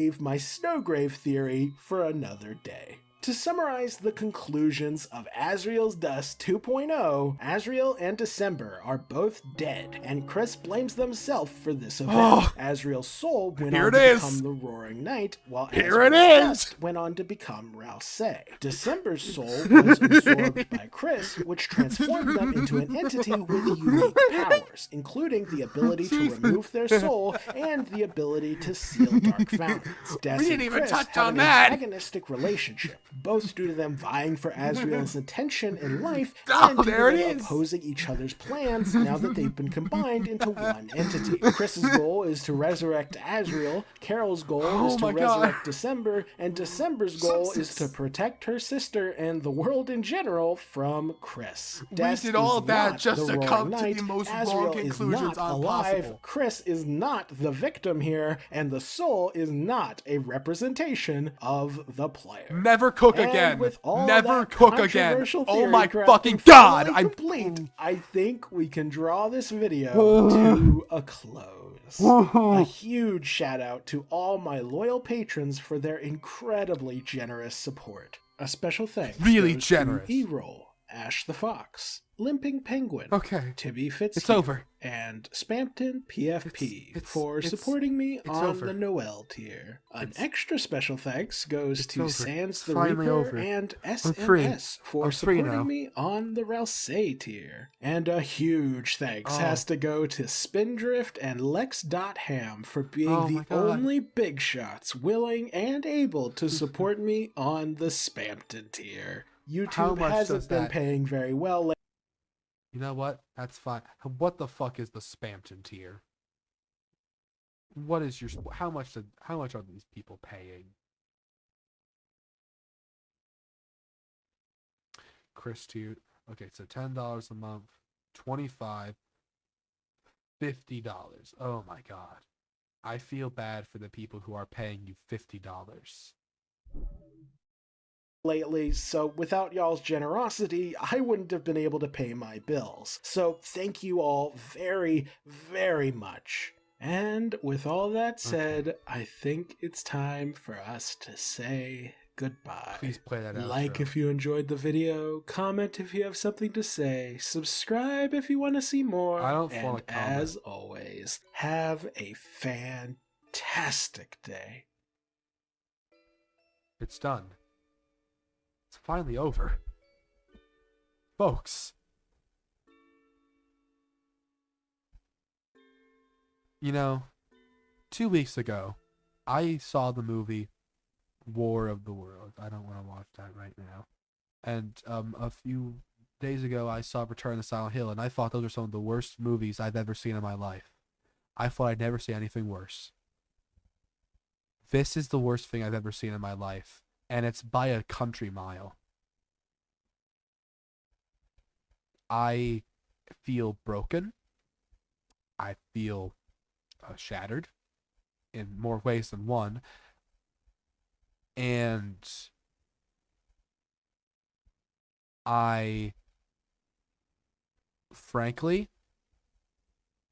never want to hear about this guy again. Let's look at the comments.